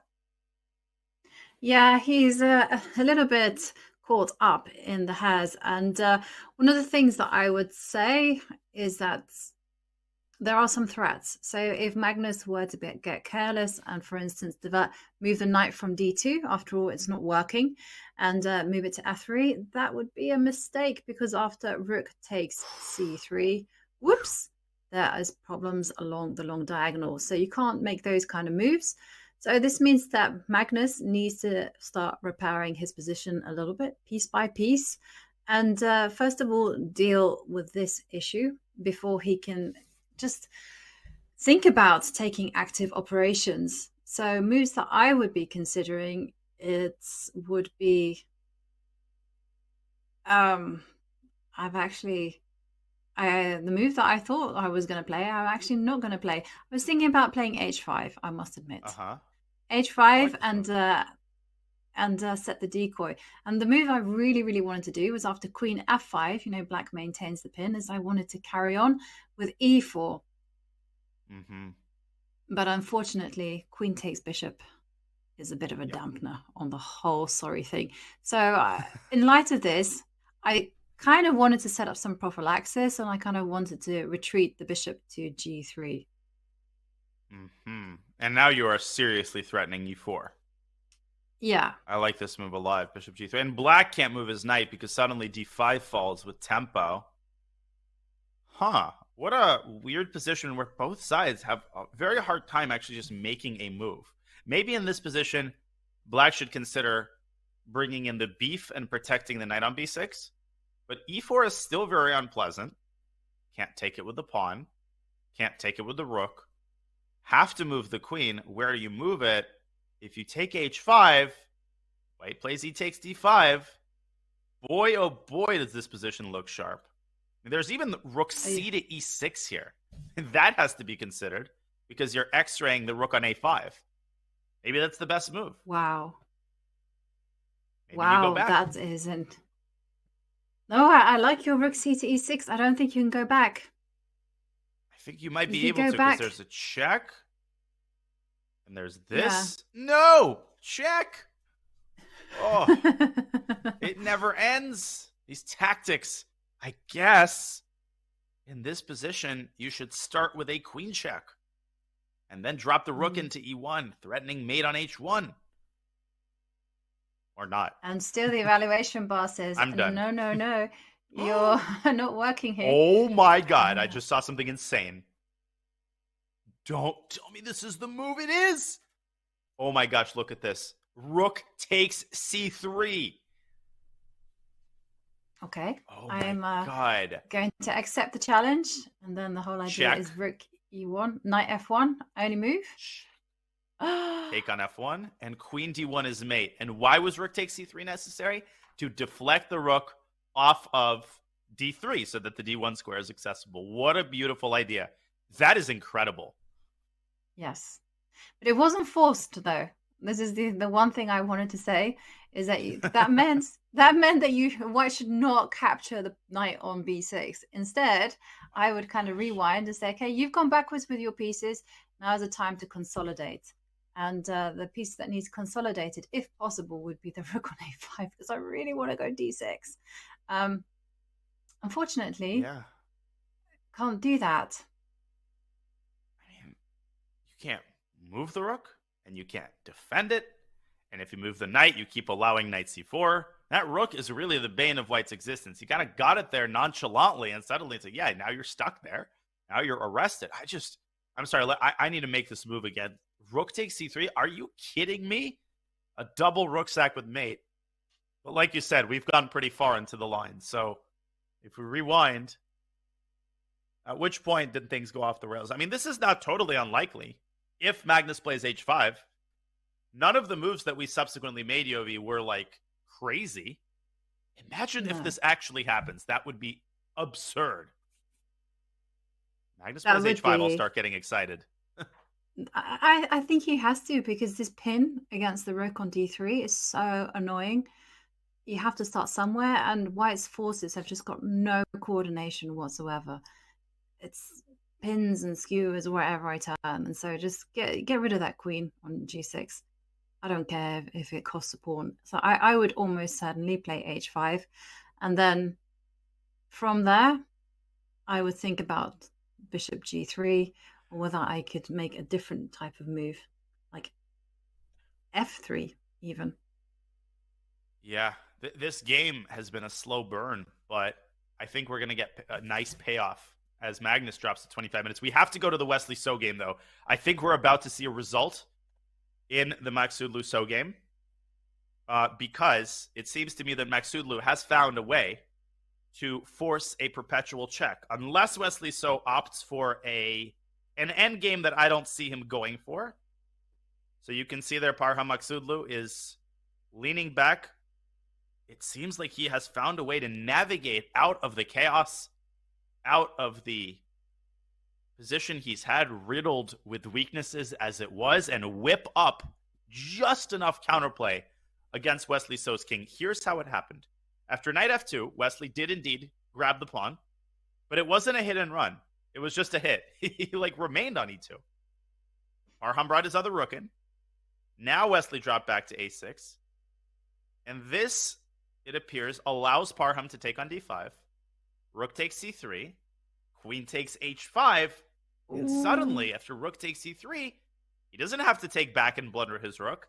He just gives a check on g4. And Wesley So's king has nowhere to hide.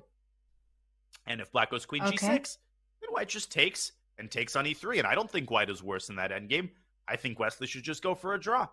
I don't know exactly where Wesley missed his chances, but we're going to see a handshake here in just a second. We certainly are. And I'm really happy actually to see Parham recover like this, because he's had two devastating games. You know, he nearly pushed it too far against Caruana, and there we see the handshake. And of course, he just took one risk too many in his game against Gukesh. And here, what a resource. Parham, of course, showing us that he is one of the world's best tacticians. Honestly, a very impressive recovery, and analysts are going to indicate, maybe Wesley So is going to understand where exactly he went wrong. There's no question that black was better for most of the game, and Parham's opening experiment with that early a3, inviting the capture on c3, that was not a success, and he's not going to repeat it. But his creative play, his ambitious play, his resilient play, it is rewarded, and Parham manages to hold the draw, a nice bounce-back game after his devastating loss in the previous round to Gukesh. It looks like he put the rest day to pretty good use. Yeah, and we have another result. Arjun Aragaisi, well, his woes continue because he lost to Richard Rapport. Yeah. What? Yeah, and I'm looking here in the final position, and it looks devastating. Ooh. Oh my God, things went downhill for him so quickly. And we're going to have to update you on how this happened. This game turned from complex, double-edged to dead lost in right about 7 moves. Incredible stuff for the Romanian Grandmaster. Finally, his style of play pays off. And Arjun Aragaisi is struggling in a way that he has not struggled in a very long time. Here's what happened. After h3, g4, white castled. We considered this line, Yovi. And black plays rook g8. This pawn on g4 is very difficult to get rid of. Arjun switches his queen over to e2. Rapport brings his own queen back to h5. Rook to g1 by Arjun. Rapport develops. And this is where Arjun starts stumbling. Rook to g1 apparently was a mistake. What Arjun overlooked is that after hg4, black has the move queen h2, trapping the rook. I'm positive he overlooked this detail. He had to waste another move on queen e1. This allows Rapport the opportunity to take on h3, and already Arjun is in trouble. Bishop e2, intermezzo, queen drops back, gh. But now white's pawn structure is ruined, and black castles queenside to connect the rooks.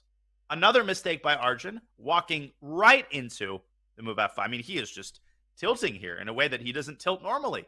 He gives up the g-file, Rapport invades the g-file, and the defeat is hastened by the move h5. f4, smashing through on the king side. f3, Richard calmly takes on h5. Can't take the bishop because your bishop is lost. And Arjun, bishop f1. just allowing rook c2, and he resigned. Oh Yeah, man, that he is was a already killer lost blow. though. He was totally lost, but still, I mean, it doesn't quite feel like a fair game somehow. It just feels like Richard got under his skin. He played in such a way it disturbed the usually cool Iceman Eragaisi, and instead he got flustered and lost his way. I mean, what you're seeing here is the product of not just one bad mistake, but it's literally like 3-4 small mistakes in a row, and you just lose track, you lose momentum, you basically tilt, as Danya says. And a friend and I were discussing this. Richard Report per capita tends to make more mistakes than his Super GM friends and colleagues. Why does he succeed? Well, part of it is because he forces his opponents to solve problems that they are not used to solving at their level. And one of those is just the problem of finding unconventional tactics. When Arjun played rook to g1, he, in his mind, is thinking, well, I'm preparing h takes g4. How often do you get this weird idea of queen h2 trapping the rook on g1 because the white bishop can't move out of the way? So it's these types of ideas that Report lives for. And once Arjun realized that, he went downhill very quickly. The engine is showing that the best move was actually to go back to h1. That would have minimized Black's advantage. But Arjun sort of stubbornly stuck to the idea of wanting to take. This allowed Report to open up the king side. And of course, the follow-up mistake, one could even say the decisive mistake, was this incredibly impulsive move, rook to g4, trying to trade on his own terms, but making matters 100 times worse by allowing Report to entrench the bishop on e4 and win control of the only open file. What a game. Beating Arjun in 26 moves with Black. Yes, it's an off-form Arjun, but still a very impressive result for Report. Yeah, I agree. And he will come to the rest of the games even more motivated. It sometimes feels like all you needed was that one victory. And that one victory is enough to kind of offset all the terrible form from the previous games. And instead, you can just focus on the rest of the tournament positively. It's just a strange psychology. Like sometimes I will have a dreadful tournament, but if I win the last game, it's like the luck resets and I start the next tournament in a fantastic frame of mind. That's so true. And, you know, we're all experienced. When you play a lot of tournaments, you learn not to get too high with the highs and not to get too low with the lows. You learn that, yeah, a single game can change your outlook on the tournament and on life. I mean, you could go from, you know, dejected, sad, inconsolable to absolutely euphoric, really on the basis of one move that you make. Well, that is that, folks. Richard Report is our first decisive game of the day as he defeats Arjun Eragaisi. I think we should probably go. So the Abdusatorov game has reached that end game. We're kind of aware of the direction it's moving. The Carlsen game is heating up.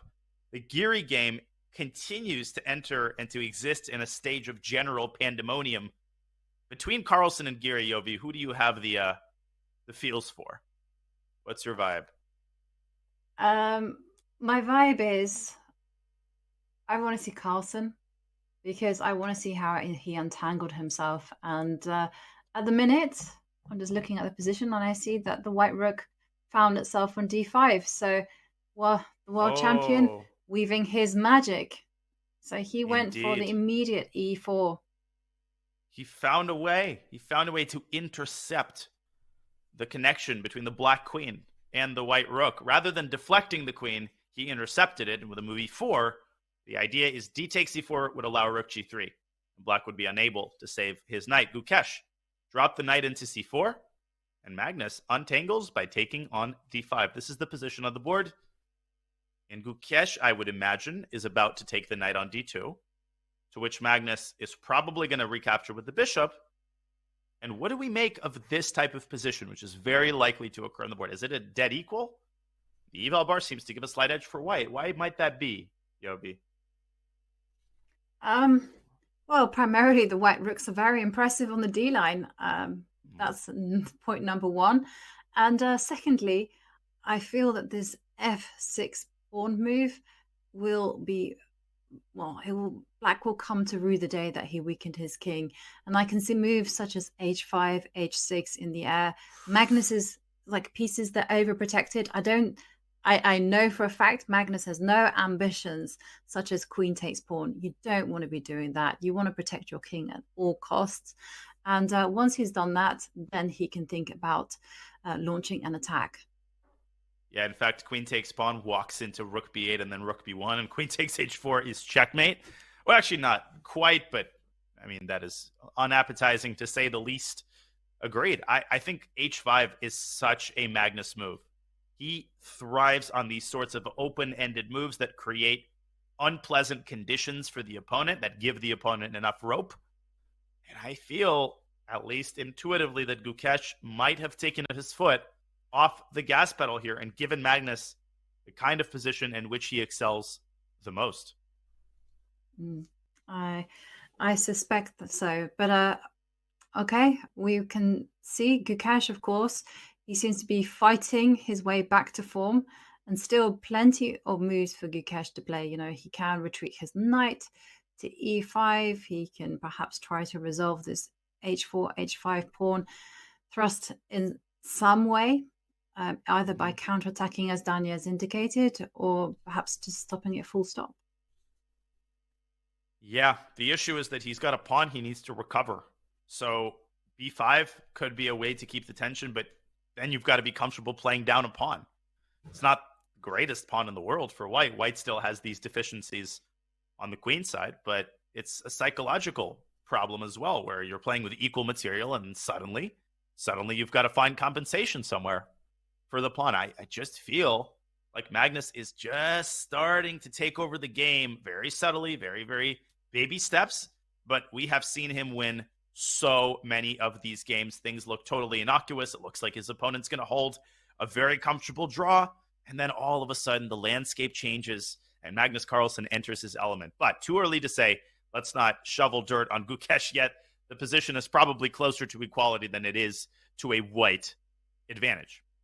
And I think he's about to make a move. He looks like he is. And the good news for Gukesh, though, is he is ahead on time. And considering that he's been struggling the whole tournament with his time management, I think this is a good sign. And I agree with you. Yes, it's a Magnus Carlsen type of position, but of course, it is more than possible that Gukesh will defend quite easily. Yeah, this would be just a huge result, huge confidence booster if Gukesh can hold this draw. But I think we need to make a beeline for the Ding Liren game, because with every move, that game just becomes crazier and crazier. And every time you think that things have calmed down in that game, we get, as Gukesh, of course, takes on d2, and he's going to take on e4. I'm going to switch us over to the Anish Giri game as we look at Ding Liren looking in dumbfounded disbelief at Anish Giri's last move. Bishop takes c4. Well, not really a sacrifice, but a tactic. A crazy tactic at that. And it's probably going to lead to a situation where you have two pieces for a rook.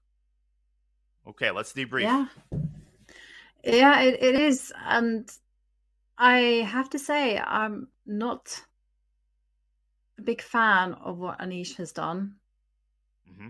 Yes, it is a rook for two pieces, but the game is still very much alive and kicking.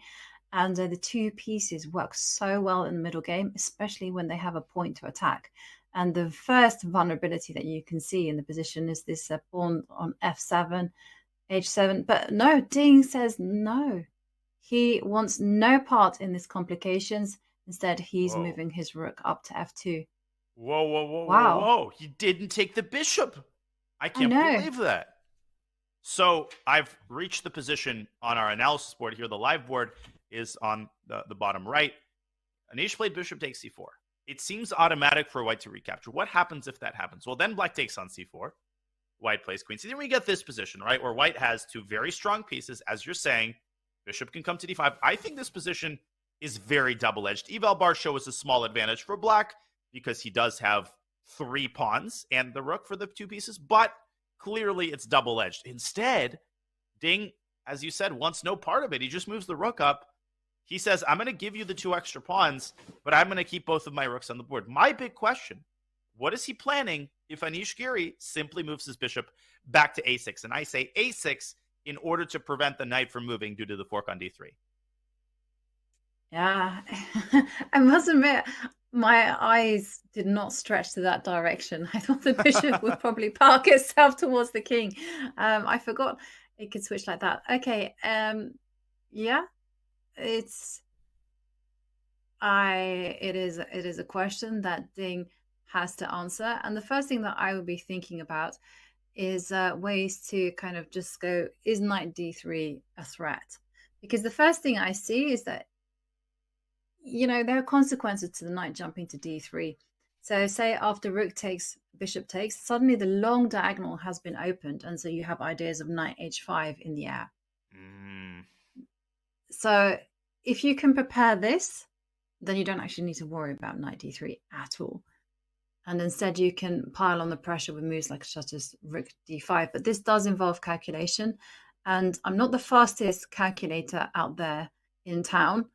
So I'm just wondering whether White can get away with rook d5. Just and then follow that up with knight h5. Knight h. Oh, the evaluation bar hates it. Well, the evaluation bar hates all that is good and wholesome, so I have learned to set its opinion aside. I feel like, probably knowing how engines think, not that I know how engines think, but after knight h5, the battle revolves around whether or not black can keep the knight stable on e5, and one way that black can try to increase its stability is by doubling rooks on the e-file, and the eval bar continues to laugh, but I'll let it have its moment in the sun. You could even get conceivably a situation where like white piles up on the knight and black defends it. But in this situation, black wants to go b6 and re-fianchetto the bishop, get this rook off of d5.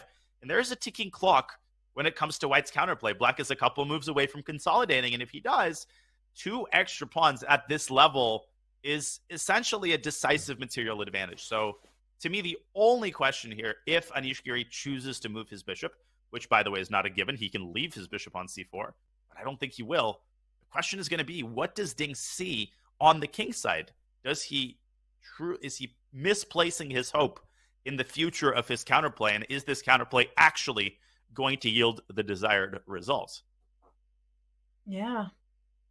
It's a tricky situation. I don't quite see the natural counterplay. I mean, the queen and the knight, they're kind of focused towards the g7 square. Of course, you've kind of highlighted knight coming to d5.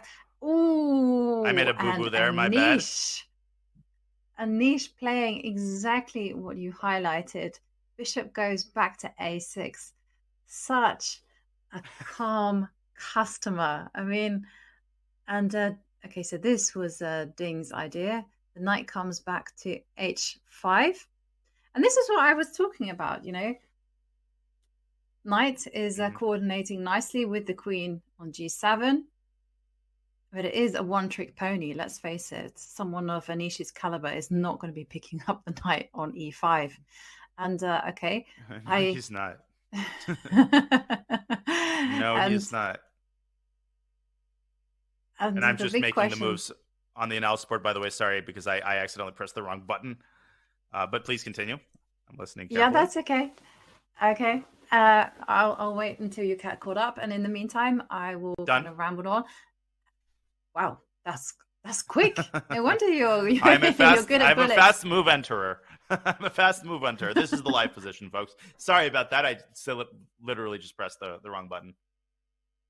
That's okay. I'm very impressed with the speed with which you managed to put those moves in. Too much 30-second chess. Yeah, but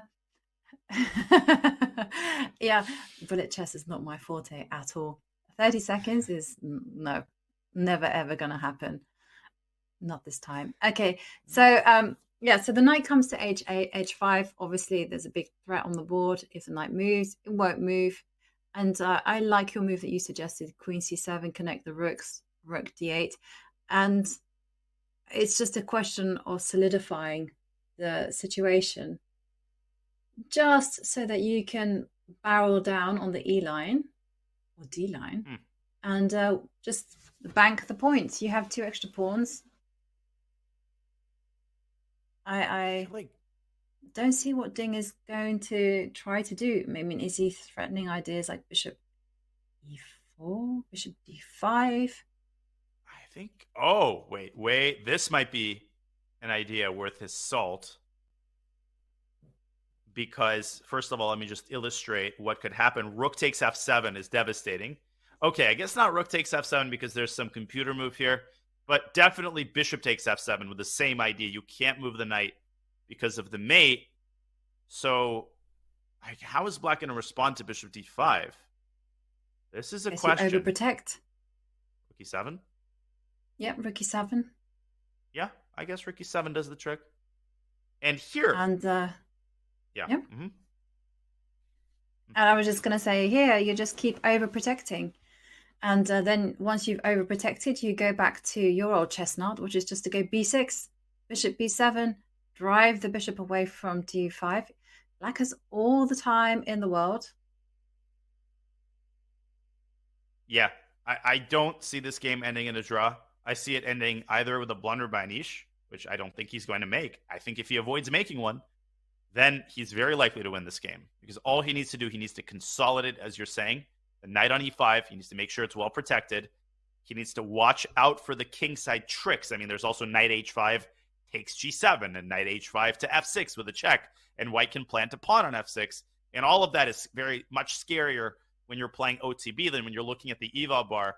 It's very easy to say, oh, well, it's +2. That must mean these tactics don't work. Remember that Giri doesn't have access to that bar. He doesn't know for certain that the tactics on the king side don't work. So it's important, very important to realize that. But I think queen c7 here, the perfect opportunity to play that move. Mm-hmm. And let's not also forget the time situation for Ding. You know, he's just under 10 minutes, 10 moves remaining. And again, every single one of his moves must be on point. It must put pressure on Anish. So both sides really feeling the heat. And yeah, I agree with you. It's so easy to sit back and watch the game with an evaluation bar, with the engine explaining absolutely everything. You know, that's all very well and good, but try and put yourself in the player's shoes. Try to feel what they are going through and just enjoy the tension. Yeah, and I think Giri is enjoying the tension a lot more than his opponent. Largely because this has gone totally haywire. I mean, Ding Liren had essentially this type of position with all of his pawns intact, thank you very much. And he also used to have a knight that could move to d5. And now, you know, all that remains are some attacking chances, and his pieces are placed well, but not well enough to justify the loss of 2 pawns. I think, Yovi, the decision to not take the bishop on c4 was an emotional one. I think he is trying to cling to his hopes of a mating attack, but those hopes continue to wither away as he's frittered away not only his entire advantage, but now handed over the advantage to an Anish Giri for whom everything this tournament seems to be going right. Yeah. Yeah, I mean, I'm still astounded at how Anish managed to survive this position, because I must admit, I had kind of written him off when I saw the position. I was like, well, you know, Ding just puts a knight on d5, gets a great game. Easy to play, you know, you just go A, B, C, D, and it almost felt like that spelled checkmate.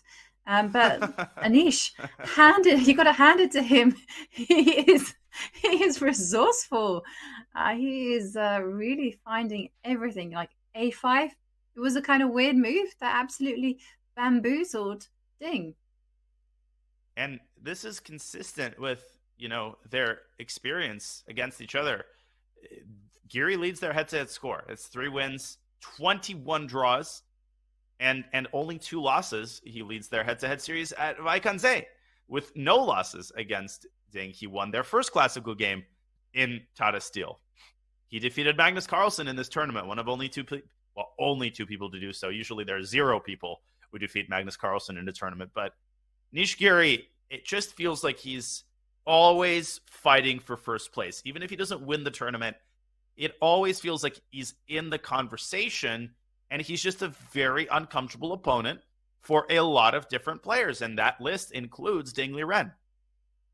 Yeah, and if Ding were to lose this and maybe finish with a bad tournament, let's just kind of like write him off even though it's completely premature. I mean, what lessons will he take? Because he has a World Championship match coming up in April. Yeah, he will, I think, do well to blame at least some of the result, as you have been saying, on his openings, the fact that he's had to occlude, his main preparation. And we take it for granted that these top players can play anything, but they're humans. I mean, they've got preferences. They've got stuff that they learn. They can't just play a random opening and play it at the same level that they play their main openings. And I just think Ding, it's a cliche, but he needs to push this away from him. He can't let one bad performance, impact his confidence level going into the most important event of his life, of his career. He just has to find a way to say, listen, this didn't go my way. I'm going to analyze my mistakes.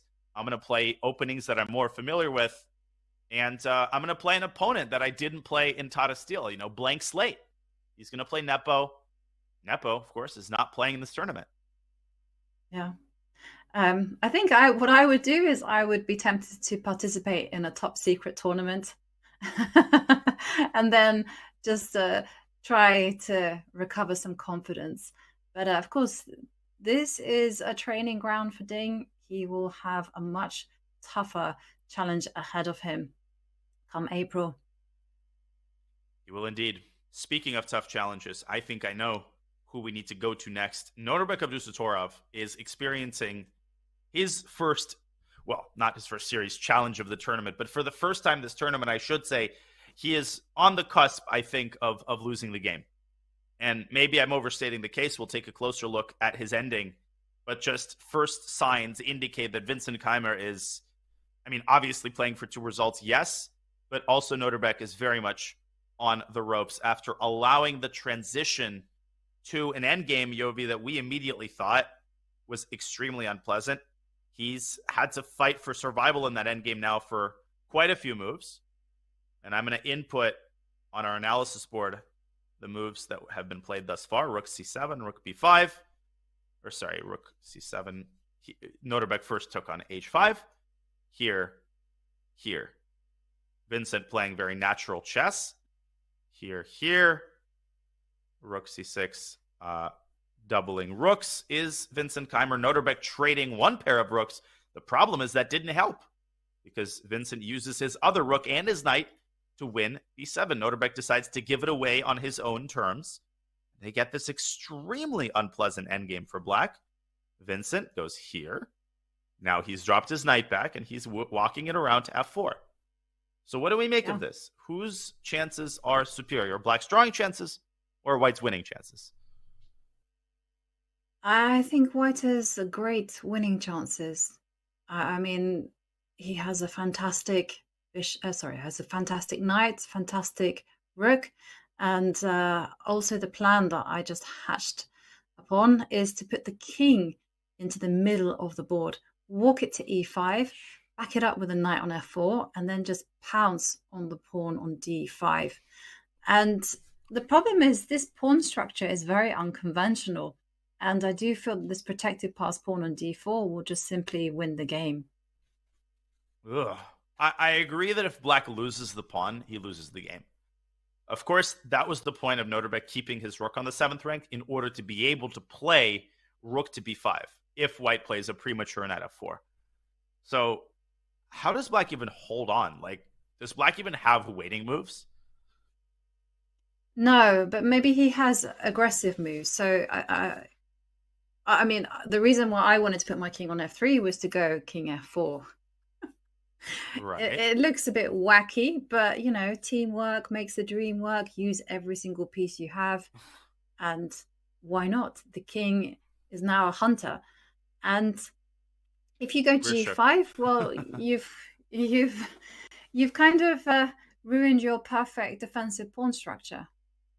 And and I guess I'll go g4. Again, g4 is the move that I would be considering. And then the king will snake its way over to h5. Take on. Yeah. Whoa. No, rewind. Backpedal. If only this was an option in chess, right? No. Take it back. Okay, he moves his king up to f7. Yes. Want very to see a good. funny line? You go So on. the reason he didn't wait with his rook, I think, is because of knight b4. And if you defend from a5, you lose. Rook d8 check, king f7, rook d7. And I've missed these types of tactics so many times. White threatens knight c6, and if you move your king out of the way, and then knight c6, and you pick up the rook. So if the rook is on b5, obviously black avoids this very unfortunate fate. So that's why he's keeping it on the b file and bringing his own king up to f7. It's just so crushing that White's position is very easy to play. White has all the time in the world. If one thing doesn't work out, he can just bring his king back, assuming Vincent doesn't get himself mated in the center, but something tells me he won't. Yeah, it's difficult to organize because the knight is perfectly placed on d3. I mean, yeah, you can just even see a scenario where the king gets to e5, the knight gets to c5, and even the knight in game, totally winning. Put the rook on d7. Yeah. Just control the outside pass pawn, and then you're good to go. It just, like you say, Vincent has all the choice in the world. And I was wondering how Nordebek could defend. Now, one of the things that I've always been taught in games is that you just have to go active. So I would be tempted to put my rook on b5, try to maneuver my knight to f6, for instance. That would be nice. Mm-hmm. That would be very nice. I think for Vincent, it is worth exploring the option of putting the knight on f4, forcing the rook to b5, and then moving into the 7th rank. I'm trying actually to prevent you from remaneuvering your knight as you indicated. So for instance, knight f4, rook b5, rook d7, probably the king will escape to f6. Then maybe swing the rook over to the side of the board so that, it doesn't stumble around and black doesn't ever have king e6 with tempo. And just chill and enjoy your life. I mean, induce g5 and then go around, go to e5. I don't see Nordebek saving this position. There's too many sources of danger. There's too many pitfalls to avoid. I think this is close to loss from a practical standpoint, even if the engine will hold it. No, he's going for a different route. He's putting his knight into the center. That wasn't my natural move at all. Aha, so he probably just wants to set himself up for rook d7. Ooh. Potentially, yeah. But I wouldn't, obviously not immediately, but provided that White's king is in a position where it can move into e5. So maybe king f4. Yep. And it's very difficult to sit still for Nordebek. Nordebek, I think I would be playing h6. Yeah, totally. Do anything. It's so difficult to sit there and just wait, especially when you know that the axe and how the axe is going to fall. So I would just go h6, g5, maybe even h5, try to get some counterplay that way. The one other thing that Nordebek does have is he does have the potential to go active with his rook. So rook b2 is a move that can cause some trouble. I also would caution against assuming the game is over. I literally said this earlier, so I'm now contradicting myself. Yes. If White wins on d5 and Black trades knights, the 4-on-3 rook endgame is not over. I mean, Black has drawing chances there. Anytime you have a rook endgame, there's going to be drawing chances. Evaluating these positions is all about practical evaluation because you know that an engine would save this against Vincent. Like, Stockfish wouldn't lose this. But again, just for a human to defend a position like this with no active counterplay, with no winning chances, it's just soul crushing, and that leads to more mistakes. Yeah. And in terms of time, I just had a look at the clocks and the move situation. So it's move 37, and Vincent is now down to just under, well, he's coming around to 2 minutes. Yeah. I mean, I would just repeat. Desperate time. Yeah, I think that's very practical. I mean, I've heard, and he does, in fact, repeat. I've had many grandmasters tell me, actually, they said, you know, what you do is you get yourself a nice protected position, and then you just repeat moves until you get to move 40, and then you make the critical decision after that, when you've got time to process, time to calm down, time to go to the restroom. That's very so important. Have you ever accidentally repeated moves 3 times when Yes. you didn't mean to? Yes. I was so stressed, and it was during like a crazy time travel that I had with Simon Williams, and I'd gotten away with murder. You know, we talked about like the king being out there in the center. That was my king, and it was going on a big adventure. You know, my king went to, I think it went to d5, e5, f6. I don't know, and somehow it ended up on d8, and somehow I was still alive, and some miracle had happened and I was a pawn up. But I was so flustered by this turn of events that I just kept on checking. And he goes, I think you've repeated the position 3 times. I was like, oh, okay. So it does happen. Yeah. Yeah, it's painful. It only happened to me once, actually. When I was rated 2000, I was playing a brilliant game against this 2100 local in chess club in San Francisco, and you know, the time control there was 90 minutes for 30 moves, and then you'd get a time addition on move 30. So around move 27, I have a mating attack, and I see that there are some combinations that could lead to checkmate. I'm enjoying myself because I know for a fact that I'm going to calculate it to mate. So I'm repeating moves. I'm going to get to move 30, pour myself some water. And all of a sudden, he stops the clock. What are you doing? Why are you stopping the clock? He shows me the score sheet. And not only did I not realize there was 3-time repetition, it didn't even occur to me that I could make this mistake. And it was literally forced mate in 6, and it was a beautiful mate too that culminated with a queen sacrifice. My coach was so mad that he told me that had I mated my opponent, he would have sent the game to all these magazines and to New and Chess. He really had to rub it in a little bit, but that's the Soviet coaching style. Yeah. I mean, that's the thing, though. You never make that mistake again. I remember reading a story about Garry Kasparov and how he could have won a piece by making the moves g4, g5. And, it, you know, to them, it was so obvious that, you know, he could have played g4, g5. And he said he was mocked mercilessly for that mistake for a good amount of time. And in fact, they didn't call him Kasparov or Garry. They just called him g4, g5. Yeah, that game. And, yeah. Go ahead. Sorry. No, I mean, I thought it was a nice story, you know, because it's actually the way that my brother used to teach me chess, because he was my biggest rival. I mean, we used to play thousands of blitz games together, and it was always, if I made a mistake, he was relentless when it came to mocking me. You know, it was really painful, but I responded well to it. And because I responded well to it, I was like, I'm going to beat you.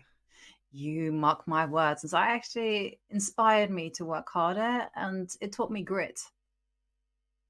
That's the best way to come back from being mocked. That is a great Kasparov story. That game was against Alex Yermolinsky in a Soviet under 14 chess championship, and his coach at the time was Alexander Nikitin, who I think recently passed away. He's an international master, Garry Kasparov's longtime coach, and you know, more than a coach, obviously, a confidant, a mentor, and a mocker, you know, calling Garry G4. He would never miss that trick again. Okay, so this game is going to stabilize. You called it. There's H6 by Noterbeck. I think we should observe Magnus Carlsen's, I wouldn't call it a time scramble per se, but both sides under 10 minutes and 6 moves still to go until the time control. So let's see if Magnus can continue squeezing out a tiny advantage that he's been trying to nurse for a while against Gukesh. And I'm just going to, as we look at the camera angle there, Gukesh leaning back in his chair, he seems actually pretty satisfied with how things are going. I'm going to input all of the moves that we currently have. It is White's 35th move. Yep. And I have to say, Gukesh has been remarkably solid so far, and he's set up a wall of pawns to meet Magnus's activity. And take a look at that awful looking triangle. F6, G7, H6. Ugh, look at the light squares. But there's no light square bishop. I mean, one There's thing a I light would square say is that queen. these... There is a light square queen. So the first thing that came to mind was actually bishop takes h6. I was like, haha, let me at that king. But unfortunately, it doesn't really work because Gukesh can nimbly step forward with his rook on e7 and do some nifty horizontal defensive work. Rook e7 is a showstopper. And so maybe you can set up bishop h6 with the one-move threat, queen g3, but black can just slide the king over to h8. Probably there are also some tactical ways to stop bishop takes h6, which aren't occurring to my old brain right now. But still, it looks super tricky, actually. Like, I love your queen g3 move. I mean, first threat, there's bishop takes h6.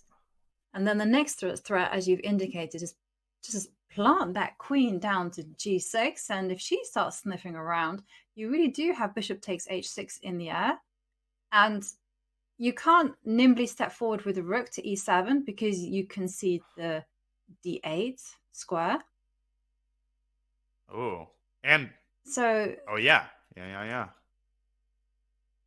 There is trouble unless Gukesh is actually gonna go for the counter attack. I wonder whether he's got ideas of maybe coming down with rook c4 to go rook g4, or maybe try to trade off queens. That's a brilliant move. I actually think that's why I'm going to make these on the analysis board. I think rook c4 is the reason why Magnus hasn't played queen g3 yet. And just to show everybody the idea, bishop takes h6, and there's a large distance between two pieces. The interception tactics are very common. You just put a piece in between them. In this case, in between the queen and the black king. The queen has to move, and now you simply pick up the bishop. And if not bishop takes h6, well, rook g4 is actually a very nasty prospect. Okay, white can play rook d4, but then the trade of rooks favors the side that lacks space. And in this case, it's clearly black. I think Gukesh would have no problems at all holding his own. Here, I actually think black is not worse anymore. Man, so if not queen g3, he's played it. He's played queen g3. Will Gukesh uncork rook to c4 with his remaining 7.5 minutes? And this is move. Oh, I'm sorry. I pressed the button again. No. Don't worry. It's just because Don't worry. I'm manually entering the moves, and the refresh button brings us back to the last move that we got in our live transmission. And I'm going to do my magic again here as you fill the time. Thank you, producer. Thank you, Mr. Producer. Making me look good. Yeah, very good, very good.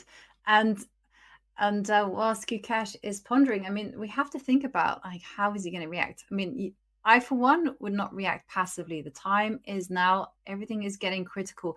And it plays into Magnus's hand if you just simply react in a very timid way. Magnus himself actually said, if you want to play me and you want to beat me, then he likes it when he's challenged. And I do like the counterattack of rook c4 and rook g4. At the very least, if you can also follow the rule, when your king is in danger, trade off queens. That is such a great general rule. And 9 times out of 10, you won't go wrong with it. You won't. And if you can force that trade, even better. So queen e5 is on the table as well. Okay, no harm, no foul. Nothing happened. Nobody pressed any buttons there. But rook c4 is one of those moves that when it's played on the board, you understand exactly why it's played, and the move is very simple to understand. But finding it is a different matter entirely. I think Jacob Auger, the famous chess author and trainer, he draws, I think, a very helpful distinction between moves that are hard to find and then moves that are hard to see. Moves that are hard to find, of course, the idea itself is complicated. Moves that are hard to see, the idea is very easy, but there's just something about the move that doesn't appeal to your intuition. In this case, it's the pull that your brain has toward moving the king away, because that's what your pattern recognition indicates is the appropriate thing to do. Yeah, you do have to fight against that on occasion. And also, I mean, also he has to fight against other options, queen to e5. And there's a saying in chess, and I think it's so true. it's like the spectator sees everything. Mm-hmm. And the reason that's because we don't care so much about the result. We're not that invested. We haven't followed the storylines. We haven't blinkered ourselves to certain possibilities. And there we see Gukesh move his queen to f5. So he has the idea of snapping up the h5 pawn. Great move. So yeah, but how is he going to handle? Okay, so his idea is after bishop takes pawn, he's released the line for the rook to come to e1, and that's bad news for Magnus if he falls into this one. That's a great alternative to rook c4. In Russian, the expression is it's always easier from the side, which is just, it could not be more true. You know, Monday morning quarterbacking is so easy in chess. When you're sitting there and you're playing Magnus, you know, you don't know what's left, what's right, what's going on. But I love queen f5. Can Magnus go queen g6 anyway here and try to ensconce that pawn on a very nasty square for black? Is that endgame anything to write home about? I don't know. I think it's worth a shot. If you're Magnus, Gukesh with 5 minutes and 28 seconds to Magnus's 6 minutes, this is White's 37th move. Remember that 50 minutes are added to each of the players' clocks after they make their 40th move. Yeah. It's a tricky endgame to call, actually, because Magnus, not having so much time, will have to make a snap decision. Yes, this pawn gets entrenched on the g6 square, but on the other hand, it's very difficult to utilize the two white rooks. And of course, let's not forget that there are two players playing the game, and black has this beautiful pawn on a6 that is going to start marching up the board. So it's going to be very risky. Somehow I feel that Magnus might take the chance. Oh, he's going to tighten the screws and tighten the screw. He's going to do everything within his power to somehow muddy up the waters. Speaking of muddying the waters, Yobi, I'm sorry to keep jumping around. We have got to go to the Ding Giri game because that game is exploding. Ding Liren is trying his last desperate chance to just go crazy and muddy the waters. So I'm going to input the moves as we look at the players on camera. Do not be deceived by Ding looking off to the side. He's got 1 minute for 6 remaining moves. He is in dire straits, and he has just sacrificed the knight as his last attempt to get something, anything, going in this position. Let's have a look at the live board. Oh my gosh. No, Giri can win. It looks like Giri has a brilliant tactic that can win the game. Oh, wow. And Ding sees it. Yeah, Ding This is the position. doesn't look happy. So if there's a tactic, you're looking at it, just revolutionary moves. Like the knight springing forward to f3 with check. That's it. And then, okay. Oh my gosh, what a move. This is the only winning move. Just really quickly, don't move your rook. You can see the eval bar shooting up. Why? Because this is a check that wins the queen or leads to mate. Knight f3, Yovi, you called it. You can walk us through that all 3 recaptures lose. Yeah. Okay, so the first one is a bishop takes knight. We can dismiss this one as quickly as we chose it. Put the queen on g3. The rook is going to come down to e1. Game over. Put it back. Goodbye. Mate. Exactly. Okay, And, not queen takes. yeah, and they're not queen takes because of rook e1, and you're going to have to, unfortunately, step back with a piece on it. Yep, that's Or this. game over. And it's going to be the same. So you have to go rook takes, but unfortunately, it's the same thing. Rook e1. Yeah. And here And, after bishop the f1, bishop has this to is... step. Uh-huh. And Now. he's played knight f3. Unbelievable. But what's the move here? I'm just trying to find the killer blow. I mean, there aren't even any threats against Black's king. So maybe rook e2 is winning. It's a scary move to play, though. Okay, and the players are going into it. And rook e2 threatening queen h2. That is one calm, collected move. I probably would capture on f1 just to force the rook back, get back, and then maybe I would Because there's no check. I was thinking of, oh, okay, yeah, rook takes rook. Oh, yeah, Oh, of you course, mean- demolish the defenders. I was thinking step back with the rook to e3. Oh, I mean, if this wins on the spot, then it's worth playing. But otherwise, I agree. Rook e3 actually made more intuitive sense. I just think you can go king h8 here, and the game is over. Now, let's not forget, black is also up a pawn. So you just have the idea of forcing a pawn endgame if nothing else works. But this is checkmate. Rook to g8 is coming to a theater near you. And if white steps back to cover, then whoop, in comes black's rook. Now to e1. And the rest I'll leave up to the viewers to figure out. We actually might see something like this in the game.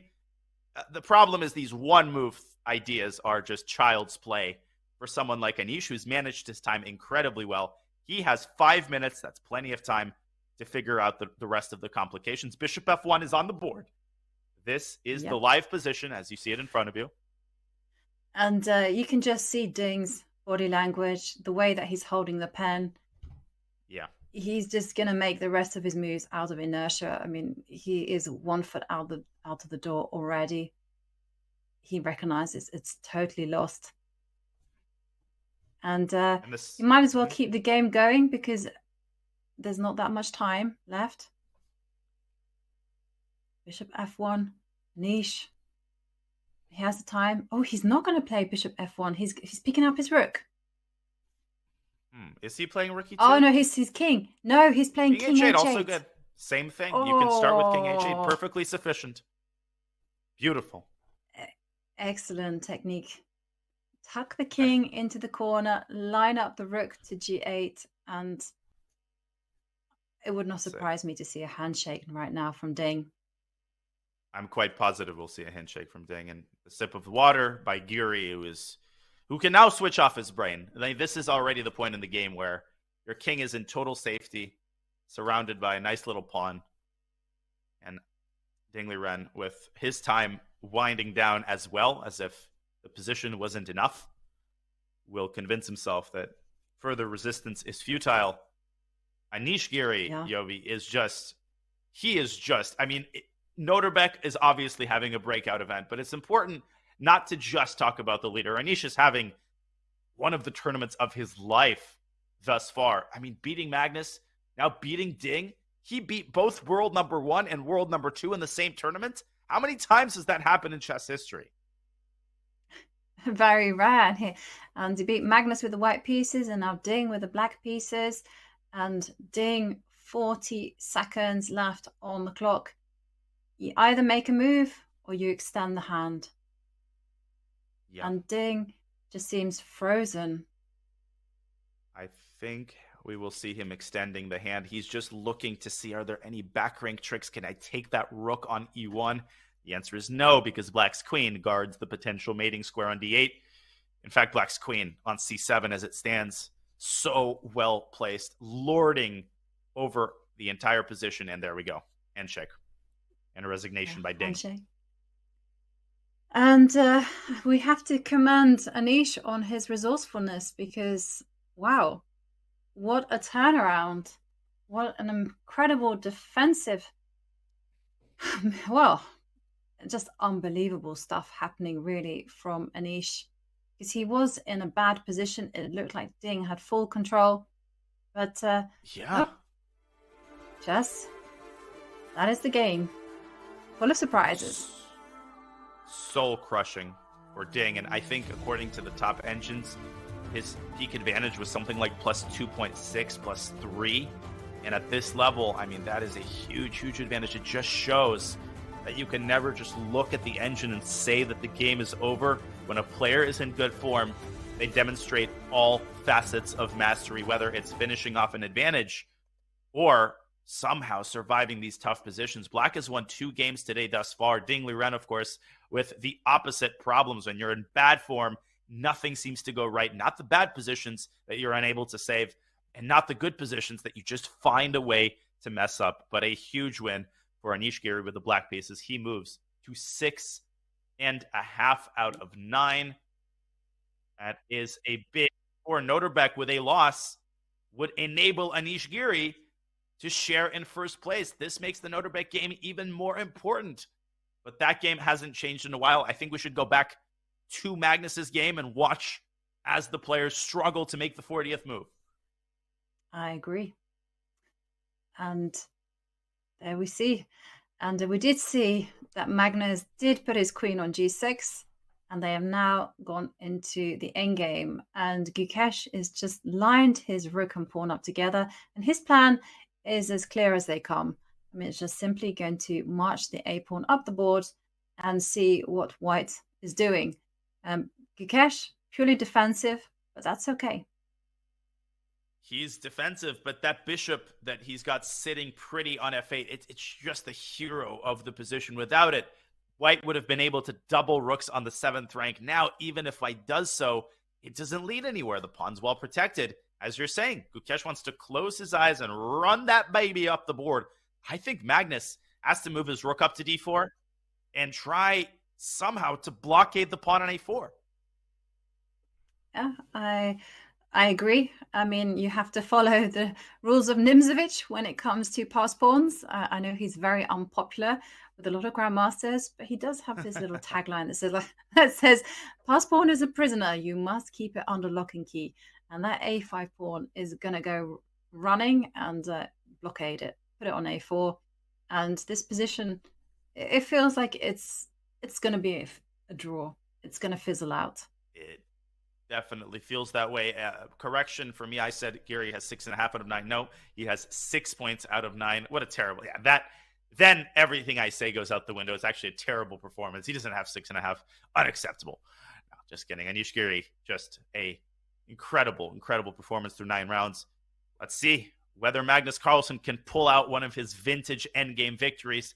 But I agree with you, Yovi. It just seems like there isn't quite enough meat on the bone, even for the ultimate endgame juggernaut. But you never know. You're always one mistake away from losing to Magnus Carlsen. He has indeed played the move rook 3 to d4. And Gukesh with 2 more moves until time control and only 1 minute and 30 seconds to make them. Yeah, and everything will be racing through Gukesh's head. And one of the decisions that I was just going to say he's going to be taking is he's going to be assessing what's going to happen should he win the g6 pawn and lose the a pawn. And Gukesh is like, nope, I'm just going to play to win the g6 pawn. Let me neutralize things as quickly as possible. I'm not hanging around. And Magnus, can he hold on? Or is his rook forced to just... I was going to say the rook is probably forced to go to d5. It is. I mean, the last thing Magnus wants to do is just lose the pawn on g6 for nothing. He won't be able to keep it. Gukesh also has a5, rook a6 if necessary.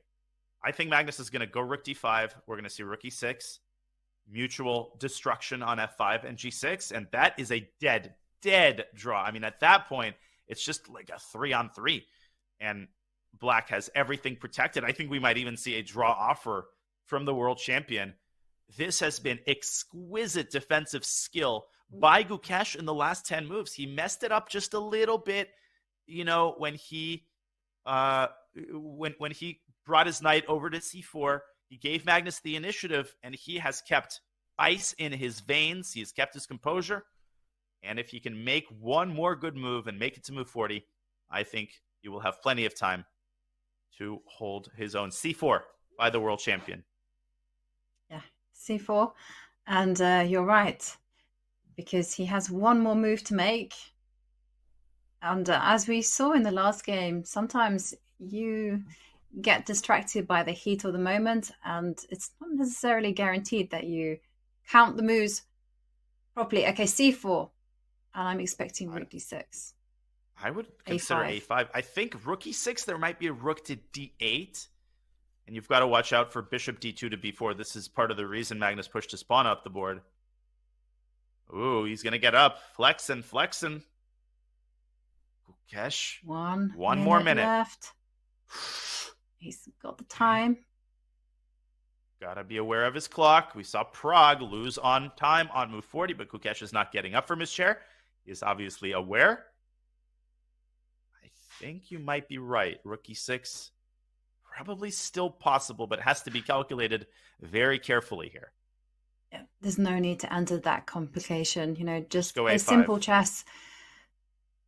And A5. Gukesh, feeling the stress, one eye on the clock, 30 seconds. one eye on the board.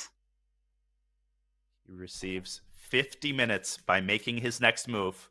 But he's got 20 seconds now. He's got to make a move in 20 seconds. It's move 40.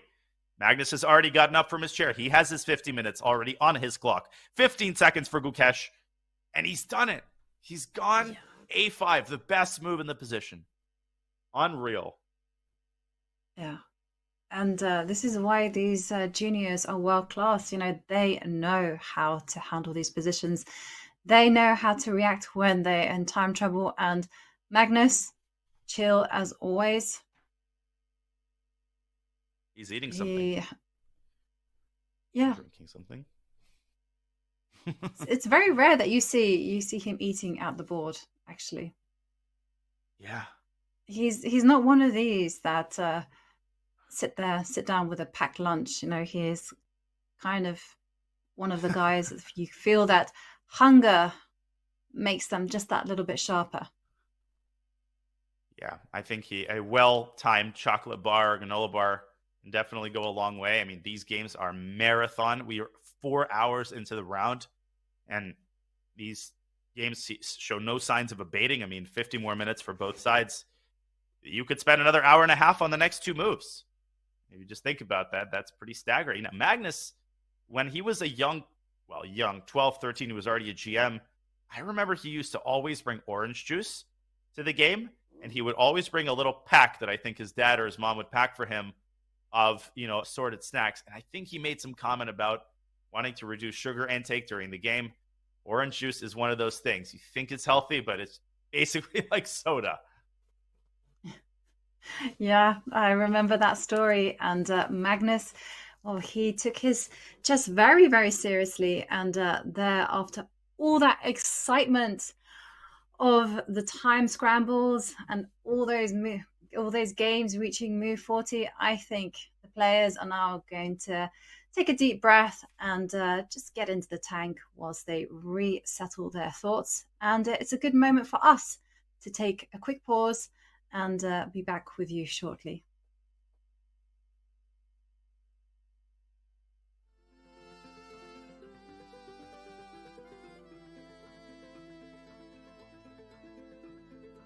What's the best way to follow any chess event, from the World Chess Championship to the candidates, the Speed Chess Championship, Title Tuesday, and so much more? Chess.com/events has all of the top chess tournaments played both over the board and online.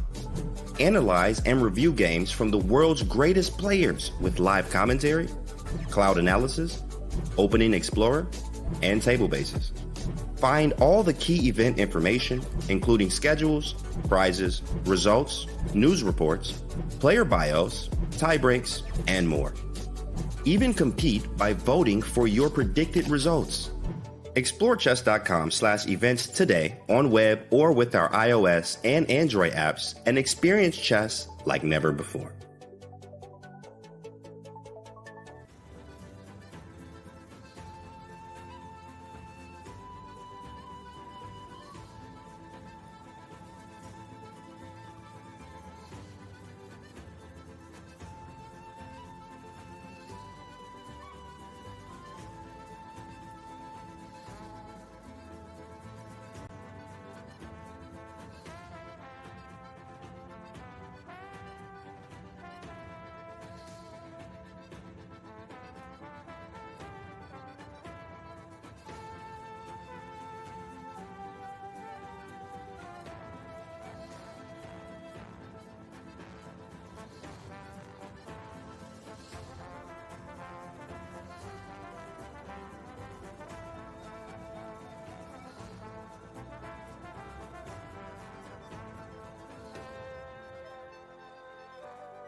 January in Wijk aan Zee, the Netherlands. For this cozy, coastal town, the holiday season isn't over. In fact, the most wonderful time of the year has really just begun. What a roller coaster. This game has lasted 7 hours and 9 minutes, and the players still have enough left in the tank. Once again, Wijk aan Zee starts the new year as the center of the chess universe. This year as host of the 85th Tata Steel chess tournament. A magnet for the best players in the game, some recognize the Masters field of 2023 as its strongest in recent memory. Of course, it helps when 8-time Tata Steel chess champion Magnus Carlsen is back. Magnus is playing for a win, and he has to start winning fast if he wants to re-emerge at the top half of the cross table.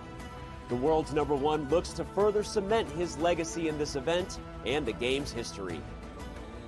Chasing Magnus will be amongst the best in chess. Several have been crowned champion here before. Some have even shocked the world in doing so.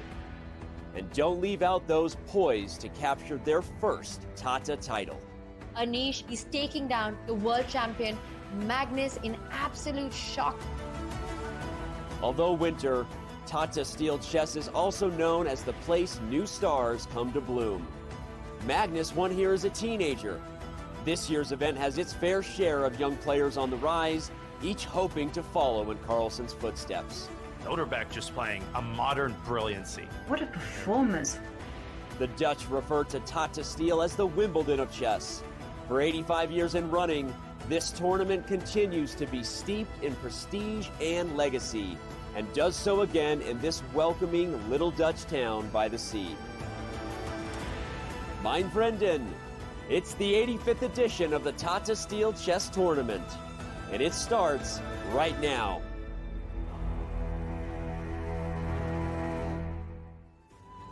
Well, that was a beautiful montage. We welcome you back to round 9 of the Tata Steel Chess Tournament 2023, the 85th year which this tournament is held. And what amazing players we have to continue the storied tradition. Pragnananda there on the camera in front of you, trying to squeeze an endgame advantage against Fabiano Caruana. We'll get to that game very shortly. First, let's review the current results from today. 4 games have finished, 3 games are ongoing. And Yovi, what haven't we seen? A day where Black is the only one who's won games thus far. Yeah, and in spectacular fashion as well, with Ding Liren falling to Anish Giri in a very complicated position. And also Arjun Erigaisi also losing in 26 moves to Richard Rapport, who seems to be coming to the tournament reinvigorated after yesterday's free day. Elsewhere, there's been draws with Mag Sulu against Wesley So and Levon Aronian and Jordan Van Forest. So it's been a combination, right? Peaceful with fireworks. And, well, speaking of fireworks, we are now in some in-game fireworks where it doesn't look like the tournament favourites are actually doing that well. They're being placed under some extreme pressure from our teenagers. Yeah, they are. And what's impressive about this game is that Prague, in huge time pressure, declined a repetition. He had like a minute for 5 moves. He declines repetition in order to force this endgame. Now, at first sight, it may seem like Black is in huge trouble because the pawn on c6 has been a weakness for essentially the entire game, and White could attack it with rook a6. The problem for Prague, the problem, is that Black counter strikes with rook b7. Black does not defend passively, and after rook c6, rook b4, you have immediate mutual liquidation and a draw. I mean, White has to go here, and Black goes here, and White goes here, and you can agree to a draw. Now, of course, White is also under no obligation to engage in this line, and White can always defend this pawn from a4. But Black can simply wait around until White goes rook a6 and then go rook b7 and just chill on e7, cutting off White's king from the center, Yobi. I don't see any way for White to actually make progress here. Yeah, it's looking very tricky on account of this line, because I actually thought that Prague had a great chance to just massage out an advantage.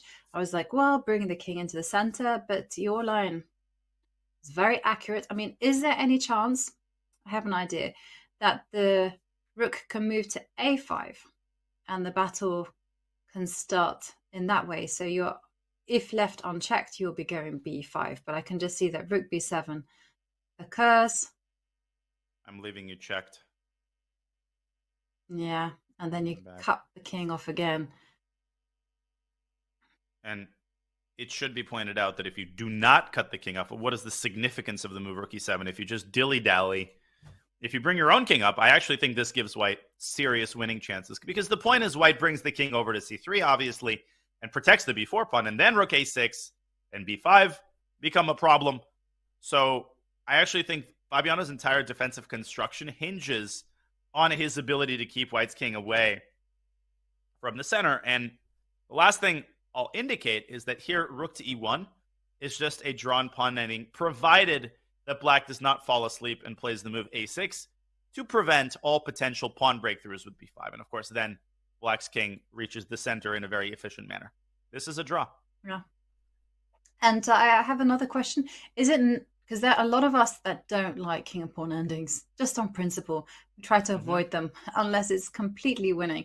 So is it just also possible once the rook challenges on e1, just to sidestep and just go, hey, I'm going to go back to b7 and ask you what you're going to do? Not only possible, but better than my move, rook b7. If white plays the nonchalant rook b1, then after a5, we're having a conversation of a different kind, or rook b5 followed by a5. White would have to force a draw here with rook a1. You're absolutely right. Okay. Well, it seems like Fabi, he's navigated all the trouble and is steering the position to a draw. And king g7 on the board, and it's up to Prag now to think of a way. We can't see a way through, so chances are this is just a draw. I'm looking. He's got to be careful. Yeah. I just don't see a way for white to make any progress at all, because you can play f3, king f2, but you're eventually going to run up against the e-file, and black's not moving the rook away from e7 on his own volition. The only reason black would move the rook away is to attack the b4 pawn, and that forces white to react. So it's not one of those fortresses where, okay, you have 3 or 4 different attempts. It's a completely watertight fortress where I think Prague doesn't have, a single winning attempt. Wait 1 second. I just had a thought. If the king does get to f2, it means that it can defend the d4 pawn with king e3. So you have this little intermediate move. So king goes to f2. Get the king here. I'll play some random move. Yeah, and I'm not quite sure whether white should fix the king side, but let's just say for argument's sake, let's say rook a6. I'll go with my usual. Oh, rook takes king e6. e3. King e3. That's my point. Oh, shoot. And then you go rook d6 and you pick up a second pawn and you've got connected passers that are very far advanced. Oh, wait a second. So let's rewind. I'm going to try to curtail your plan here. Well, f3. Does black have a better move in this position? f5. But then I go king f2 and I squeeze in. Ah, yes. Too many hands spoil the broth. Okay. Rook e7, king f2. Black needs a more efficient use of a tempo than rook e7, because that move you can play in response to king f2. But I don't know what else black can do. I mean, maybe black can fix the king side with h4, but it's ultimately the same problem. I mean, white's going to go rook a6, and black's in some trouble here. I think you're right. I think this is a serious attempt. Yeah. But okay, could you... I'm just thinking of ways. Put the rook on b7 or something first? Yes. And I did cheat a little bit. I have to confess. And the drawing line here, this is very difficult. You have to play h4 to fix the pawns. And then after king f2, or you could start with king f6 first. The bottom line is that when the king reaches e3, Black's king reaches f5. And first of all, White's king can't really walk to the side because Black's king infiltrates. And if White goes rook to a6 in this position, then it appears that after takes, king e7, Black is able to hold the draw with a series of well-timed checks. But man, a5 here is the move. You have to sack the pawn. No, from a human perspective, this is extremely difficult. Prague absolutely should play f3 here, and you called it. Yeah. Well, we went through the range of emotion there. We thought, okay, Fabi has it in the bag. And then we spotted a resource, and it was like, oh, he's in trouble. And I don't like that computer line. Even though it might be a draw, it doesn't feel like it's a serious drawing attempt at all. So is there anything here that Fabi can do that would be relatively simple? Like, for instance, is there some... I was looking at rook e7 to try to get to rook e4, but then this is just encouraging f3, which is where the White king wants to be. But it's also White to move in this current position after king g7. So White could already play f3 and, start early. So wait 1 second. King g7 could have been a mistake. Wait, Black could have maybe played f5. Yeah. But the problem with f5 is it weakens the g6 pawn. So then rook a6 would have become more annoying than previously. Mm-hmm. Or maybe he could have gone h4. Anyhow. Shoulda, woulda, coulda. I honestly think Fabi thinks this is a dead draw.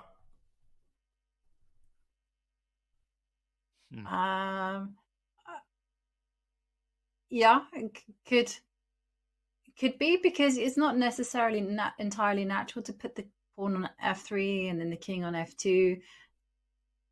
But to be honest, if we found it through process of elimination, I do feel that Prague will also find this.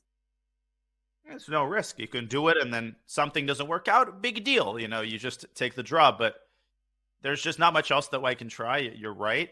And that additional 50-minute time addition on move 40 is it's so helpful precisely for these situations when you need to use process of elimination. You need to sort out a bunch of candidate moves. This is exactly what Prague is doing. Magnus Carlsen doesn't believe in fortresses, and the wisdom of those words, I feel like, ring true again and again and again. Every time you feel like one side has constructed an impregnable fortress, there's one idea that challenges that purported fortress and ultimately breaks it down. Yeah. Yeah, wise words from Magnus, although now very famous words. And everyone and himself managed to prove himself wrong. Okay, so... Well, Fabi is in trouble. So that was our conclusion in this game. And Prague finds f3, thinking hard, which I think he will. Yeah. No, this is a game to watch. And whilst Prague is considering what to do, shall we take a look at some of the other games? Because still 3 games remaining. We have Vincent Keimer against Norderbeck, and we also have Magnus against Gukesh. And maybe we should revisit Vincent Keimer against Norderbeck, tournament leader. Wait, Magnus is about to have a result. We need to go to Magnus's game. Okay, yeah, let's go to Magnus. He's about to have a result. That's about to end in perpetual check. Magnus found a way to force perpetual. I apologize for... redirecting us there, but Gukesh looking at Magnus there, and Magnus is not biting. There we go. Now he is. And that is a perpetual check, but the players didn't even bother to repeat the moves. What a result for the young India Grandmaster. I mean, like I said at the start of this game, I think he's happier with this draw than he is probably with a win over Parham, or really with a win over almost anybody in this tournament. I think he's happy with the win, but I wouldn't. Sorry, I think he's happy with the draw, but I wouldn't take away the pleasure that he got from that win, because that big sense of relief you get when you finally net a whole point. I mean, whether you win in a really ugly way, lucky way, it doesn't matter. And what I think Gukesh will take great joy from is the fact he played a great game. He was not in trouble on the clock, on the board against Magnus, and he managed to handle himself perfectly. He made almost no mistakes like this entire game. Maybe you could argue one little inaccuracy with knight takes c4 there, but the way he recovered from that, his time management was much better as well. Of course, he did ultimately get into some time pressure, but he handled himself beautifully, just acquitted himself with such composure as he made move 40. And then, he just pressed all the right buttons and, holds the black side of a Rogozin, showing that despite being predictable, he knows his openings very, very well. And there's still some room for players who play the same stuff, but know it backwards and forwards. It ain't easy to refute the Rogozin, even if you know that your opponent is going to play it. Certainly not. And there we see Nordebek, who for the first time in this tournament looks like he's in big trouble. I mean, throughout the whole tournament, he's been powerful, confident, calm. I mean, he's just looked like he hasn't been able to put a foot wrong. And in this one, against his old rival, Vincent Keimer, who we have to remind ourselves is only 17 years old. 17-year-old against 18-year-old. And it just seems like Nordebek is stumbling. Yeah. And it may appear that the position has not changed in a while, but in fact it has, and things have gotten a little bit more disturbing for black as we check out the current position. Rook to a7 was the last move. In fact, the rook went over from d7, so you can ignore rook a5 to a7. It was just the way I inputted it. Why is this so problematic for black? Well, if the knight moves, then the rook drops back to a6, collecting the pawn on g6. That is why it was so valuable for white to induce the move h6. Rook to b6 walks into a fork. I think Nordebek is reduced to moving the rook somewhere along the b file. By the way, king e6, rook a6 is basically checkmate. That's beautiful. Yeah, you don't want to do that. Just to have a look at that, it is checkmate, right? You just have to give up your knight, and then yeah, okay. But ooh, I have the e7 square. Yay! Yay! Well, small things. But yeah, the king is just so badly placed. Anyhow, let's go back. So the question is, can Nordebek generate some kind of counterplay? He has to initiate chaos. I feel like g5, h5. Put the rook on the second row and hope the king and knight can just defend each other until the end of time. Yeah, white's, unless you blunder a fork or blunder a pawn, the current defensive construction that Nordebek has, the knight on e7 is as good as it gets, and you have to keep it there so it guards all the pawns. I guess the big question for black is whether you start with h5 or g5 or do nothing, play a move like rook b1. The general prescribed strategy is to sit until your opponent shows you that he knows how to make progress. So I think Nordebek thus far in this endgame has leaned toward that strategy. My guess is that we're going to see rook b2 or rook b1, and if the situation gets desperate somehow, then we might see him push the kingside pawns as a last resort. Mm-hmm. Yeah, it is good strategy, but almost feels like the strategy for the divine. I find it just completely irresistible to make a move to weaken my position somewhat. But it's tricky. Rook, I agree with you. Rook b2, rook b1. Maybe rook b1, actually. I like rook b1 better because at least rook b2, you're going to get attacked by the knight, and you don't want that. No, you do not.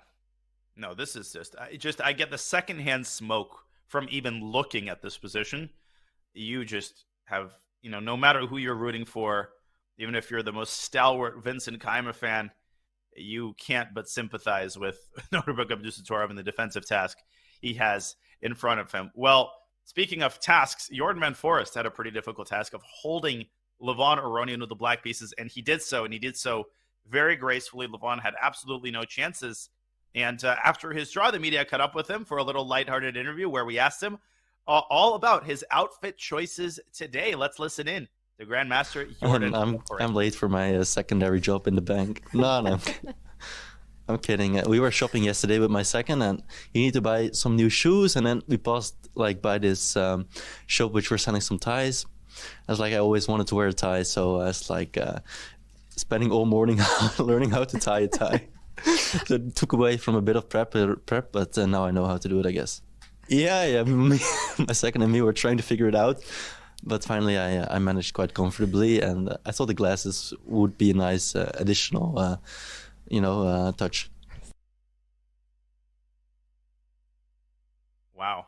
I mean, going straight to floor 35 of the tallest building in Amsterdam. I'm trying to think of a name of a bank in Amsterdam. Rabobank, I think, is the one that I remember visiting in my time. Isn't this Sparkassen? Isn't that one? Isn't there a tournament sponsored by... Oh, Sparkassen, yeah. Yeah, that one. Sparkassen, yes. Yeah, I was definitely thinking about my Norwegian. Easy to confuse Jordan for some sort of, aspiring CEO. Maybe too young for a CEO, but definitely someone who's on the right course. But do you know what they say? They say if you look the part, you'll feel the part, and therefore you will play the part. And we always see like Magnus, he shows up to these classical events, with the full gear, with blazer, with shirt. Always looks very smartly dressed. So does Wesley. And I do know certain grandmasters who really believe in this. When they play a game, they put their game face on, game clothes on, and off they go. Because after all, when you go to work, right, you put on your suit. Sometimes you put on a tie, and off you toddle off and start working. Now, I obviously have the luxury of dressing casually when I work and do commentary, so I'm not in a position to demand that people dress nicely, but it is, I think, a very nice touch when players dress the part at tournaments, like at the US Championship. There's a dress code that's pretty strict, and you get fined for not adhering to it. And I think there are some players who aren't fans of it, but I honestly think it's not a problem. I think it really elevates the level of the event, and it shows that the players, they care. And it elevates chess to the level of a real sport, a real pursuit, and it convinces people who might not be as familiar with the players that they take themselves very seriously. These external facts, they might not matter for true fans of the game who are more interested in the actual games, but for potential sponsors and for potential fans, I think this really calls them in and shows them that normal values are important in chess. Yeah, I agree with you, Danya. And in fact, I think that we should kind of take that rule further. I think that they should play in dinner jackets, smoking jackets, and let's go back to the old times. I feel like a suit and tie is not enough. After all, let's face it, in snooker, you can't just rock up. You have to have the waist jacket, you have to have the bow tie. Let's sharpen up the image of the game even more. Wouldn't you want to sponsor a sport that had all its players in these amazing suits? I would. Yeah, for sure. No, I think that would be this actually reminds me of this anecdote. This is a little bit obscure, but there's a sort of a Russian trivia show called literally Where, What, Where, When. And it's like a trivia show where the host asks really difficult questions, and there's a team of players who try to puzzle it out. And one of the questions concerned an athlete who won a certain award. And to receive this award, the athlete was asked to dress up in athletic clothes. But this athlete had a rule that to all awards, he would only show up wearing normal clothes. He didn't like to dress up in athletic gear outside of the sports arena. So he found a way to skirt the requirements. He dressed up in a blazer and a suit and tie. And when asked what athlete he is trying to imitate, he answered chess player. I'm dressing up like a chess player.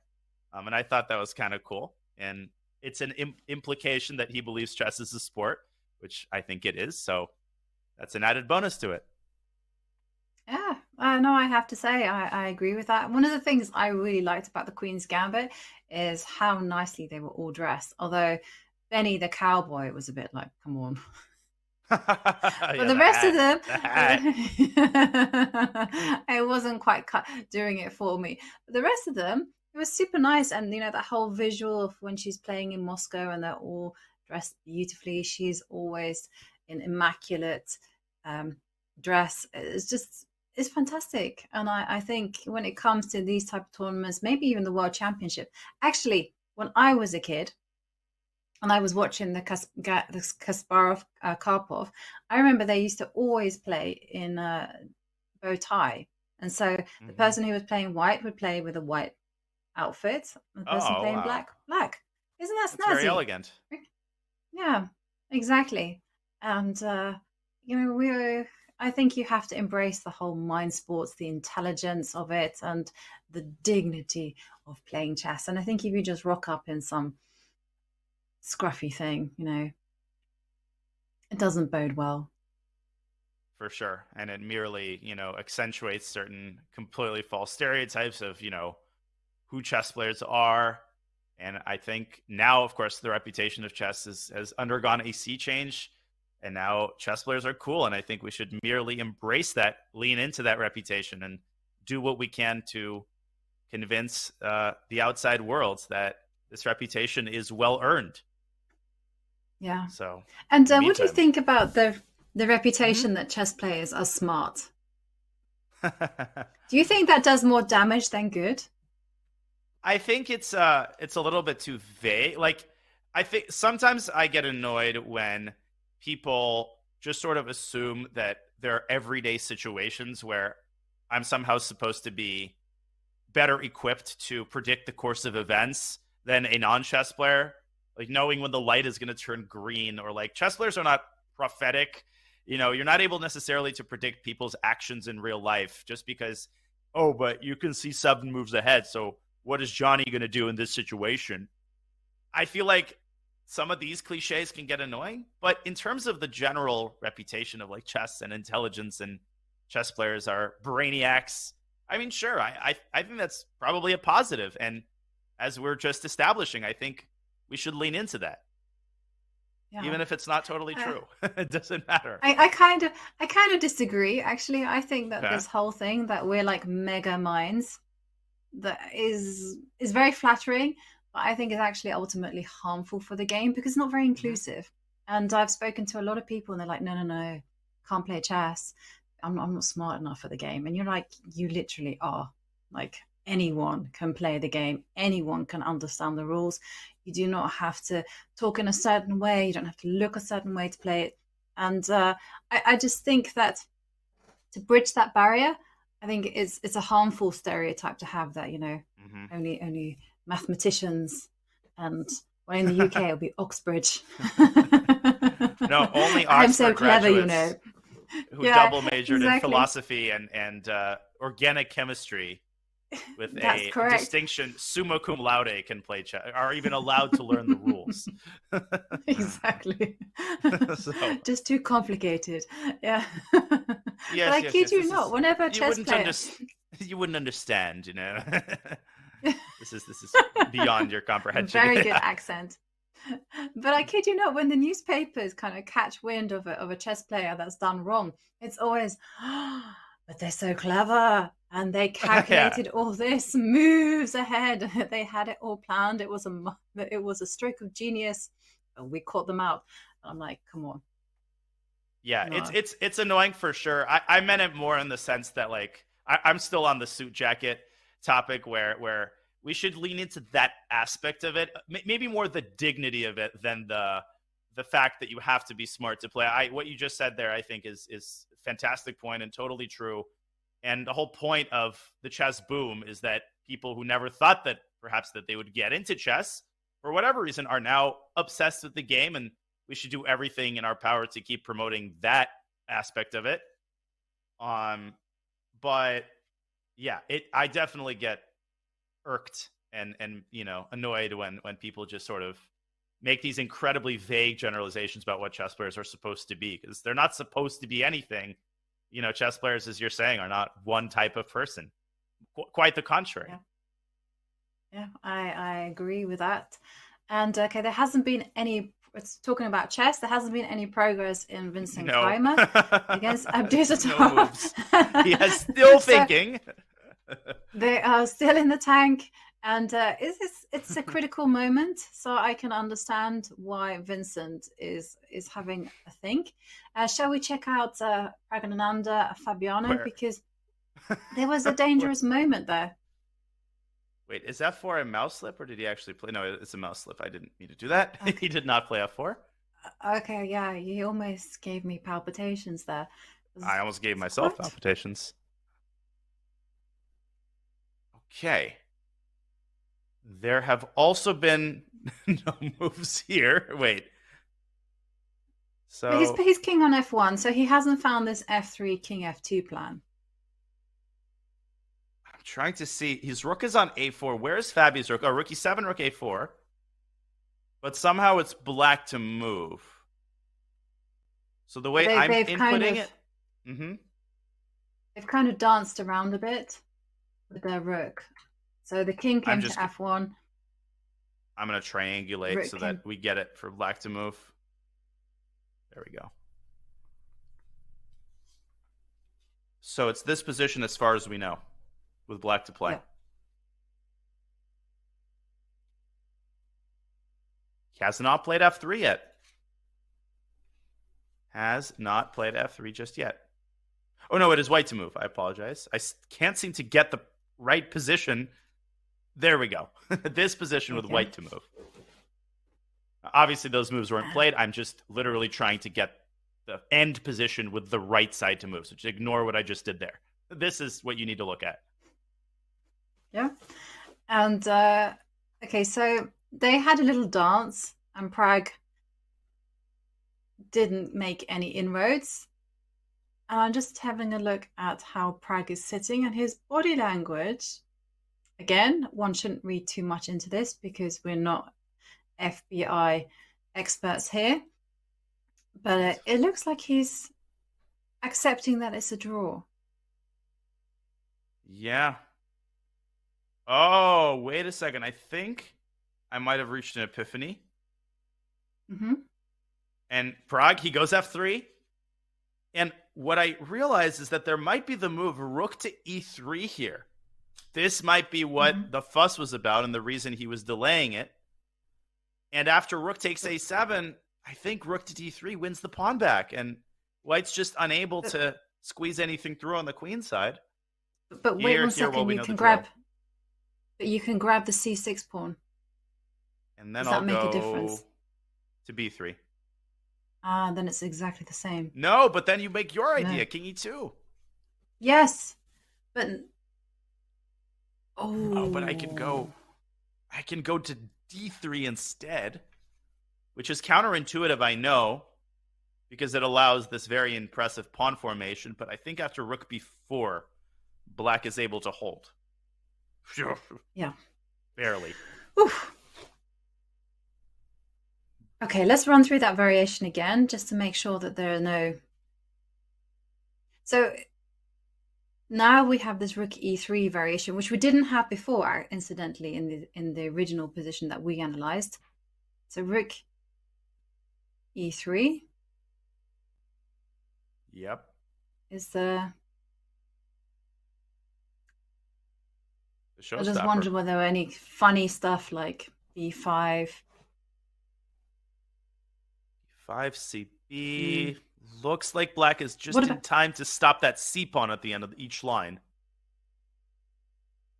And rook E3 on the board. Yeah, Fabi not going to wait around. He knows that this is his only chance. If you allow the king to move up to F2, then White might actually be flat out winning in that position as we had established Mm-hmm. I Okay. think this one's a draw. Yeah. And just to run through the drawing line, so you should, okay, say white goes rook a6, then you should immediately attack the d4 pawn. And Prague should play rook a6 because this is a major pitfall. It's so easy to just say, oh, I'm going to attack the other pawn and forget that you're letting the king squeeze through to the center. And then once you lose c6, you're in big, big trouble. So takes is forced. White's king just too far away at the moment. b5. Okay, White can still pretend to try. I think this position is still... No, but this is a dead draw. Black just goes around to e7, and this is easy. Mm-hmm. Yeah, rook takes a7 played, and there we go. This is where Fabi should avoid playing rook to b3, and instead still, I think, go rook to d3. Yeah. Rook to d3, and that's... Is there anything with b5 there? I'm obsessed with b5, but no. Yeah. Well, we're about to find out. Rook d3 on the board. Mm-hmm. Nah, this is a draw. Fabi precise until the very end. And great technique from the American Grandmaster. Now, no,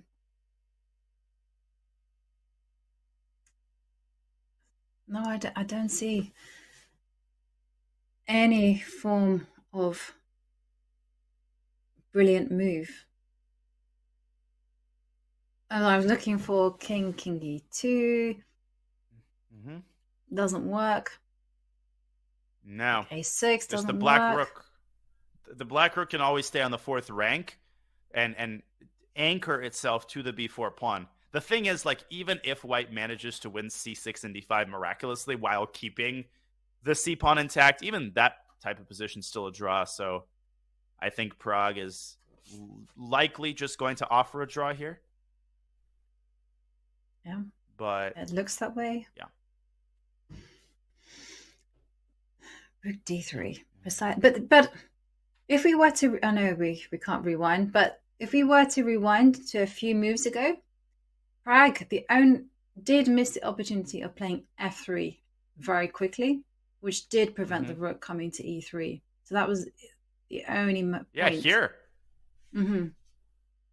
This was the best chance, no question about it. Now, again, the eval bar showing equality, forget it, because as we analyzed, the drawing line is like a sequence of crazy computer moves. I actually think f3 would have afforded white significant winning chances. But Prague, he delayed it. He played king f1, and he allowed the rook to come to e7, and now you can never prevent rook to e3. You missed the chance. Yeah, rook a6. Okay, draw. We're going to see an agreement very soon. Takes d4. Yep. Players are racing through the moves. Rook b6 played. Okay. Yeah, Prague is actually still trying. I was surprised by that. I thought that we would see rook takes c6 and then there would be mass liquidation and game over, but no. I think Fabi has to find one more move. I think king to f8 here is a very important defensive resource. What happens if you just dilly-dally? Well, what happens is white goes king e2, and if you just move back and forth, eventually you're going to get this situation. And if you just say, whatever, I'm going to go h4, well, before you know it, I mean, white goes rook t6, and you've let white's king get in, and you're going to lose d5, and the c-pawn's going to go forward. This is already borderline lost. So that's why black has to go here. Black has to go immediately king f8. Okay, and if the king just comes... Yep. Well, now I'm in time to go king d7. Do you still have rook b7? Well, but okay. And then rook...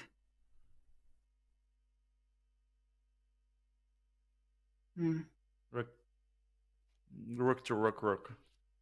Yeah, I was thinking rook c7, but of course rook takes pawn. Yeah. Just nets it. And so is this a question of time? For instance, is it super important that he has to go king f8? If he messes around and goes h4, which I think is quite likely, Because after all, Okay, why I go not up. fix the king side? Okay, now the king, Fabi's like, oh my god, I need to do something about the king. Time And to the rush rook to the goes party. King e3. Yeah. Well, now I take. Do we need to move the rook to c4? Can I just go king e7? Am I still in time? Well, no, you Oh have no, to. 'cause my I is want it's king e3. intact. Okay, rook c4. Takes here. And this is the key position. Like, if the black king were on e7, then I think black would have the move rook to b2. Now, if you play rook b2, the pawn squeezes through to c6. Okay, and you can see the eval bar is still a little fluctuating, but the bottom line is that having the king in the center just eliminates this possibility altogether, because you will be making contact with the rook, and then everything is pretty easy. Mm-hmm. Okay, so Fabi's about to make a move, I think. And I if he makes a move quickly, I will bet you it's king f8. He's got his hands. That's why I was asking, because I'm not sure he'll play king f8. I think h4. Really? Well, it's the move that I would be itching to play. Put my pawn on h4, just secure the right side, and then think about moving the king towards the center. Mm-hmm. No, I totally get the rationale completely behind h4. And if Fabi doesn't realize the danger of white moving the king up, then he's definitely going to go h4. But the fact that he's thinking tells me he knows there's still a little juice to squeeze here for white. And Prague kind of pacing there back and forth, waiting for, at this point, I think, an inevitable draw. Man, this added time control, it is just, it allows the players to really luxuriously settle in and, if they want, take 20, 30 minutes on consecutive moves. Which not shy about doing. I have to say, this time control, while it's very exciting and also incredibly, fantastic for the quality of chess, it's super irritating when you're like slightly worse. Okay, king f8. Fabi knows exactly what he needs to do. I was going to say, it's super irritating when your opponent has that pull or is slightly better and they're settling in for the long haul, and they get themselves some cups of coffee and then they make themselves comfortable in their seats, and you're just sat there and you have to suffer for a few hours. Forever. Yeah. Just for as long as your opponent chooses to torture you. Exactly. And I find that discomforting. And at times, I must confess to looking at my opponent, just going, I hate you. Yeah. Can you just like introduce some clarity into the position so we already like fast forward what's going to happen? Mm-hmm. And there are some players who are like world experts at just. I'm Michael Adams, I think, of British players is probably the premier squeezer. I mean, he's had some like 140 move games where he just squeezes and he pushes this pawn and that pawn. He was like Magnus Carlsen before Magnus Carlsen. Like, you will find every pawn lever, every little trick, and eventually you're just so exhausted that a mistake is inevitably going to happen, even in the most drawish position. Even when all the work has been done, you're going to find a way to go wrong. He's going to find a way to get to you. But you know what? I think that's fair of most of the British Grandmasters. I would say they're all grinders. They're all specialists in the endgame. They all love sitting there, getting ready for the long haul. Mickey, he has a nickname called the Spider because he just does like these spider-like things to you. He draws you in that web. Luke McShane, also very much the same style. And of course, who can forget David Howell, who is very content to sit there for 7 hours, just working on those small advantages. And more often than not, they are super successful. Yeah, they are. It's not just performative, right? That's what some people don't understand. They think it's just, oh, why are you dragging this out? It's because it actually wins games. From time to time, yes, people actually get tired. Blunders happen on move 130. And by the way, one area where blunders are not happening is this game. Fabi confidently getting his king to e7. And we are about to have a resolution as the pawns are liquidated. I think Prague's going to try one last attempt with rook to d6, and he does. And you know what I think is the clinical draw here? I think it's the move rook to c4, actually, if I'm calculating correctly. And the idea The being way that it that works, and king e6. just attack the rook. It's as simple as that. And then the rook comes and gives Oh. check. Not yet. But hang David on. Howell would go rook g5 here. Yes, he would. And it's not over. I thought you have king f6, but no, white has f4 supporting the pawn. Oh. Okay, wait, rewind. Okay, so the first move that I would be thinking of is how about going on the counterattack? Okay. You want to check or rook b2? I think I would like Rook b2. Yeah. I can't make up my mind. I feel like I should throw in a check, but then yeah. Let me throw in a There check. is you throw in a check, I'll go all in with king d4. I'll make you regret it. Yeah. I'm already having buyer's regret here. Okay, go back. I concede defeat there. So rook b2. Rook b2. Okay, so now king d4, I agree, is too slow because you also have a check on d2 to send the king back. Okay, I'll go g4.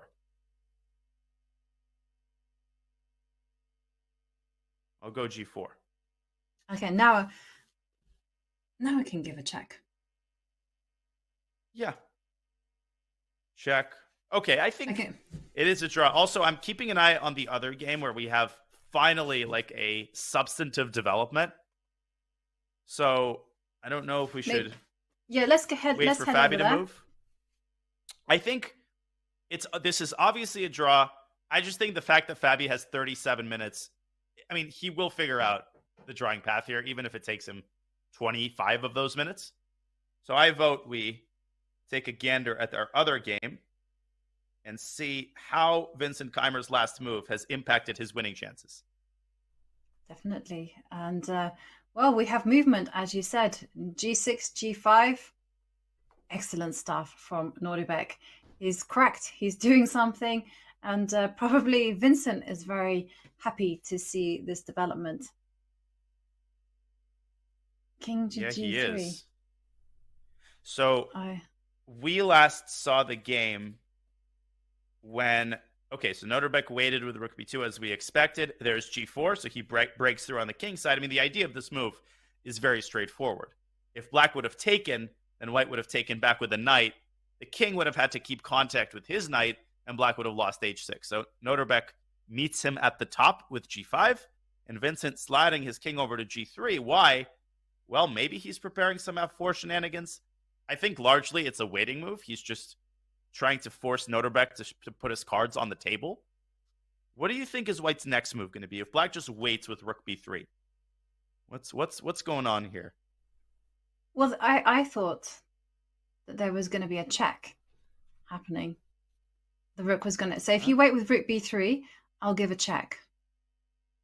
Okay, let's play the moves on the board. Well, I have only one move, which is king g7. Yeah, and now is the time for me. I can't help myself. I'm going to... Yeah, I hadn't thought about rook e6. I just thought about pawn takes pawn and march the king up the board. And say, I'm in! Looks pretty damn good to me. King g4, knight has to go back and whoop! Yep, No, I'm in. Bad move, apparently. Apparently a bad move. Why not here first? Just tie black down completely and then go king h5. I mean, come on, how is black going to survive a position like this? Perfection. It's not, no, it's just creaking at the seams. So, no. He can't do this. He has to find a different way of defense. But I'm surprised that he cracked with g5 because the plan is now suddenly super clear because it just makes sense. Introduce the king into the game. It's the only piece that's missing. Mm-hmm. Okay, so I don't think you can wait with... Maybe can you wait with rook c2? Just pass on the second row. Oh, to prevent the white king from easily accessing this pathway. Yeah, that's probably the best move. Okay, in that case, I will switch the order of moves, and I will first play rook e6, force your rook back to c7, and now I will take on f5 and go with the same thing. Now, as I looked at this for a little while, it occurred to me that it's not totally over after king h5, even though it looks over. Black has this crazy move, actually threatening a near mate with knight f6. And it's somehow not that clear, I think, still. You have knight g5. Ooh. Sorry, knight g4. Oh, God, this gets crazy. Rook c1. Another mate threat. Rook g6, king h7. Are you kidding me? Somehow black holds. I mean, look at this position. This is wild.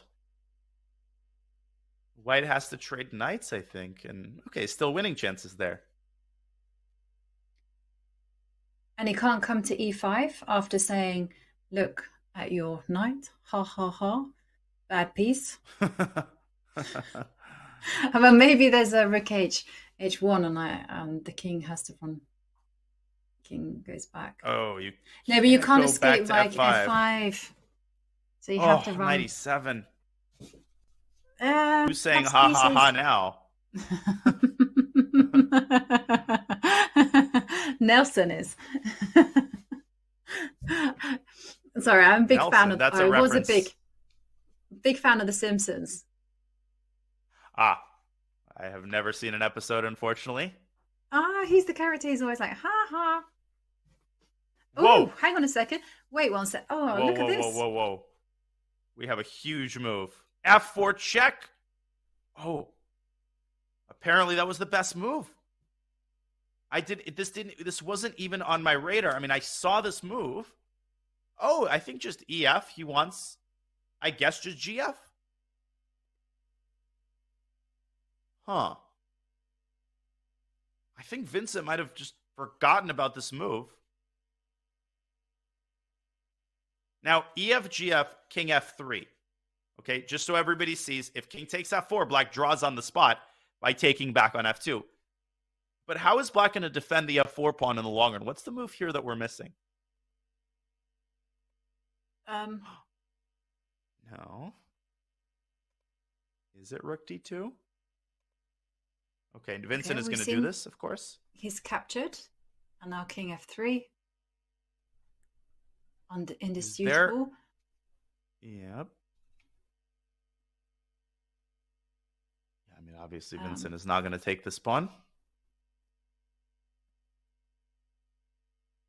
So king f3.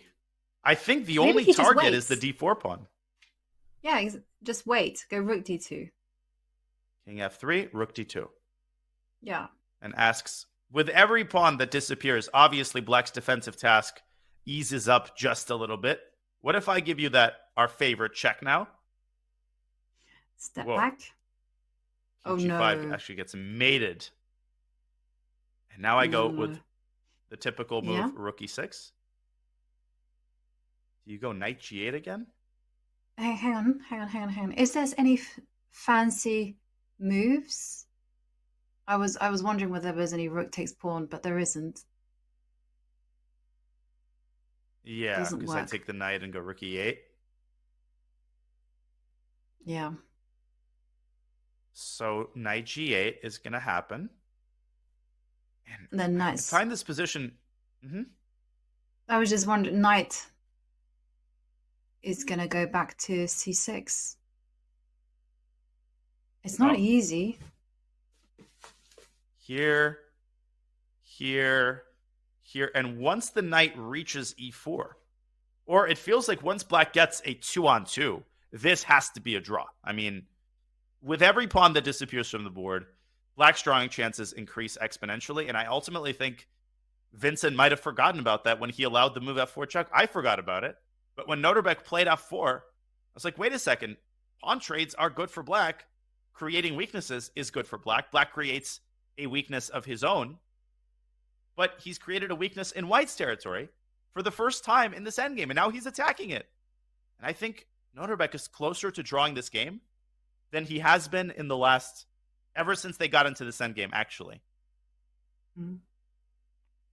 Yeah, I do like the turn of events, but still, I feel that the path to salvation is quite narrow, because we can see a situation where the king wins f4, and if he manages to preserve the f2 and g4 pawn, he can slowly start pushing black back. So Nordibeck not out of the woods yet. And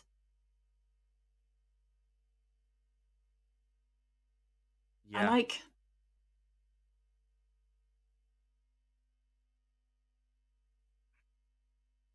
Okay, so I really liked our check on a6. And this forces the king to g7. Yeah, I think you have to start with that move, because what's interesting is that black doesn't have any threats, and that sounds like a crazy statement. No, it's white is in Zugzwang. So black isn't really threatening rook takes d4, because there's this tactic rook takes knight, and then there's a fork on c6.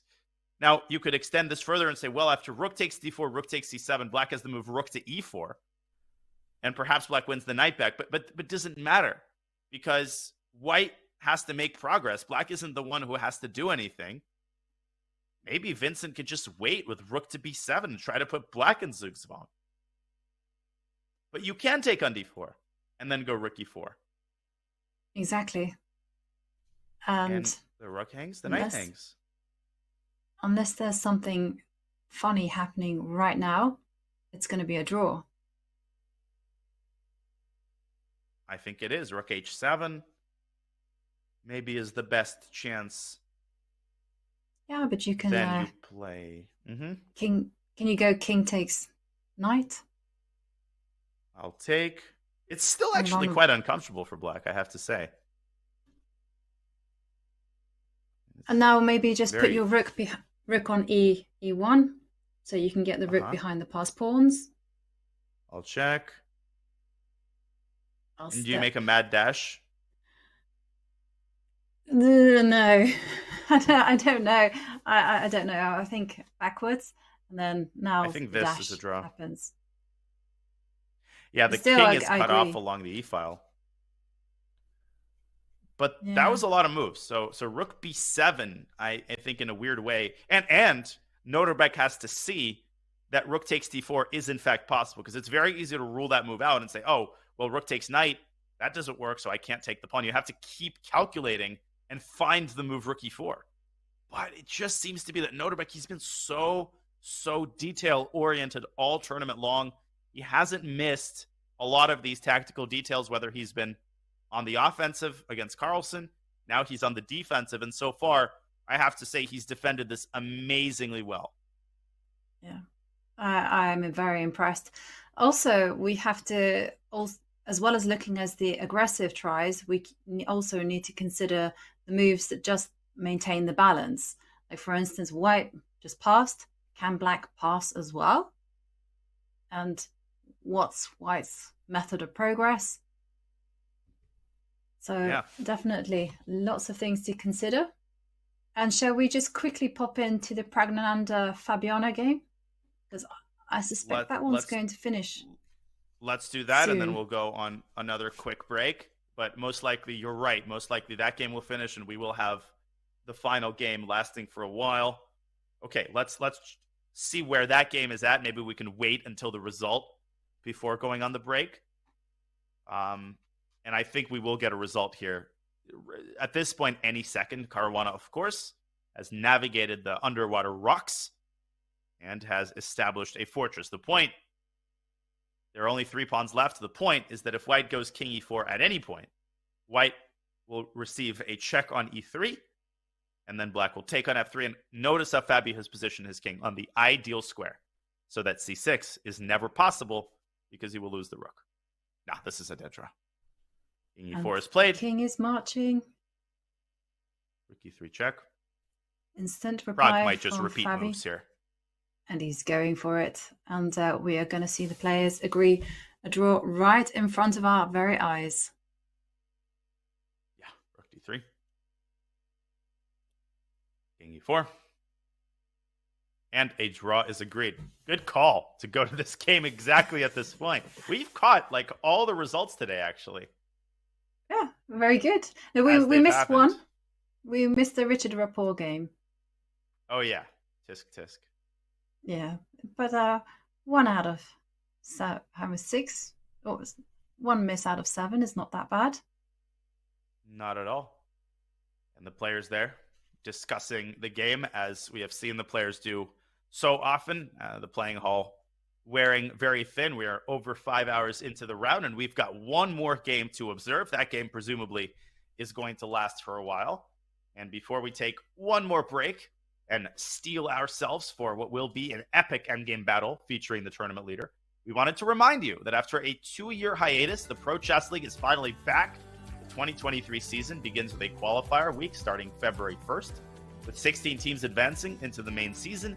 SPCL participants include Magnus, Ding Nepo, Hikaru, MBL, and Giri. So we could not be more excited for the league's return. I don't know why I accentuated Giri in particular. I guess because he's playing so well. And with over 100K on the line, it's looking like the 2023 season will be one for the history books. Exclaim PCL in the chat. You know the drill. Let's see if Noterbeck knows the drill, and let's see if he will be able to save a very difficult endgame. We will find out on the other side of the break here at the Tata Steel Chess Tournament. Back in a few.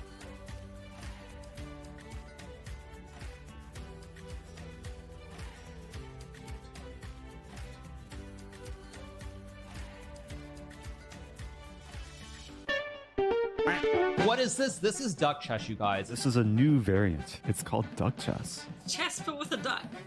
Quack, quack. How to play duck chess. The duck is a brick. Pieces cannot move through the square occupied by the duck. Click on a square to place the duck. Oh, you put the duck to prevent moves of opponent, not yourself. Yeah, so basically you do this, and this cannot move. I'm gonna go knight f6, and I'm gonna put the duck in the most inconvenient place for my opponent to move. No bishop, no queen, so no Londons. Can permanently stop the London. Capture the opponent's king to win. Oh, wow. Oh, there's no stalemate. Wait, there is stalemate. But the stalemated player wins. Ooh, if only that was real chess. I think I'm getting the hang of this game now. I think I actually am getting the hang of it. I think this works. Oh, that's a horrible blunder. Oh my god, I just blundered. I have to move something else first, then dock, and knight will take my king. This is the best way to lose the duck chess.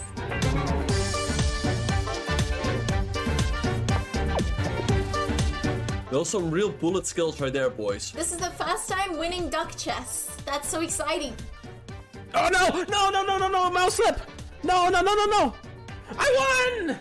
Yeah! Duck chess champion! Give me those points, baby!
5 hours and 15 minutes into the round. It is 7:15 p.m. in Wijk aan Zee, and there's one game still going here in round 9. We hope you've been enjoying our coverage of this elite, prestigious tournament. Let's review our current leaderboard, with most of the players having completed their 9th round. But notice that the tournament leader, Norbert Abdusatorov, is still playing against the bottom player, Vincent Keimer. He is currently in clear last place. But with a draw, or especially a win, he moves himself a little bit past the bottom of the tournament cross table. Let's review Norbek's round-by-round results, as well as his subsequent opponents. Yovi, one thing that we always learn about these tournaments is that you never know who will give you the toughest game. Vincent Keimer, he's struggling. We thought this was going to be a solid game for Norbek. Well, wasn't meant to be. Norbek on the cusp of losing that game, although he's made a lot of progress toward holding half a point. Yeah, and you can just have a look at his track record. Richard Rapport with the black pieces, no problem. He won against that. And then further on down with the white pieces, we see him defeat Param Magsudlu. And then, of course, he defeated none other than Magnus Carlsen. And he made it look easy, quite frankly. Another spectacular game against Arjun Erigaisi. But today he has had to bring a different type of game to the table, because he's been on the back foot all day. And, well, we can see there he is now groveling for the draw. But as you mentioned, Danya, he's made huge progress. And now that result is within reach. And the players are only on move 50. They're moving very slowly towards the second time control, which is move 60. Vincent moving ever so slowly. He's down to 9 minutes. He's in another time pressure phase. He was in time pressure to make move 40. He has taken almost all of his 50 minutes, and now he's got 8 minutes, 50 seconds to make 10 more moves until move 60, when an additional 15 minutes are added for the final time to each player's clock. So there's always a feeling when you're trying to defend these grinded out end games with no winning chances, there's always a feeling when you've turned a corner. And when you've turned a corner, you can sense that the draw is, as you said, within reach. That gives you confidence. That gives you newfound energy. And it feels to me that Norbek has turned that corner. He's managed to trade a pair of pawns, and he's managed to create in White's territory, for the first time, a serious weakness that Vincent Keimer has to attend to. And he just doesn't have the coordination to attend to it properly. I think Norbek is actually a couple of accurate moves away from holding half a point here. Certainly. And, well, he doesn't have so much time. And I do feel that this game, it will kind of either go in two ways.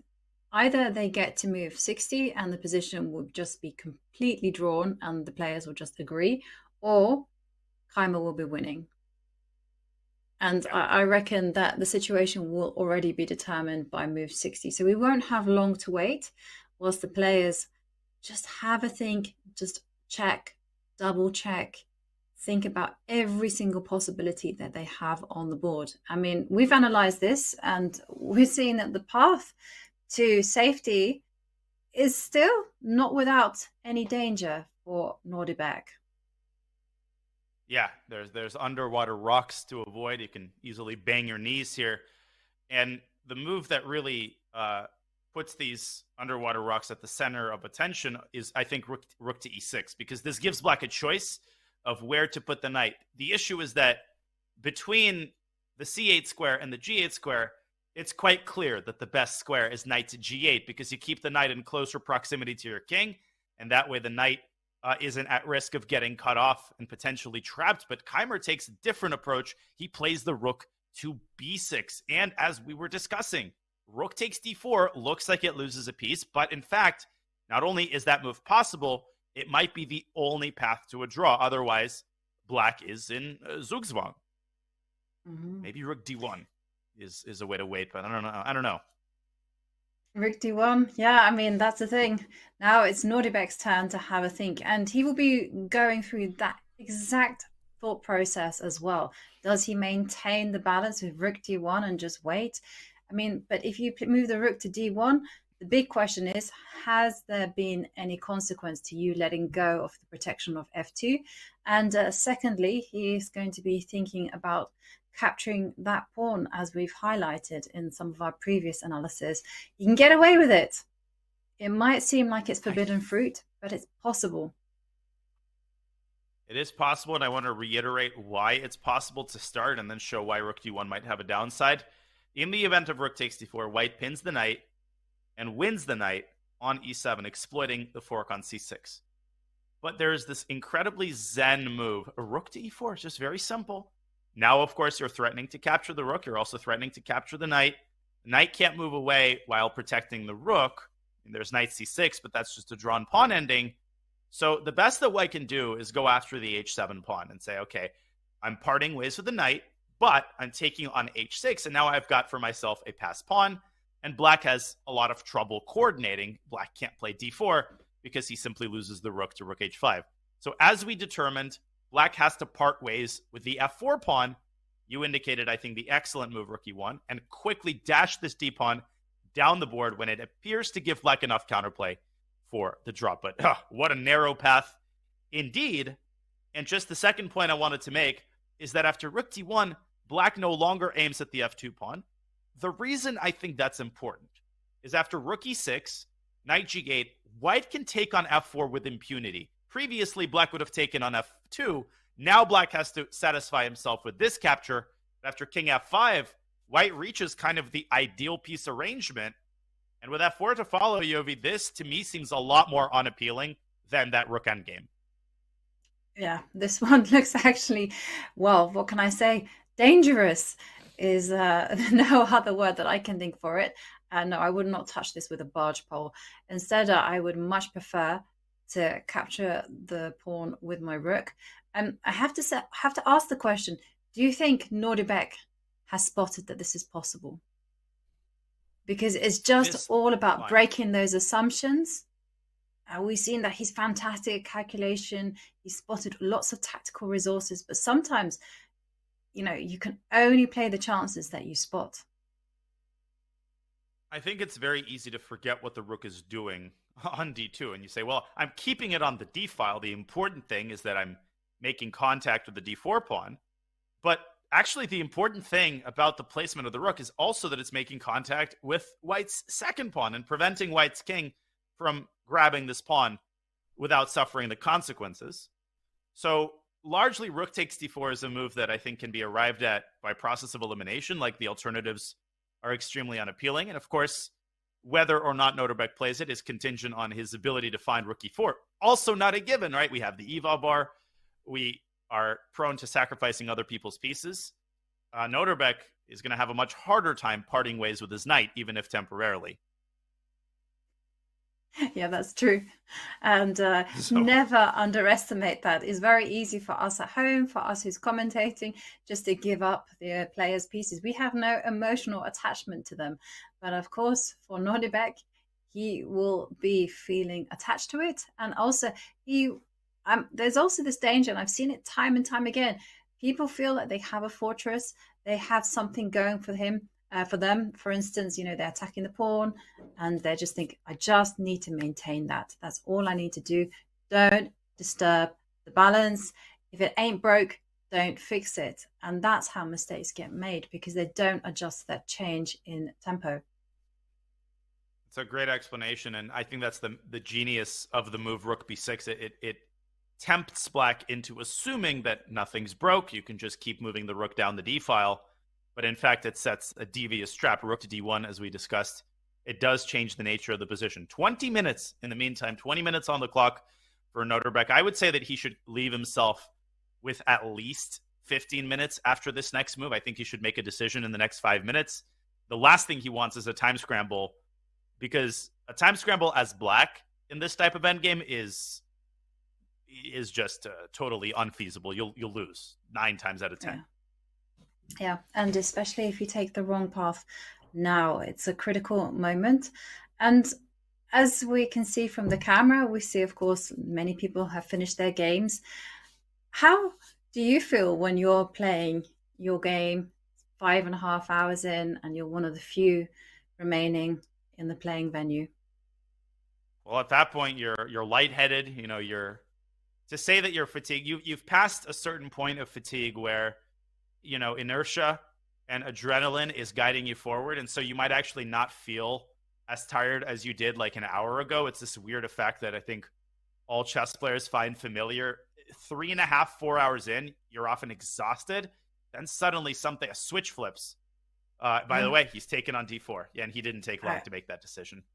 Exactly. And he said it just when you use the words switch flips. And exactly, you could feel the excitement there. He's calculated this out. He's understood that rook e4 is the saving move. And rook takes knight, played quickly by Vincent. And now here comes the coup de grace. Rook e4. And rook Vincent, h7. of course, has seen this all. He doesn't flinch at all. And now, time to stretch. He takes c5. Not just yet. Yes, a little stretch, and then he takes it. And now the big moment. And now the sort of big moment number 2. Big moment number 1, he successfully passed. He passed the test. He took the pawn. Big moment number 2, can he, does he have the guts to play rook to e1 and just give up his f4 pawn, or will he get attached to it and keep his rook on the 4th rank? I'm not convinced that keeping the rook on the 4th rank loses the game, but I am pretty convinced that rook e1 is the surest path to a draw. It's a difficult call, actually. Again, one tends to form an attachment to their pawns, and I can see him actually just moving his rook to a4. And he will have to. Can we look at that endgame to see if that one's perhaps even more clear cut? Because after all, why sacrifice a pawn if you don't need to?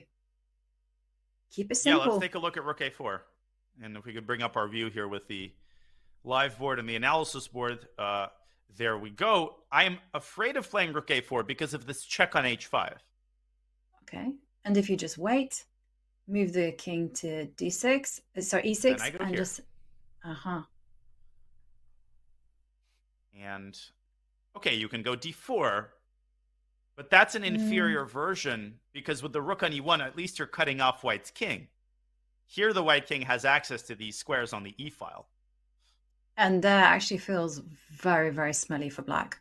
I mean, as you kind of pointed out, the first move that I would be considering is just move my king immediately into the center and have the king chase the pawn on d4. No.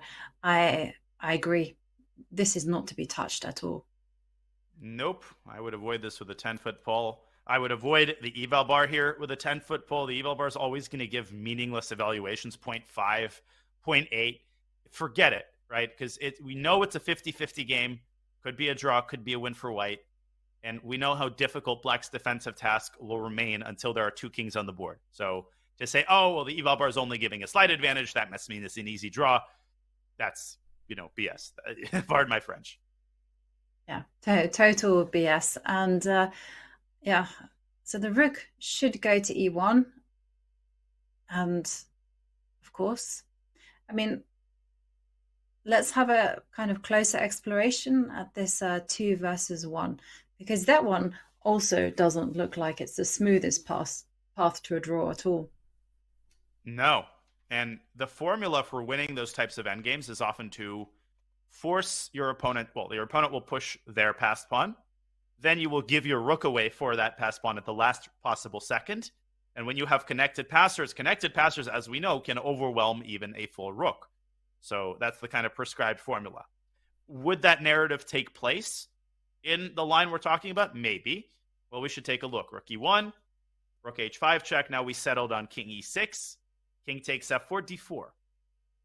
And maybe white should play rook h3 to halt the progress of the pawn. What do you think about that move?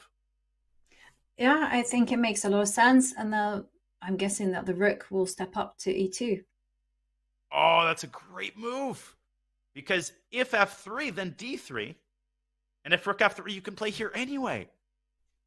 Oh, there's or a not. rook e3 This check. is not easy.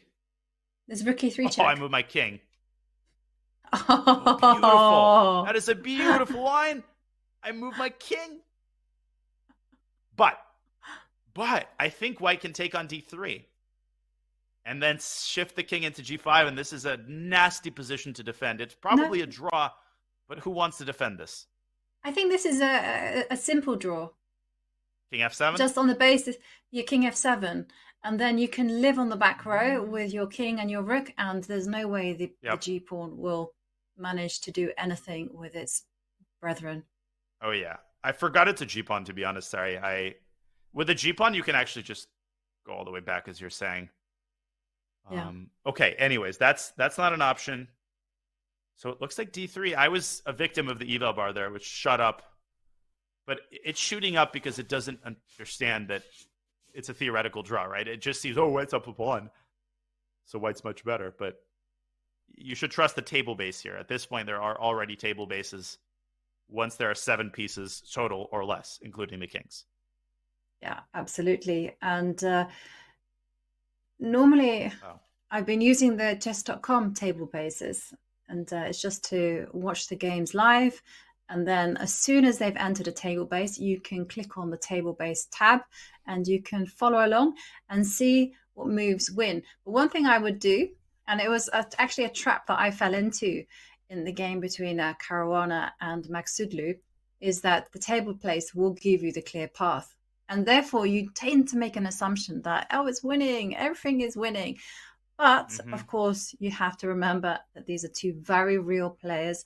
They're tired, they've exhausted. You have to remember everything that is happened before is influencing them now. And, you know, they're not thinking in the same way that a computer is thinking, for instance.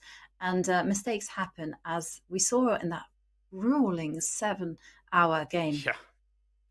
We might get another one. And just to round off my point about fatigue, while you might not feel your fatigue as viscerally because your adrenaline has kicked in, it's still impacting your actual thinking. So you're still playing worse. Make no mistake. You're just not necessarily feeling it until, of course, the game ends. Then you get up and you keel over from exhaustion. But all of the mental processes that were so sharp and so crisp at the beginning of the game are more cumbersome and more slowed down now. It's like a computer, laptop that's been running for 30 hours and it's been running all this machinery and it's overheating. And speaking of overheating, Noterbeck to our, at least to my surprise, rook to b4. He goes for the other path. What does he see in that resulting position? Yeah, I don't know, because here we see the whole rook h5, and then the king probably has to step up, because the line that you indicated with the rook coming to f5 just looked terrible.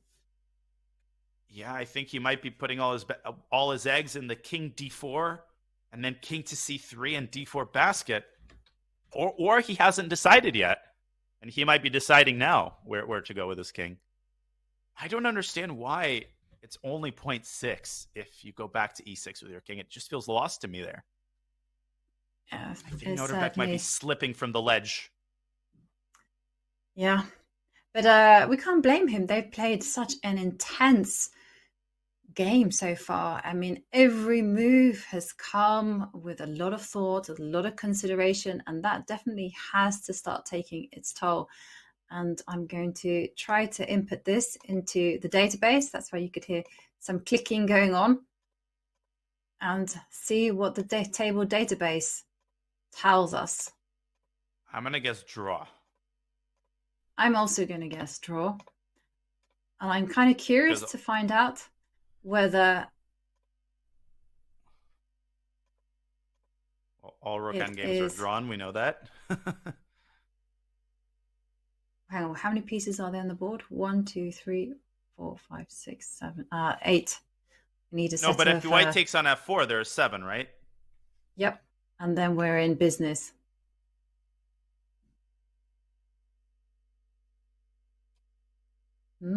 Drum roll. No, it says no information. So I'm currently on an endgame table base that's not 7. Unfortunately, it's 6.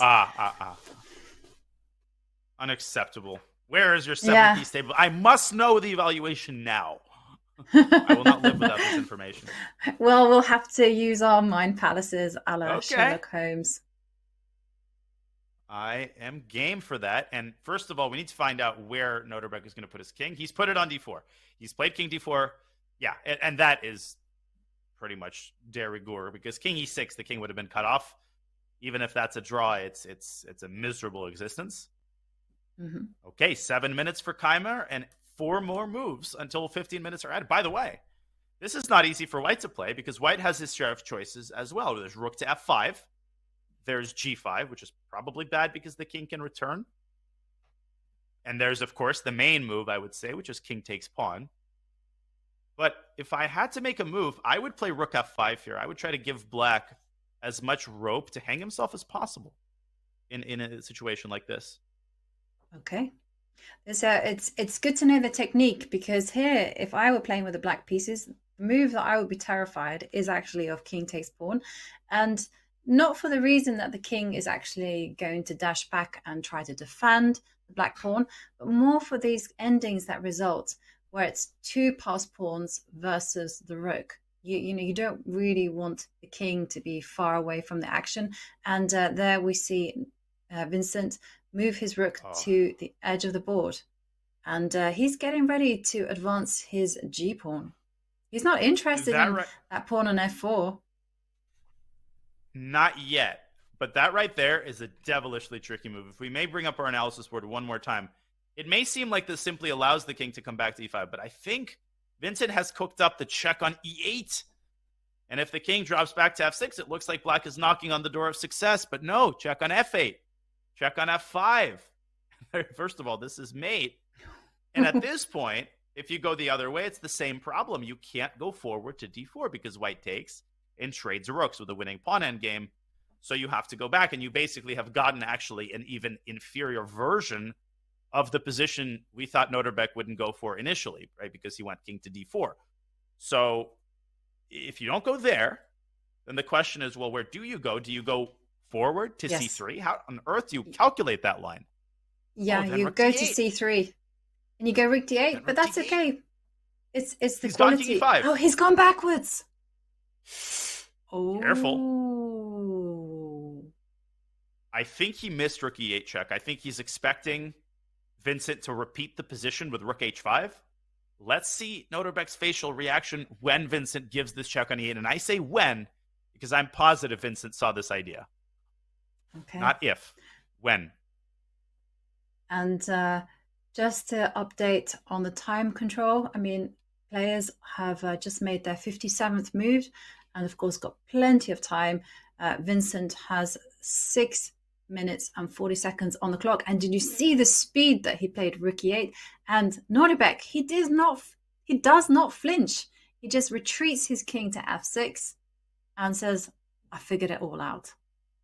I think and he if might it have. works, I'm just so impressed by the Uzbek talent. Oh my gosh, I think I figured it out. I think I know what he wants. Rook f8 check. He wants to go, for instance, king g6. And he wants his king on this side of the board because he's aiming for the following target position. Rook takes f4, rook b3 check, king g2, king g5. And after rook d4, you just sit around and you wait. Okay, maybe there's a better way to wait, but maybe even king to h4 is the drawing move. Yes, and Black is a fortress because anytime you move the rook, you lose the pawn. Anytime you play f3, I throw in a check and infiltrate with my king. And obviously here Black is able to win both of White's pawns and make an easy draw. And White can't make any other type of progress. He's done it. King g6 on the board. But does Vincent have to rush the move rook takes f4? What do you think? Is there some refinement here that we're missing? You can put the rook on f5. Uh-huh. On f5. Will thrive. And if I go rook d4, so goes the lord. And then I can take.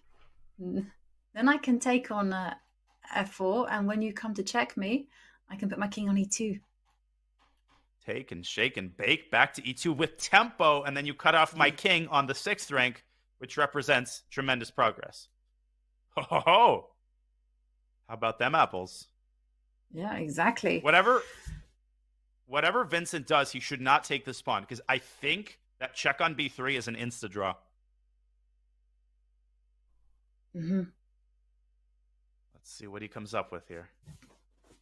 Okay. Well, he has 5.5 minutes to navigate this. I don't think he will. I mean, we've seen Vincent time and time again. He's so patient.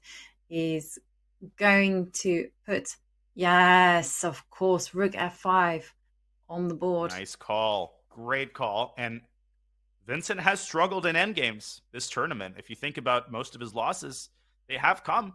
Perhaps even all of his losses have come in the endgame. And this endgame, one could argue he hasn't handled perfectly, allowing that f4 check resource. But forget all of that. I think Vincent deserves so much credit for just the heart that he's put into trying to win this. It would have been so easy at various junctures to just sort of give up and give Noterbeck the draw. He is exhausting every last chance, including this one, not automatically taking on f4, but trying to force Noterbeck into an awkward move so that the king will not be able to reach g5. Brilliant. Brilliant stuff by Vincent here. Yeah. And the floor has passed to Noterbeck. We looked at rook d4. We thought that didn't work. Then you have to hold on to the pawn. So it's rook d4 is forced. Either that or you're going d4. What if I give away the pawn? What if I give away both pawns? Is that winning? Let's say that I just literally wait. I'll let you take d5. I'll let you take f4. And I'll try to do the same thing I was planning in the other position, just without my d pawn. Could I make a case that this is a draw? I don't think so. Back. King. Where are you going to go? So king. I have to go. Okay, king e2. Let's go that way. Yeah, that's a tricky little move. I'll just keep checking you. And the moment you go back or you hide, I go king g5. Okay, let me hide on g2. Okay, so let's say you go king g2 here. Yeah. I go and now up. You're gonna go. Yeah. Now I have to just stay on the fourth row. Okay, and I will do the same thing I was planning to do with the pawn on t4. I'll go king to h4. This is ridiculous. I've never seen this idea before. F and G pawns are supposed to be winning 100% of the time. Okay, what happens if I go f3? Yep. Yeah. Check. And okay, king f1, rook f3, rook c3. But now I'll go here, and I think this is a fortress. Yeah, this is a fortress, right? And also the evaluation bar is. The king can never leave. Okay, I'm gonna. Wow. It's giving zeros. It's not even like it's like this is a dead draw. What an idea, even if it doesn't work. Now White has this move also, rook f3, but I'll let you plug it into the table base. But here, rook a4 looks like the move. Oh, and there's king to h3. Oh, there's some crazy ideas here. And this is winning. Okay. Because you get the opposition. So that's it. Maybe, yeah. That's incredible, those lines. And I really am going to make a note of this sacrificing of both pawns, because I would not have allowed that one on any level. And it goes on. Black draws, I think, with rook to a1, I think that's the only move. In order to check from behind, if I try to defend my pawn with a king, the rook goes around and forces the king all the way back. I mean, there's just so many layers to this endgame. But it does appear that it might be a draw. Will Noterbeck see this, though, with 10 minutes on the clock, that he can give away both of his pawns? The way to lose this is actually to try to keep the pawns protected. Okay. Well, that's a first. I've never seen that before, but hey, I'm here down to learn, and it's just insane that you can just this. check. And you're right. It's a draw. It's a draw? Oh my gosh. I checked it with a table base. This rook and 2 pawns on the table base, complete draw, because of the construction that you established. And rook comes here. Rook goes to A1. Yep. You got it. You nailed it, Danya. Oh my gosh. Well, it's only because of how horribly White's pawns are arranged. Like, it's just the fact that they're on G4 and F2, which allows Black's king to squeeze into H4 and somehow keep White confined just enough to keep the fortress going. Noterbeck continues to think. He's on move 60. So he can spend 9 minutes and 14 seconds if his heart desires. And he probably will, honestly, given how complicated this is. Yeah. And also, I mean, how realistic is it, do you think, to find this saving resource? I think the order of the day for Noterbeck has been process of elimination. I think if he successfully eliminates rook d4 and he realizes that in that resulting line, White is able to lift the rook back to f5. Not convinced that that is losing, by the way, but I think that's much closer to losing than the line we just saw. I think he might just do this out of hopelessness. Like, he might feel that it's lost and think it's his last chance. And that's often a way that draws are found. You think you're losing, so you stumble into the drawing line because you think it's your best practical chance, and then it turns out that it actually was never losing. It's actually a draw, if that makes sense. Yeah, it makes sense. And I kind of call these things happy accidents. You know, you make a mistake, you make a blunder, and it all works out for the greater good, and it's all is okay. And you leave the game feeling relieved, like destiny had something beautiful in store for you. Rook endgames, they will be my undoing. They are the most complicated, arguably, type of endgame. Just if you treat them as a phase of the game in and of themselves, rook endgames, definitely a case to be made that they're more complicated than openings and middle games combined. I mean, just the abundance of ideas. D4 by Noterbeck. He decides not only to save his pawn, but to convert it into a warrior, and he pushes it forward. I thought that this was the most tempting, to be honest, and the most realistic. Because bearing in mind, if Noterbeck is not aware of this particular drawing configuration, it's very, very difficult to even think about just giving away those 2 pawns in order to get the king to h4. So, yeah. But here's the thing, Yobi. Yeah? Black can use this move to get the same exact construction. In fact, I think d4 is even a better way to do this. If White plays rook takes f4, Black will give a check on b3. And don't we have the same situation? King g2, king g5, just to hell with the pawn, and then king h4. The king can go to e2 at all times, but I guess you're going to check me. I'm going to start the annoying process. Yeah, check, and the moment you go to g2, I'm going to go here, and we're going to reach the target position, so to speak. Here, there's king f3 also needs to be reckoned with, but probably a draw. Unbelievable. It's just a fascinating endgame. Yeah, and king f3, apparently, like rook b8 is the move.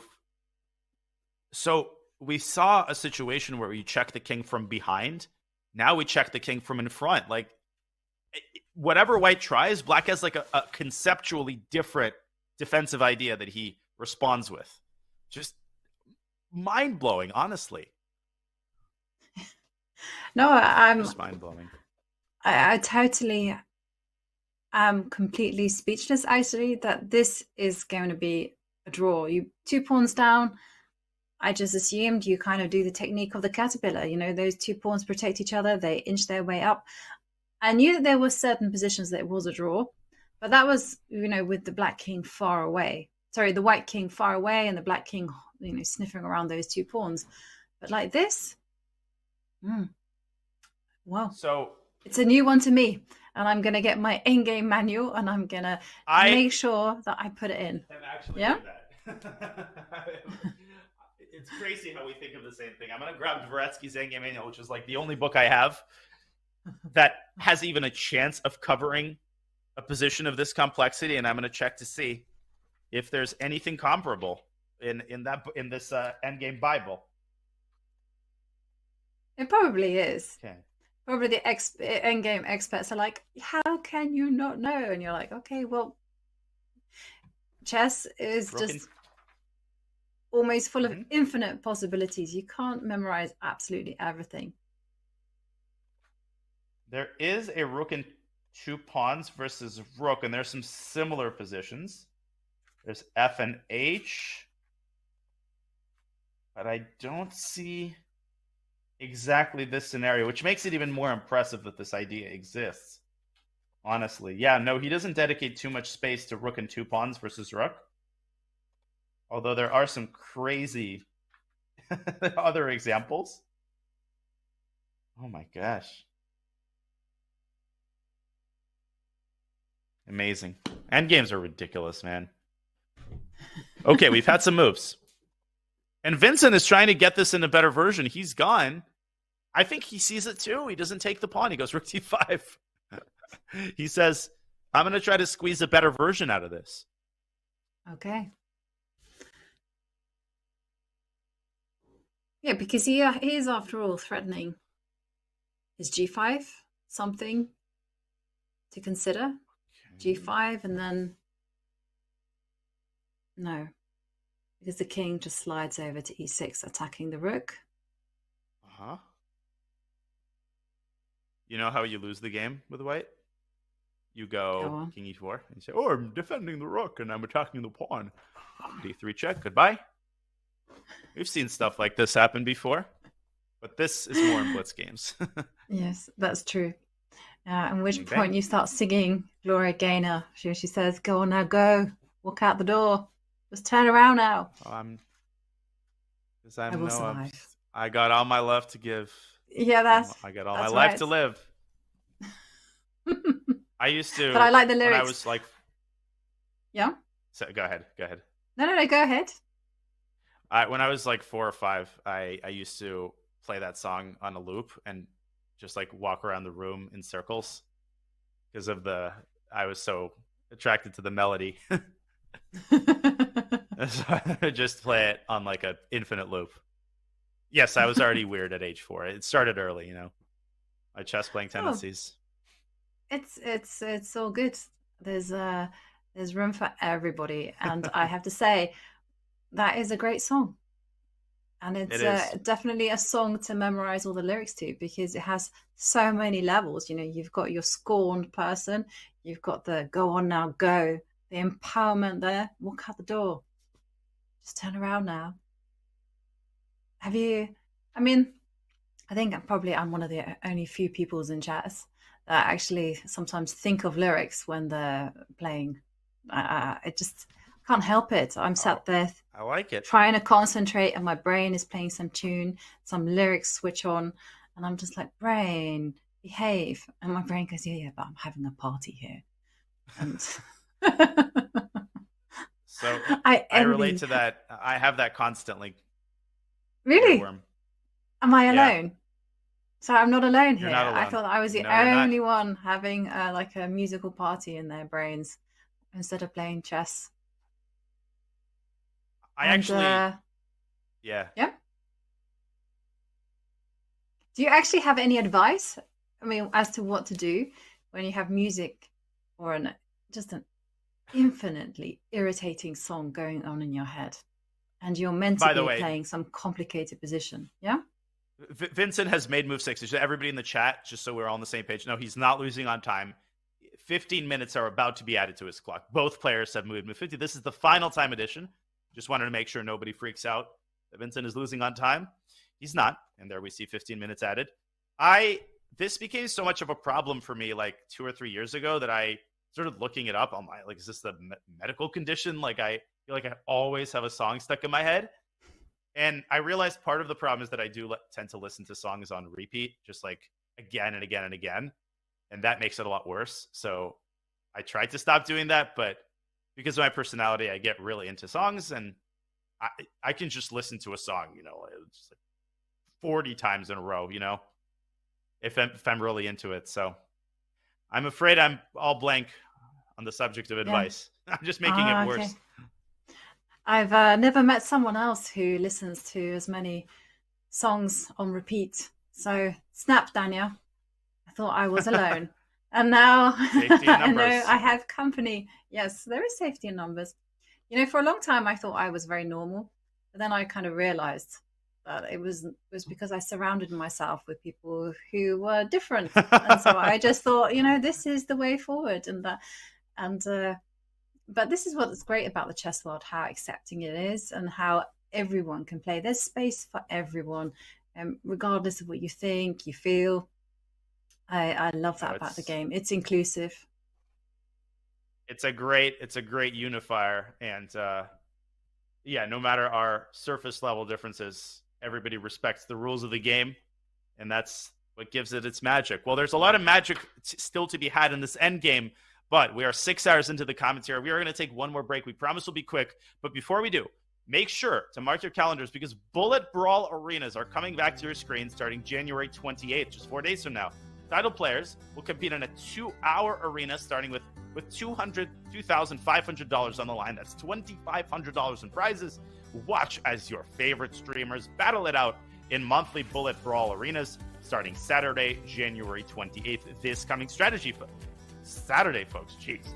Use !Brawl in the chat for all the details. Well, it's been a pretty long day, folks. We will take one more short break here in this fascinating 9th round of the Tata Steel tournament. We promise we won't be long, and we'll have more action from the last remaining game coming for you in just a couple of minutes.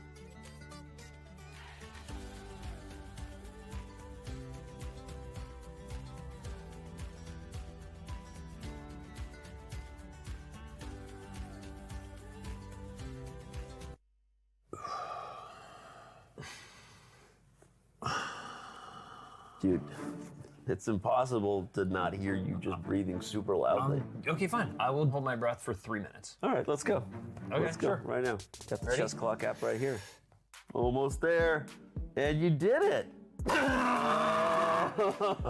What can you do for 3 minutes? My wife says not a lot, but I can plank. Keep that big butt down. Dude, nice. I did it. 2, 1, you did it. Wow. I feel better. Oh, yeah. You were timing me? Yeah, you were in there for 30 minutes. Oh, man. Let's play some chess and get some dinner. Let's do it. Time odds? Yeah. Okay.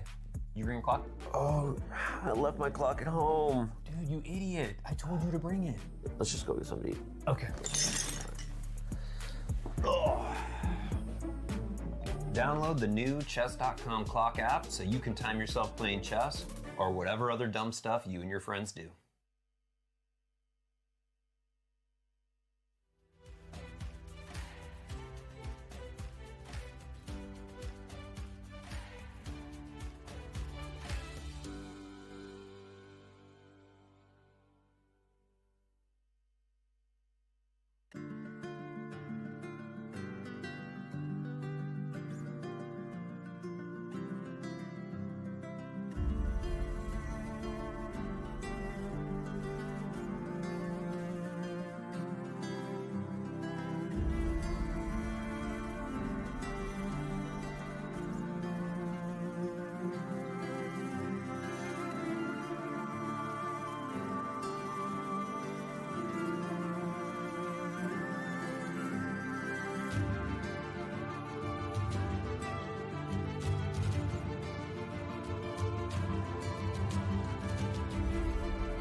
tournament. A look there at the current leader, Norbek Abdusattorov, as he attempts to save a very difficult rook endgame against Vincent Keimer, who is trying to score his first win of the tournament and climb out of the bottom of the tournament cross table.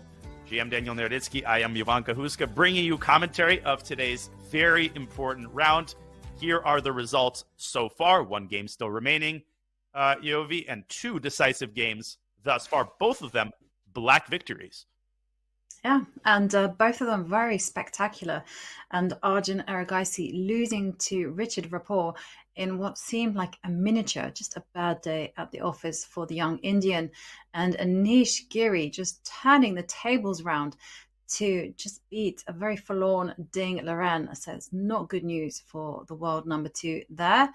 And in other news, one game still remaining, and it's been a real slugfest between Vincent Keimer and Norbek Abdusattorov. Both of these players just playing the long haul. Look at them. They are so focused. We are over 6 hours into play, and every single move has been tense. They've had to concentrate every single step of the way. It's just been insane, actually, how the players have managed to retain their focus and concentration. You're not exaggerating. Literally every move for both players is a trial, and including the position we have on the board, as Norbek just pushed the pawn up to d3. He gives it away, but if white takes it, then black pushes the other pawn and opens up an attack on g4. So white has the option of not taking on d3 and dropping the king back. We will explore these options. There are many more options to explore, but first, for a little bit of relief, we have Parham Maghsoodloo, who after today's solid draw against Wesley So, where Parham was in a lot of danger, found a way out of it. He was asked about his thoughts for tomorrow, when he'll be facing a rather weak opponent in the world champion. Let's listen into Parham. Yes, of course. I think against any other player, it's not the same feeling as playing against Magnus, because he's world champion. He plays chess much more stronger, and he also fights. So it's very important game for me. And it's very difficult to find Magnus in a tournament and play with him. So I'm very happy. It's for second time also after that European Club Cup. And again, I'm white, so I hope to play like that time very good and very fighting chess. I don't think Parham is just sort of fibbing when he's saying that he's happy. We know he's a fighter. We know he plays because he loves the game. And if I'm Magnus Carlsen, I'm not looking forward to my game against Parham Maghsoodloo, because Parham's one of those guys who can beat absolutely anybody. He's not afraid of anybody. And Yovi, right now, Magnus has been very up and down this event. You don't want to back yourself into a corner against a bloodthirsty Parham Maghsoodloo. No, definitely not. And I want to say something about Parham. He has a very distinctive style. It's very unusual. Starting from his openings, he takes big risks, but at the same time, he's very comfortable with playing with little space. I mean, I've studied some of his games, and they've just been absolutely mesmerizing because they've been so intelligent. And of course, Parham actually referencing a game that the two played in the European Club Cup last year. And in that game, Parham drew. But it was Parham putting the pressure on there. But tomorrow, it's a different world champion, different game, and obviously different mindset. Indeed. And to that fantastic description, I would just add that Parham is quite unemotional. We saw that against Wesley So today. He got very difficult position out of the opening. He didn't spend any time criticizing himself or lamenting his opening choice. He simply hunkered down and did what he had to do to hold that position. And the same goes for his game against Fabi. He overpressed considerably, turning an essentially unlosable position into what seemed like a surefire loss. And instead of collapsing, as most would do, he took his time. He took almost all of the time he had. He found every single way to make Fabiano Caruana's path as difficult as possible. And he was rewarded with an absolute miracle save. Parham Maghsoodloo is no one's favorite opponent.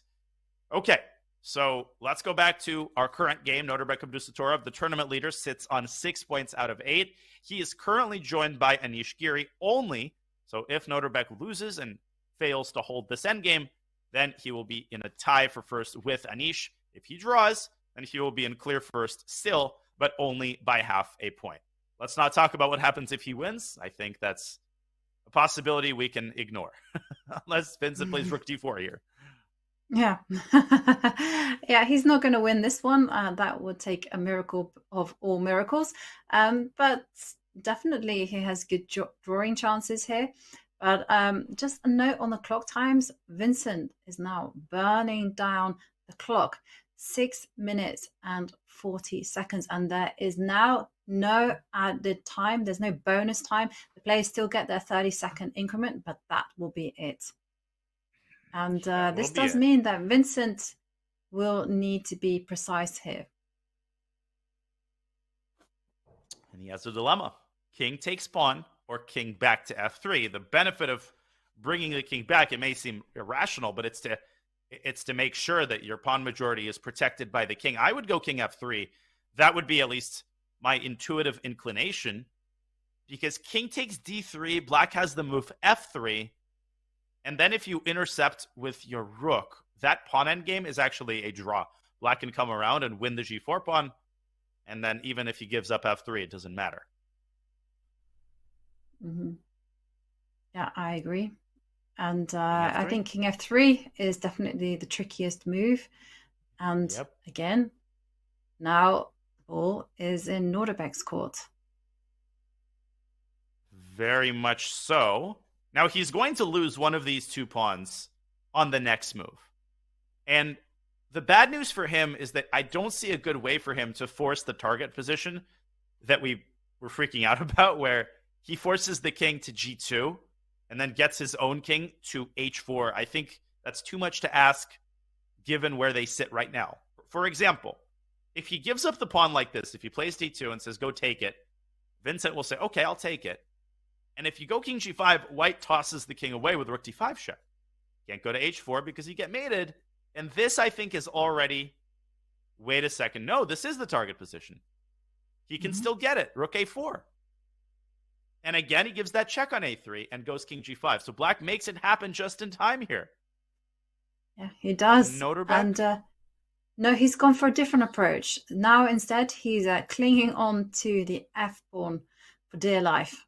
Although this defense can be broken down. For instance, the rook goes to a3 and Norbek holding on again with the rook on b5, setting up a blockade that way. He's so good. It's clear that Norbek, he might, whether or not he knows that there is this miracle drawn position, it might be a moot point. He might not even have to give away his last remaining pawn. It's like one of those things. He might not even have to cross that bridge. Vincent has to try to find a way to win that pawn because that's his only chance to progress. If he plays g5, then obviously the move king f5 is an immediate draw. And if Vincent loses one of his two remaining pawns, then that is going to be a very elementary theoretical draw. But here comes Vincent. Back to g2 he goes. And he could try to play the move pawn to f3 and circle around with his king to the other side. He's got attempts here. And I don't know. This is getting scary again. It certainly is. Ugh. It is, and goodness me, anything can happen. The rook. Okay, I mean, how scary is it if we're honest? Okay, king goes to f6. I mean, do we still have those kind of ideas? I will play. I think Vincent might want to swing the rook back around to a8. Oh, you have this idea. Yeah, I have this idea, and then king goes to the beautiful h4 square. I go to the no less beautiful f3 square. No, and then I get checkmated. So no. Let's go back.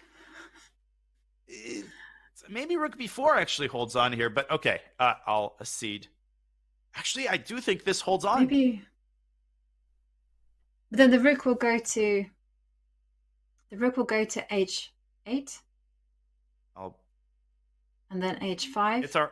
It's our old friend. It's this position. Again, we keep whichever path black takes.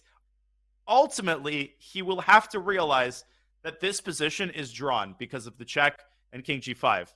But I'm afraid that Noterbeck might not be realizing it and might go desperation mode because he thinks that he can't afford to lose the second pawn, if that makes sense. So all of it depends. He goes king f6. Okay. Here we go. Rook a8 is my prediction. Okay, it looks good. It also makes a lot of sense. Get the rook, give maximum checking distance. Also, one of the things you've got to remember in rook and pawn endings is that there are 3 ways to check. And they goes to the edge of the board. You want to check from behind, again, with the most distance possible. You check from the side. The side checks are so easy to miss. And it's a bit more rarer, but still possible to check from in front. That's the worst type of check. Right. Yeah, there's just so much to keep track of. Checks from all different directions. And will Noterbeck gather the courage to make a mad dash for the least likely seeming square, h4? That's where the king has to chill, in that vicinity, in order to set yourself up for success when black loses the second pawn. I don't think Noterbeck has a way of drawing this where he keeps the f-pawn alive. I don't think he can. And he has to come to terms with that. The sooner the better. It's a difficult one, though. I mean, is there any way that Vincent can trick him, for instance? I mean, what could be something where Noterbeck hangs on to that pawn for dear life? Well, he could play rook b4. Yeah. And then Vincent's idea is to swing back to a5, kind of what you're saying. You just misdirection, right? You go one way, and then suddenly you double back and you go the other way. But, of course, this is, as we know, still part of the sort of general target position where white has no choice but to go after the pawn, and then black just waits. So all roads lead to this theoretical draw. All roads lead to Rome. And what about if you don't step up with the king to f3, but instead play the move f3? So you get to the rook to f5, yeah, and now you're just, okay, with the idea of just marching the king to h4. So king h3. Yeah, there's some rook. Is there? Yeah, okay. I wondered whether there's some rook b1s in the air. Yeah. Can I go rook a4 to h1, mate? Yeah, but there were some rook a1s in the air. Or this. But rook a1 you were talking about, like, here? Yeah, rook b1, and then if you go rook takes pawn, and then you're out, and then you're good. But I suppose black can wait, and then the moment white leaves the f-file, I can swing around to a3, and I think I just win the pawn here, amazingly. Ridiculous. Rook a8, rook b3 in the meantime. Yeah, they're going to get this. Rook a5, I think, and Vincent's done it. Can Noterbeck understand that this is still a draw? If he loses hope, it's easy to lose this. I mean, I think even a move like f3 is a huge mistake because it allows white's king to inch forward and get an improved version. Oh my gosh, this is so nerve-wracking. I thought of another scenario. Do you think it's entirely possible that Vincent will win the f4 pawn and Noterbeck will just go, thank you very much for the game? Resign?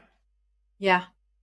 I was thinking just that as you were saying it. I was like, is there a possibility Noterbeck does the Sam Shankland famous game against Anish Giri? I think it was in Tata Steel where Sam Shankland resigned the game in a theoretically drawn endgame because he was convinced it was losing. I think that's a non-zero possibility, Yovi. I don't think we should laugh that possibility out of the room. No, I mean, I was being deadly serious because... No, totally. I mean, you take a look at these kind of positions and you think, okay, the white king is there assisting the two pawns. It's just completely lost. Even if I get my king to h4, I mean, it's going to get driven back. But, okay, we still see some moves being played. King has gone to g6. It's just waiting. And we are going to see rook f5. There you go. And Vincent hesitated there. I'm very curious what's going on in his mind. Does he realize that this is a draw? Is he just hoping that Noterbeck loses hope? The drawing move here is rook anywhere along the third rank. Just go rook a3, part ways with the pawn, and then squeeze your king into h4. That's the miracle defensive construction that we kind of discovered a while ago, and Noterbeck sees it. Oh, classy. And he's worked it out. Rook takes f4, king g5. Incredible stuff. What a resource. He's like unbeatable this tournament. It's just, what do you have to do to beat Noterbeck Abdusattorov in chess? You have to play like a machine, basically, or genius. But he isn't genius. I mean, I just think that this is his breakthrough tournament. We are going to see such huge things from him. World's top 10, challenging for the world top. I mean, it's just the beginning. And he's only 18 years old. That's what we can't forget. You know, he plays like someone who's been just around for donkey's years. He's just 18. He's just a teenager. It's just incredible performance so far. The poise. I'm just so impressed with the poise and the way that he just doesn't seem to react based on what's going on the board. Okay, he has a bad position for 60 moves. I'm just going to hunker down and do my very best to defend it. That is a quality of a world champion. World champions, they don't moderate their effort level based on how pleasant it is to defend a particular position. You see that with Magnus. He plays the same exact way, no matter whether he's winning or losing. He plays with the same level of passion, the same level of resilience, and just the same level of verve. And we are seeing that here with Noterbeck, who for the first time in the tournament has had a bad position. And how gracefully has he handled it? So much so that at one point, it seemed totally improbable, at least to me, that he was going to pull out half a point. He seemed to be dead in the water in that endgame. And now he is knocking on the door of what will be a major, major shakeup, as he might be able to stay atop the tournament cross table and keep Anish Giri at bay for the time being. Yeah. And you have to spare a thought for poor Vincent Keimer, though, because Noterbeck has just defended like a monster. I mean, he's just been so good that Vincent, you know, he's 2 pawns up in a rook and pawn ending. They're connected. This should be a win by all rights. But of course, somehow it's just one of those positions where it's just a draw. And Vincent, of course, he was better against Ding. He also felt like he was giving a good game to Anish. Sometimes you do feel like you can't catch a break in some tournaments, that luck just isn't on your side. Yeah, you're exactly right. Bad tournaments, when it rains, it pours. You keep thinking, okay, new game, reset. The luck's going to be finally on my side. And there is a part of this where Vincent is just unlucky. This endgame, 2 pawns up. I mean, he does everything he had to do. He didn't make any major mistakes in the endgame. It's not like Vincent was totally winning and then he blunders. He made perhaps one major inaccuracy, which was to allow the simplification of that 4. Other than that, I thought he played, by and large, a flawless endgame. And it's just not enough. When somebody is in killer form, you need a little bit more than that to actually defeat them. 3 minutes on the clock now for Vincent. And I agree. But it feels quite unfortunate, actually, because Vincent probably foresaw this endgame probably, I don't know, 10, 20 moves ago, and he's been maneuvering to get to it. It's just his luck that this particular one, not a win, but a draw. But it's so instructive on every single level. It's a lesson in resilience, in grit, in endgame technique, in rook and pawn endings. It's got it all. You can see the players there rhythmically shaking their legs. This game is going to be analyzed and shoot apart, and, you know, spit out and then shoot up again by all sorts of analysts. We're all going to take a look at this endgame and say that this was, if Noterbeck ends up winning this tournament, this endgame right here. If he can complete the defensive effort, and it's not over yet, let's be very, very clear about that. Vincent can still try to trick him, but if he can hold this, this will be a major reason why. Yeah. And I do really like the way Vincent has played every step of the way. He's never chosen the path of simplicity for Nordebek. There's always been some tricks, some traps, some just underwater danger lurking. And here we go again. King moving to h3. It's going to step up to h4. We saw this actually in our analysis, and we concluded that it was just simply a draw. All Black needed to do was just to wait. Yeah, that's the best feeling when you've defended so well that you reap the rewards. All you have to do is nothing. I feel like that's the name of a song, but I don't know. I'm sure everything's the name of a song. Yeah, so that's true. What does Vincent see? What does Vincent see? Why is he... He must see something. I think there must be some trick that he spotted, or at least he's trying to make Nordebek psych himself out. But just rook to b4. Stay on the 4th rank. I think he just he saw that the other endgame, 2 pawns ahead, was just simply a draw, and so he's like, okay, fine, let me play something different, and he's gonna put the king on h4, hope that spooks out Nordebek, and Nordebek makes a mistake. But as you've indicated, as soon as the rook moves from the f line, then there is rook b3. I mean, I just had a thought. Is it something to do with rook f8? Rook f8 and that's what I'm g5. thinking. It's exactly what I'm thinking. So, but rook f8, king g7. Okay, Nordebek waiting. And I see the chat with some delay. It seems to suggest that white is winning. In a previous endgame, again, looking at the engine and evaluating it on the basis of that is just foolish, because we cannot expect the players to understand computer level subtleties unless we're missing something big. I think this is just a dead draw. But could we be missing something big? I don't think so. I don't think so. Can he go rook g5 check? No, he goes rook f8. Oh! I think I got it. I think I've understood something.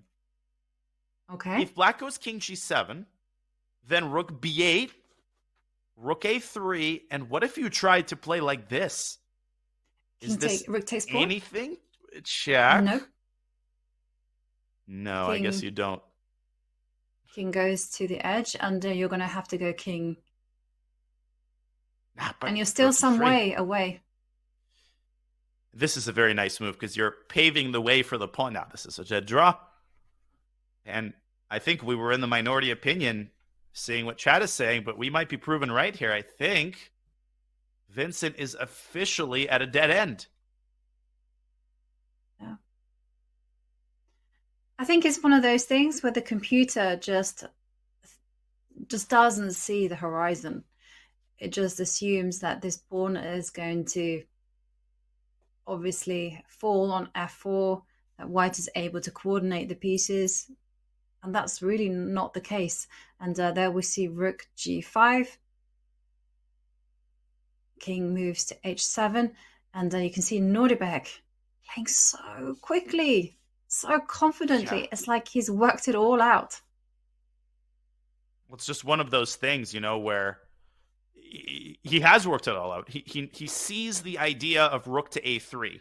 He knows it wins the pawn, and he knows there's just nothing that white can do about this. And if white check on h5, back to g6, I think Vincent has exhausted most of his attempts.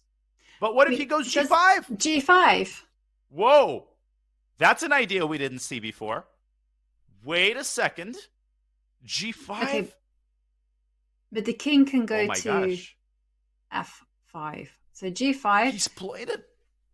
King goes to f5. I did not see that move, I'll be honest. This was the one idea I didn't see. Oh, yeah. Rook h6. King f5, rook h6, rook f6, and king g4. Ooh. Oh my gosh, this is so close. I'll tell you what. What if black plays rook a1? You have to go rook h6. And then king f5. Rook f6. King e5. You're holding on to the pawn. I think I can just go rook f8. Rook h1. Then King to g4. g1. Snaking my way. G3. And And you're again. in time. Oh, no, not like this. No. But I think maybe with the... What's the winning move here? Maybe king... If it's not g6, gosh, this is insane. It might just be king g6. Yes, that's what I thought, but rook takes pawn. And the players actually...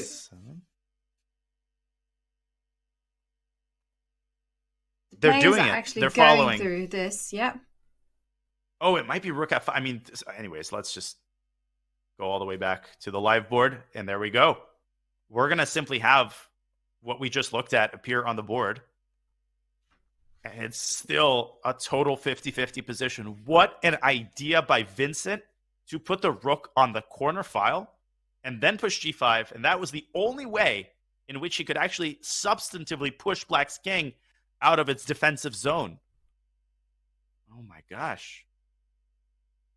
Incredible. I mean, both sides playing so ferociously, both determined to secure their objective result. And whew, it's been so nerve-wracking, so tense. And I have to say, if Vincent manages to do this, hats off to him. He would have deserved this 100%. Oh, yeah. Oh, yeah. And I also have to say that, I will never convince chat to not put 100% stock into engine evaluations, but to look at this and say the players are actually playing a fantastic endgame. Yes, they're both making mistakes. Obviously, there are insane computer lines here. I hope we've already managed to demonstrate how crazy some of these lines are. Even if you had 2 hours on the clock, I think it would be a very tall ask for the players to find even a single one of these resources. By and large, I think both of them are playing a phenomenally resilient endgame, both finding great resources. And the question is, who is going to have the last laugh? Who is going to find that last resource? And is it going to be a winning resource? Or if you're Noterbeck, is it some sort of a saving resource? Yeah. And I think from an objective human viewpoint, these players have played such a high quality endgame. We've kind of been looking at this without the engine, and it seems like both sides just pulling out all the stops, putting in 100%, trying to find every single trick in the book, and Vincent testing Noterbeck right until the very end. At this point, the clock situation becomes a very major problem for Keimer because Noterbeck has kept himself with 18 minutes. That is an eternity, especially compared to what Vincent has, 2.5 minutes. He's only got increment, 30 seconds added to his clock per move, but that is nothing when you think about the level of complexity here and what you have to calculate on every move. He continues to think king to h5 is what we're anticipating. You can also start with king g4 and try to force the check. I don't know if that's a good thing or a bad thing, probably a bad thing. Or you could move your rook up to f8. Or you could move your rook to the side, rook to b6, another viable move. Goodness golly, what a difficult position this is. Yeah. And Vincent only has 2 minutes on the clock to find the best continuation. That is a big ask. And you can kind of see Vincent, the stress on his face as he looks at the board, then considers the clock. And he just can't tear his eyes away from either. Oh, I really feel for the German, because this is the nightmare. This is really not what you want. You want to be in a situation where it is Noterbeck who has 1.5 minutes to defend, and you see Vincent put his rook on b6, and they've moved on to 80. I mean, again, the eval bar dropping, but that doesn't mean anything. he also understands the magnitude of this game. Anish Giri is watching with bated breath. Imagine a win by Vincent Keimer, one of the least likely players to defeat the tournament winner, shakes up the tournament standings. Now, rook to b6. What is the purpose of this move? The purpose of this move, well, he's trying to push g6, and obviously he's keeping the black king cut off along the 6th rank. He wants the king to get stranded in the center. And Norbert could inch his king back to f5. But I think that loses because white gives a check on b5. I'll show this on the analysis board. If black goes king f5, automatic move, check. And then after king g4, white gets like an idealized version of the f and g pawn endgame, which is, of course, here completely winning. For example, rook a4, just rook f5, and you pick up the pawn. You can always give a check if you want to, and this is easy. So if not king f5, Yovi, I guess rook to g1 makes sense here. Put the rook behind the pawn. And maybe Vincent forgot that after g6, black has the move king f5. And the mate threat draws the game on the spot. What does white do here? Well, can you actually move your king h5? You have to. Rook g3. Rook and now g3. The problem is you have to step forward with your king one more time. King h6. Because if you go g6, because king f5 is always a problem. So annoying. Mate threat. And if you go king h6, then I check you. No, this is a draw. And then I take... black is definitely in time here. Then black steps away, and you know the drill. Black will eventually give up his rook for white's pawn and promote his own pawn and force white to do the same. Vincent must have seen something other than this, because if this is all there is to it, if this is all the meat that's on the bone, then rook b6 wouldn't have been all that effective. Norbert with a check. That's good enough. That's good enough. King is going to move to g4. It does the same thing. And rook g1 check transposes us into the line we were just looking at. I think Vincent has let the advantage go permanently this time. And now rook to g3 is the drawing move. And he's found it. Of course. And Vincent, just heart goes out to him. Absolutely. But I mean, is there any solace for Vincent in the pawn move g6? After all, I just wanted to highlight one trap, which is if you do take rook takes f3, you have to be very careful to not fall into g7 ideas. And then the rook will be a bridge. Yeah. And subconsciously, Vincent might have had those ideas circulating in his mind. With time dwindling, he might have played a move that he judges to be intuitively the best chance. Unfortunately, he's just too slow. The king is on such a bad square. It has to waste so many tempi moving in front of the pawn and wasting another tempo that it gives black the time that he needs to win this pawn. I would go rook b3. But then king f5. And he's played it. He's played it. I mean, is there any doubt? And king f5, a big threat on the board, rook h3, checkmate. And that's why the king gets checked away. And king goes to e6. Okay, g6, maybe. Keep trying. But then king f6. We've been there before. That's a dead draw. Oh, I think Norbert is just like 2 moves away here. 2 pitfalls away from holding this game. Unbelievable.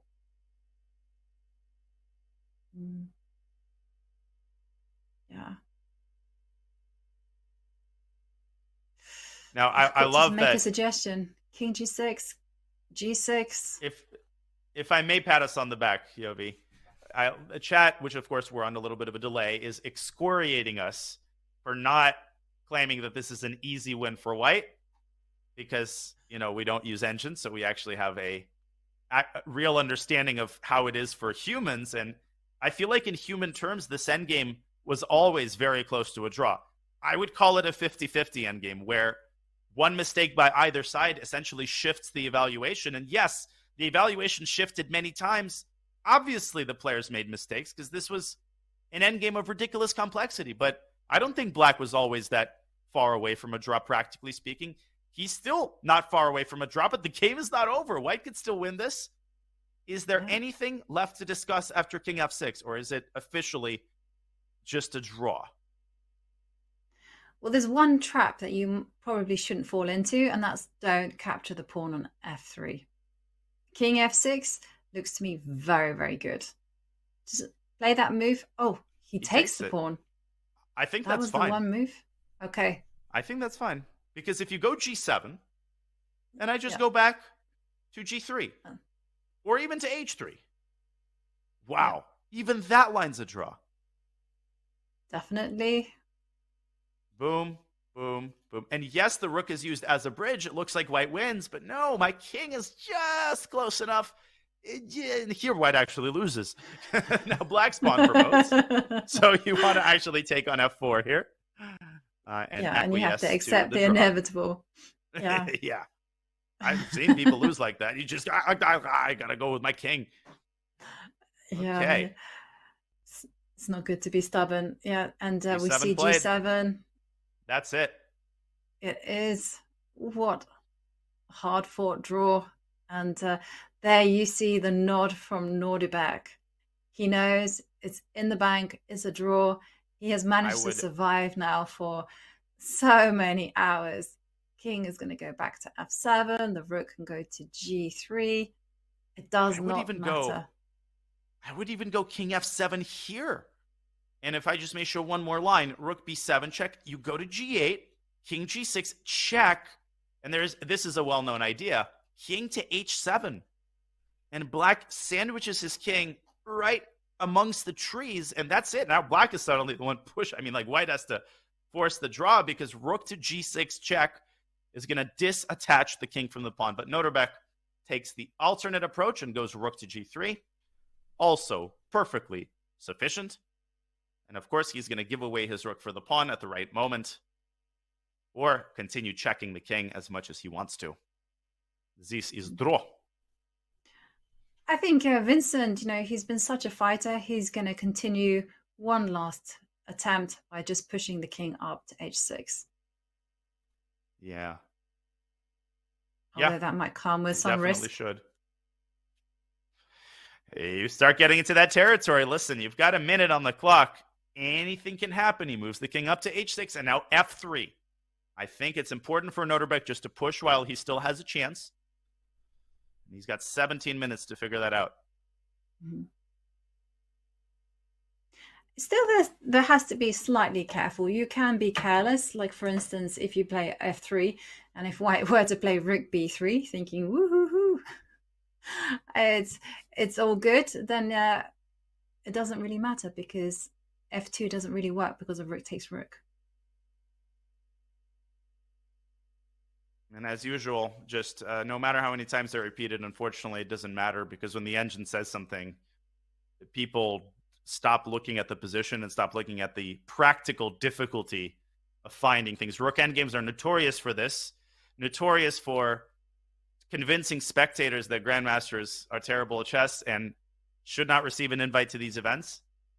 But, those who are able to, to actually look at the board and understand the difficulty of finding engine moves in a rook endgame, also understand that the way they handle themselves in this endgame is phenomenal. I think the level of play in this rook endgame for human players was tremendous, given 5.5 hours of play before they even reached it. And I'm going to keep repeating that, no matter how many times people, say that they missed 6 or 7 stockfish wins and black missed 10 stockfish draws. Who cares? Yeah, but even then, I would argue that the computer isn't necessarily seeing the full picture. And for me, these two players have played exceptionally well, and I don't see any errors, actually. And in Norwegian, we have this beautiful expression called slipper hero. Now, a slipper hero sits on the couch, wears their slippers, and thinks that they can run and sort the world. And it's very easy when you're watching chess with a machine to sit there and say, what was that? I mean, back here, really, plays rook come h3 on, instead call of yourself rook h1. 27. Yeah, exactly. Call And yourself 2700. And there's two more things I'll say as they shake hands and agree a draw. That when you see the table-based move, you don't realize why that move is correct. You think you do, but you actually don't. The explanations for why moves are correct are much more complicated than anybody realizes. And we are aware that table bases exist, but the reason we were not checking them is to put ourselves in the player's shoes. The players aren't able to look at table base. They have no idea if it's winning or drawn.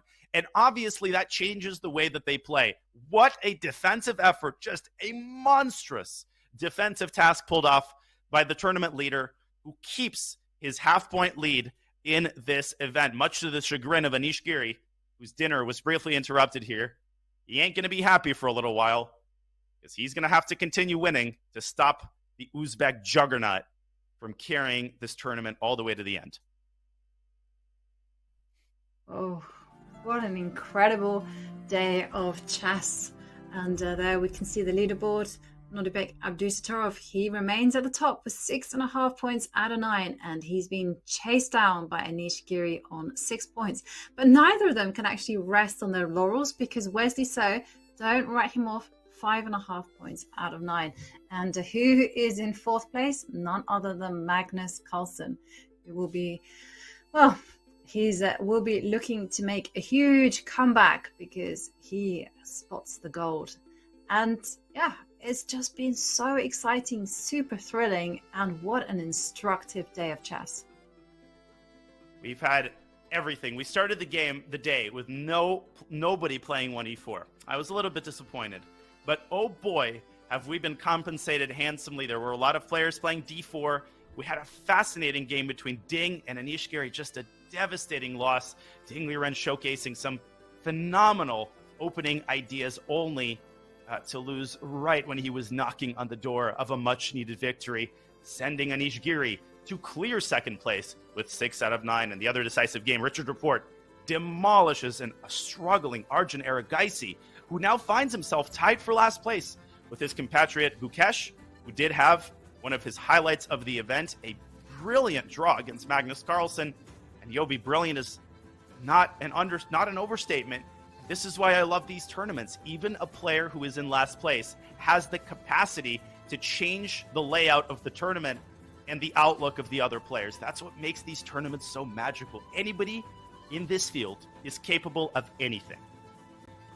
Yeah, absolutely. And as we edge our way to the finishing line, we have to remember it's not really how you start the tournament, it's always how you finish.